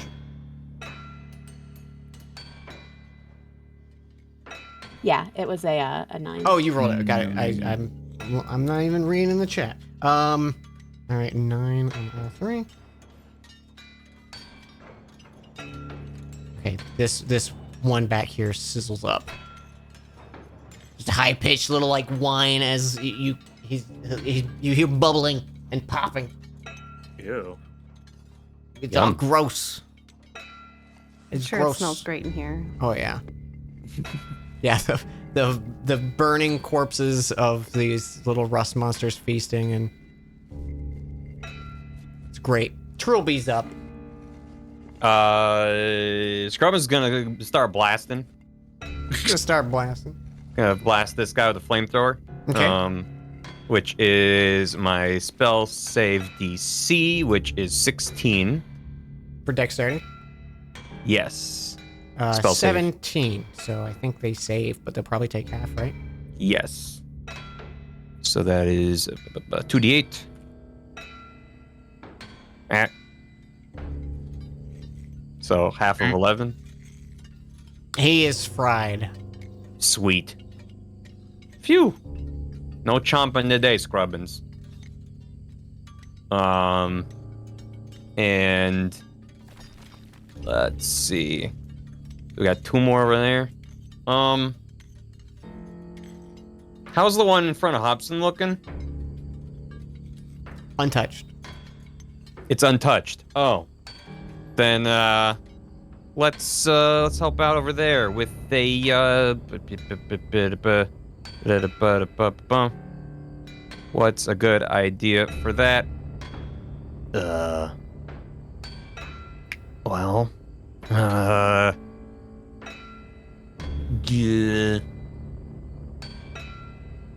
Is Scorching Ray gonna be overkill for that? I mean, they have to hit. Yeah, they have to hit. So, yeah, screw it. All right. Ba-pow. I think the first one hits. Whoa! Yeah. Wow. And then I just roll a damage again, or I just Just click the Scorching Ray button 2 more times. a boom and a boom. Wow! Oh my God. Are you Hell. kidding me? Okay. You guys were saving it for this dangerous fight. Apparently. Trillium Tell over here. Yeah, you fucking... You like... Hobson, you notice like this one scuttles through this hole in the wall behind you. You like go to ready yourself, and then just these 3 bolts of laser fire like come from behind you and disintegrate it. Gracious. Hobson's just standing there, shocked like Pikachu.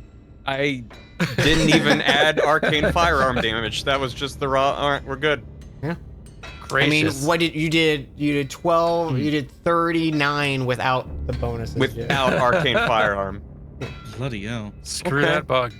Well, that's why I only have 3 level 2 spell slots, I guess. Because when they hit, and I can also move. Yeah. Oh yeah. Yeah. I'm gonna try to scope out over here. Okay. Can I do partial movement? Yeah, you can break up your movement as much as you want. Because I can be like, I want to go over here and then see what's at it. Yeah. What's up? Give me a quick perception check. You know, nothing would make me happier. 15. On the left path, you can see like a little bit of a trail of this bug blood. One of the ones that got hurt. Going to the left. I'm not gonna go too far all on my own. Just gonna scope it out. Just scoping. Yeah. All right, Hey, that's my turn. Kenobi. That's it. No problem. I think there's one more this way. Okay. Maybe more. Hobson, you have bug guts Yeah. galore near you. I think, given it sounds like there's a lot more commotion going on over here, Hobson actually charges up with this group and maybe even squeezes past to charge ahead. Ooh. And yeah, 2 more Eldritch blasts at these things. Boom boom. Boom, boom. What are you guys doing? Oh, Good gracious. What are you What doing? is happening? This makes up for all those shit rolls earlier we were all Just doing. no one say anything, and it'll be fine. Don't jinx it. Okay, there's you blast them. Anyways, you started blasting. And the other one's looking rough. He's got 1 foot. He's just dragging himself by 1 foot. Anything else for That's me. Hudson? Nah, I'm good. All right. He charges you, and he drags his bloodied corpse to your booth, and he's gonna try to bite. You know what? No, he's not gonna bite you. You know what he's gonna do? He's gonna look at you. Oh. Make a dexterity saving throw. Okay. Why Sure. is that terrifying? That is terrifying. 16? 16. His antenna move in a way that it, like, you can see they're kind of pinpointing parts of, like, what you're wearing and wielding that are metal, and it's almost like he's trying to just, like, almost like you know when you wrap up a towel and you try to, like, flick it kind of thing. Like he's trying to do that and, like, pinpoint parts of your armor and your gear. Like, one goes for the gauntlet, one goes for, like, your belt and stuff like that. They don't connect though. Oh, good. Good.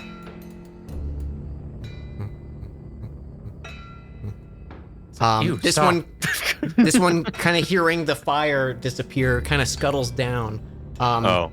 And it's going to Boy, I didn't think this through. did I? it's gonna do this. I need a dexterity saving throw from Scrubbins. From Scrubbins, no. No. Let me see. What would I do for that?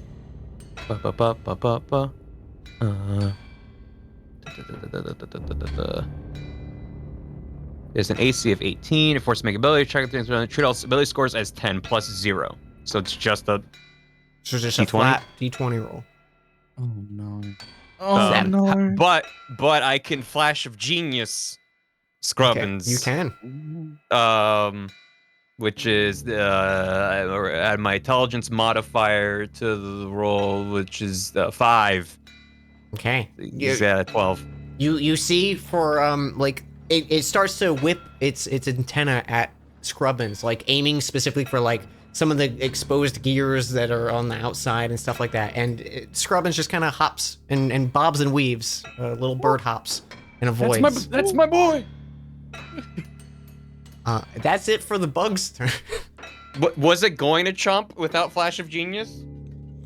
It would. Can I ask that? Yeah. 7 Woo! was a failure. Oh my god. All right. Quill, it is your turn. All right, we're gonna shoot again. We're shooting this one.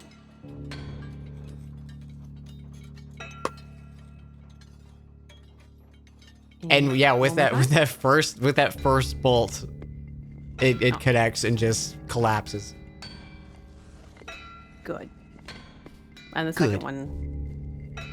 Yeah, you can Good. yeah, the second one maybe you spin around to try to hit the one behind you, but it kind of just scatters on the rocks.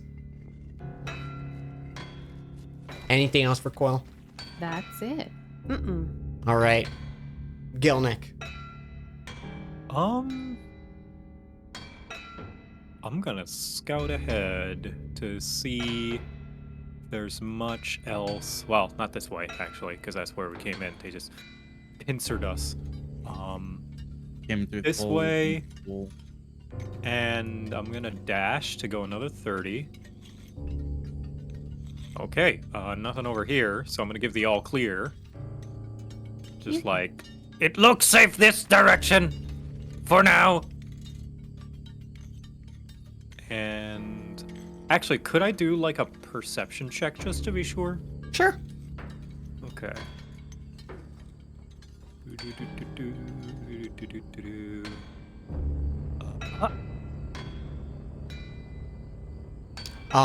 You kind of give a listen in and like hearing the sounds of them kind of like burrowing in the walls that you heard like a few moments before, and other than like the small commotion you hear by Trilby, like there's not much coming through the cave, so you're not 100% sure, but it seems pretty quiet on this side.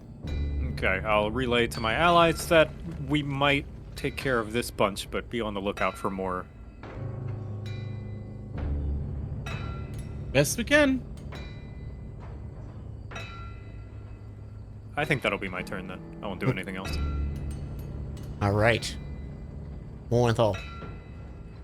Okay. I'll move up here. And I guess I'll just start blasting again. The one that tried to harm our good little buddy. Yeah! Whoop, wait. There we go. Yeah!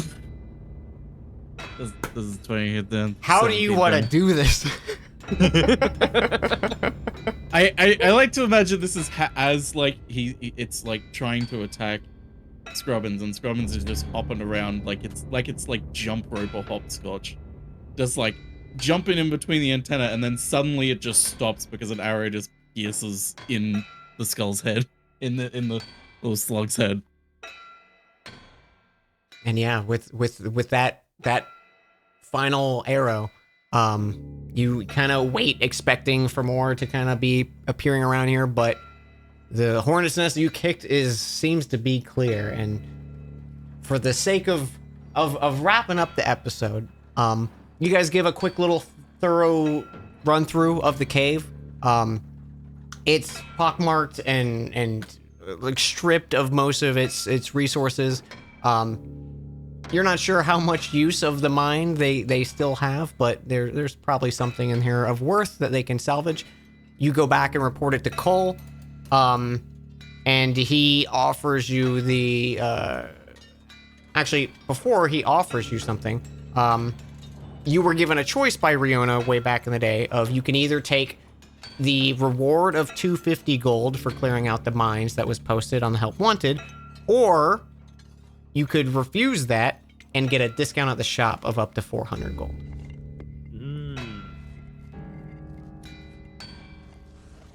Ooh, do we need to buy anything? Well, that's the thing, is like, we save money in case there is a big thing that we can buy, but that would incentivize us to get some resources and stuff. Alright. I guess Yeah. we should go for the discount then. 400 gold is worth more than 250 gold. Well, 400 store Yeah, credit. the discount. Well, yeah. True. 250 isn't enough. It's only enough to buy one ring anyway. And a tip for the chameleonaire. Yeah, and a tip. Yeah, of course. A tip of 50 gold. Does Jesus. he really need a tip? I mean, think of all the effort he puts into it. Yeah, he does. Get a license before you start selling. I think discount sounds good. Okay. Whoever needs it. As you kind of exit the cave, you relay this information to Cole, and he gives a pass through. He signs off, and he's like, "All right, I'll pass the word along to Riona, and she should have the store discount for you." Thanks for clearing this out. We're gonna see what we can salvage out of this, but we appreciate your help. And he kind of just sends you guys on your way. Are you guys wanting to just go back into the city, or is there anything you want to do on the crater? There's not much to see out here. It's more of just like the main roads kind of connect to the city this way.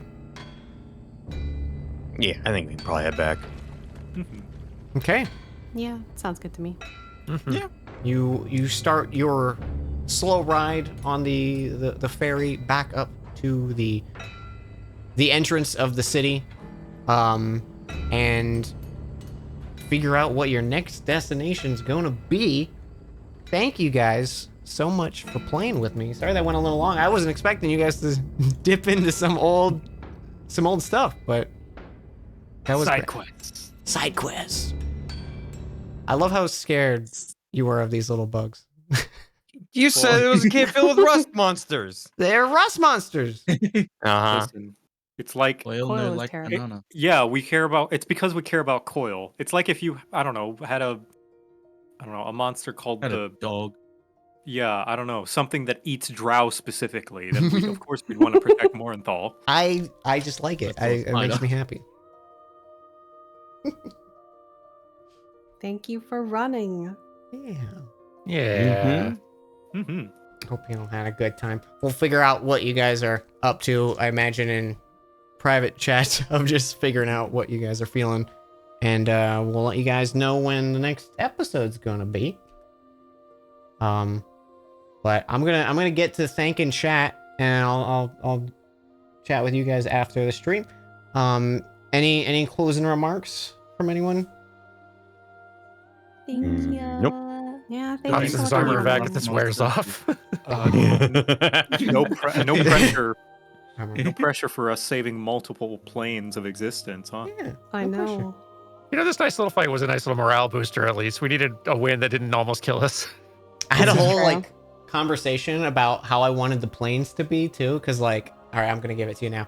So like, there's different, obviously, many ways of interpreting the planes of existence. The way I always like to imagine it is like, okay, so you got your Earth here, right? Or we got Alithia, the prime material plane, and all of the solar system and cosmos or whatever exist in this one realm, and then like overlaid on top of that are our like respective realms of these surrounding dimensions that are kind of like imagine like okay, hang on. I need to I gotta draw this out real quick for you guys. Okay, so like imagine you have a bunch of spheres. Oh, you guys can't see this. Only chat can. I'm imagining it. You imagine you have like a imagining it, bunch yeah. of spheres all in a repeating pattern, and they're just in a grid, right? And at the center of this grid is the material plane, and then you have this is too many around it, but you have six circles surrounding this central circle, and then each of those circles has circles beyond it, and those are the realms of the like fun, unique, weird dimensions and stuff. The close six are your elemental planes and the Shadowfell and the Feywild. Those are like the close ones that is common among planar travel. And then you have the outer ones where it gets wacky, and you can have like the realm of our Earth, like IRL Earth is out there and kind of thing. And it's hard to get to those because you already have to pass through like one dimension to get to the next one, and there's not like a close gap for plane walkers and stuff to happen. Anyways, I just thought it was cool of like the way I imagine it is they're all overlapped like the same instance of Earth, but in a different possibility kind of thing. And with Shariza, like because they broke that, like the same Isle of Shariza is in every single plane of like this sounds one like spot. Mhm. Wow. Wow. So it's like, I don't know. I was gushing about plane stuff earlier, and I was like, I want to share my dumb thoughts. No, it's so That's cool. terrifying. Yeah, just a little bit. Just a little wrinkle in reality. A little A much. wrinkle in time. Things to look forward to. Things to look forward to. I'm very excited for you guys to get there. By the way, like I know it's so far down the road, but it's like it's one of the things. Like when I sat down and like started writing this campaign, like that was one of the first things I settled on. So I'm very excited for it, but also Yeah. terrified of it and too scared to Mhm. actually go Right, touch it. Yeah, mortified but excited. yeah, Yeah, for I will sure. say, when we get there, we might have some special episodes where it's just you and one of you and me. Ooh, Ooh. that'd be cool too. Maybe not. Maybe the dice will play a different way, but that could be a Maybe possibility. we'll get a ring that negates everything. Yeah, maybe. That'd be a hell of a ring.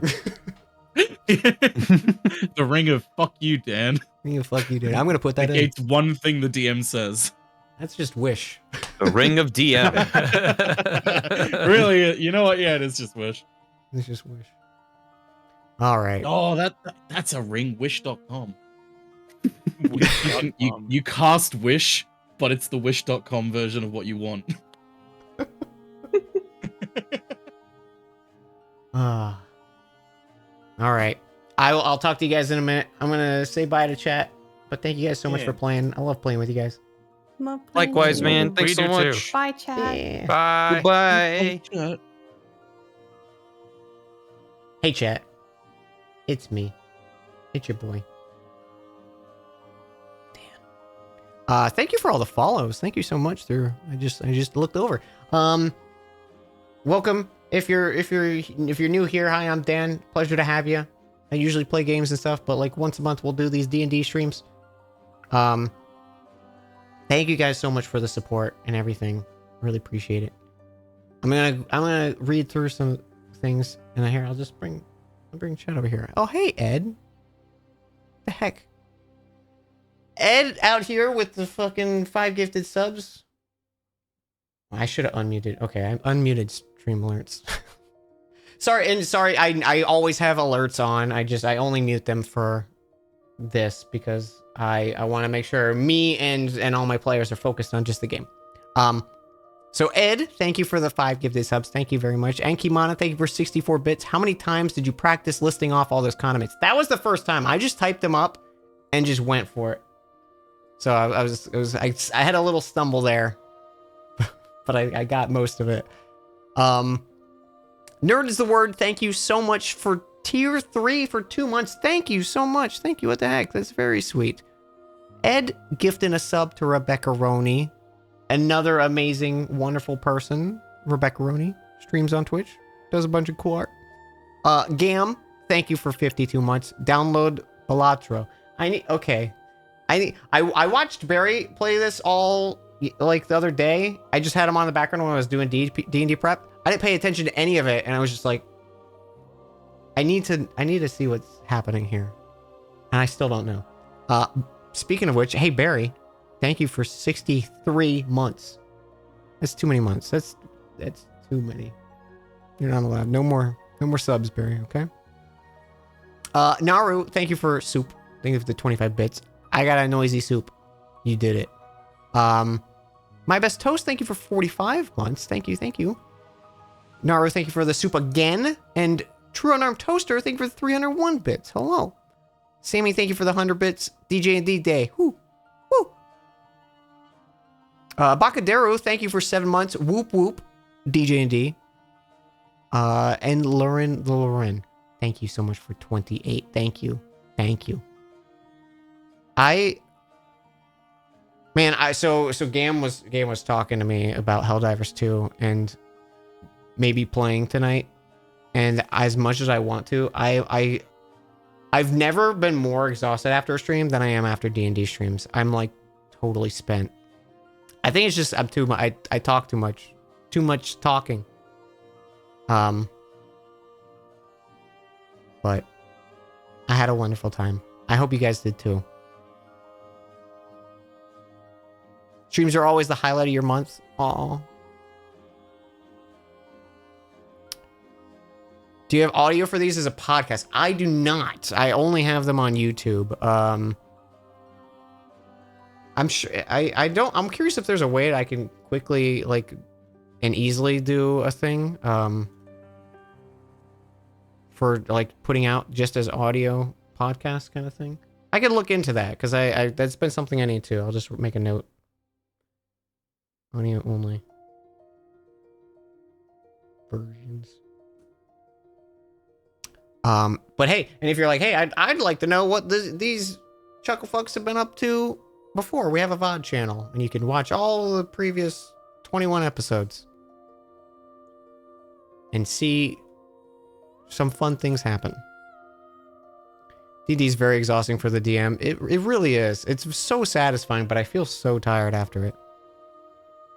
Rip Clive. Pour one out for Clive. There's still fine parts of Clive in the barn.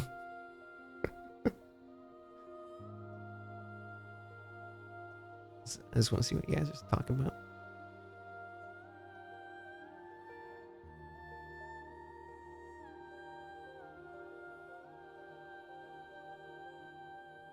Scarier finding out not what damage you do. I know. Rust monsters as an idea are really scary, especially for a Warforged. they're not as scary as they should be. I think they should be a little more powerful than they actually are, stat wise. And I kind of probably would have played with it, but they didn't do one thing. They didn't even get one hit off. Actually, I think one of them bit Gelneck for 2 damage.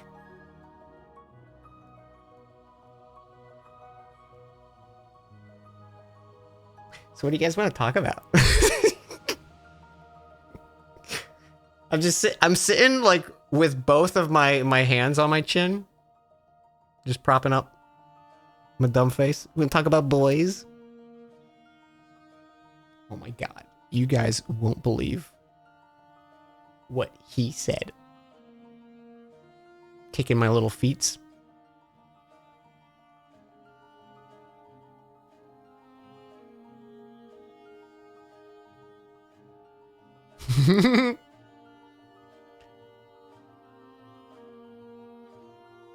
You got some doodles? Oh my gosh. Jack's like looking through your art like after is the highlight.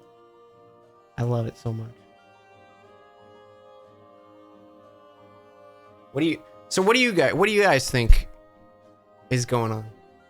Any good thoughts and theories and stuff? You don't have to humor me. I just like hearing about D&D. I just like knowing people are thinking.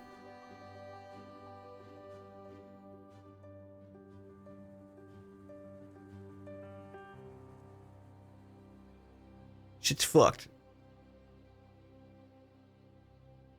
I'm very curious what Saren decides to do with Coil.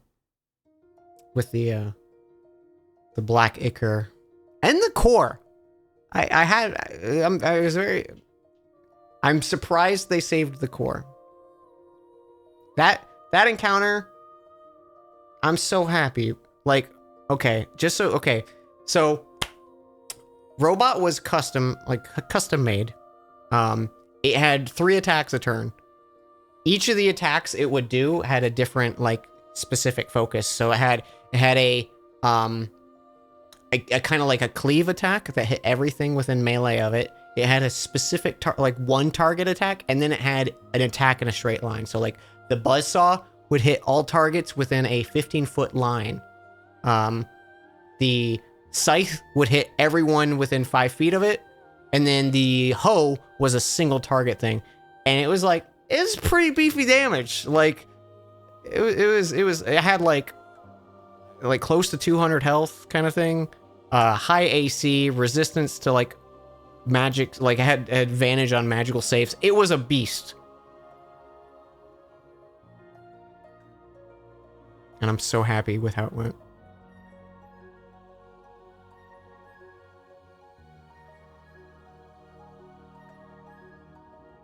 Robot's part of a line of production. So like in the previous campaign of like Ilithia that I've done before, there's been this big mech fight that I had that it was a low level fight, but it was like a big threat. And it had 6 different arm attachments, and it would change out its arm attachments randomly. Like I would roll for what arm got replaced. So I had like one that was like a glass, like one of those Tesla balls kind of thing. And it would do like an AoE, a stun effect kind of thing. There was like one that was a hammer that could do like a little AoE knock prone kind of situation. And then it had this sword that could just do like massive damage. I love that kind of stuff in combat where it's like it can change out its parts and kind of handle situations. Because when it's like a rust monster, it can do 2 things. It can attack. It can do its save with the tentacles or bite, and that's it. Like I don't know. I like giving stuff a little more options to do, and it's just more fun as a DM in combat of being like, how would this play out, kind of thing.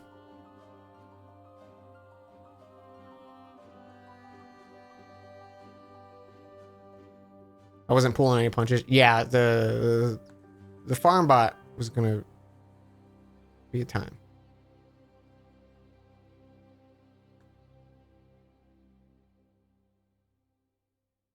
Oh man, I want to gush about stuff, but I can't yet. I'm so excited though. D&D's good. I should probably end stream. Let's find someone to raid.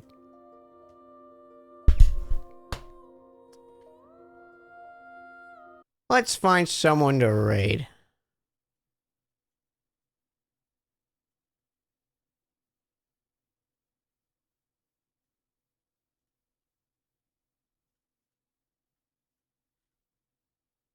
Who's streaming? Who's streaming? Lots of folks streaming.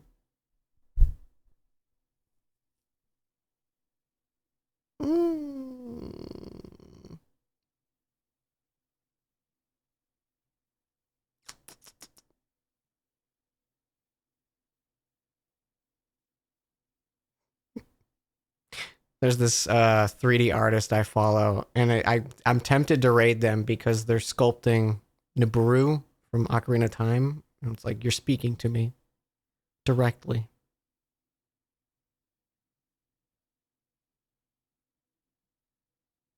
But I also don't know them. So I'm always hesitant to... It's like, let's, I'll throw them your way. Why not? They make some incredible 3D models and sculpts. I've followed them for years. Back when I was like actively active on Twitter and stuff like that. But I've popped into their stream a few times just to kind of lurk. So hopefully it's good vibes. If not, you can just say hi and dip. But I'd appreciate bringing good vibes over. Have a wonderful rest of your evening, and I'll see you probably guys tomorrow. Have a good one.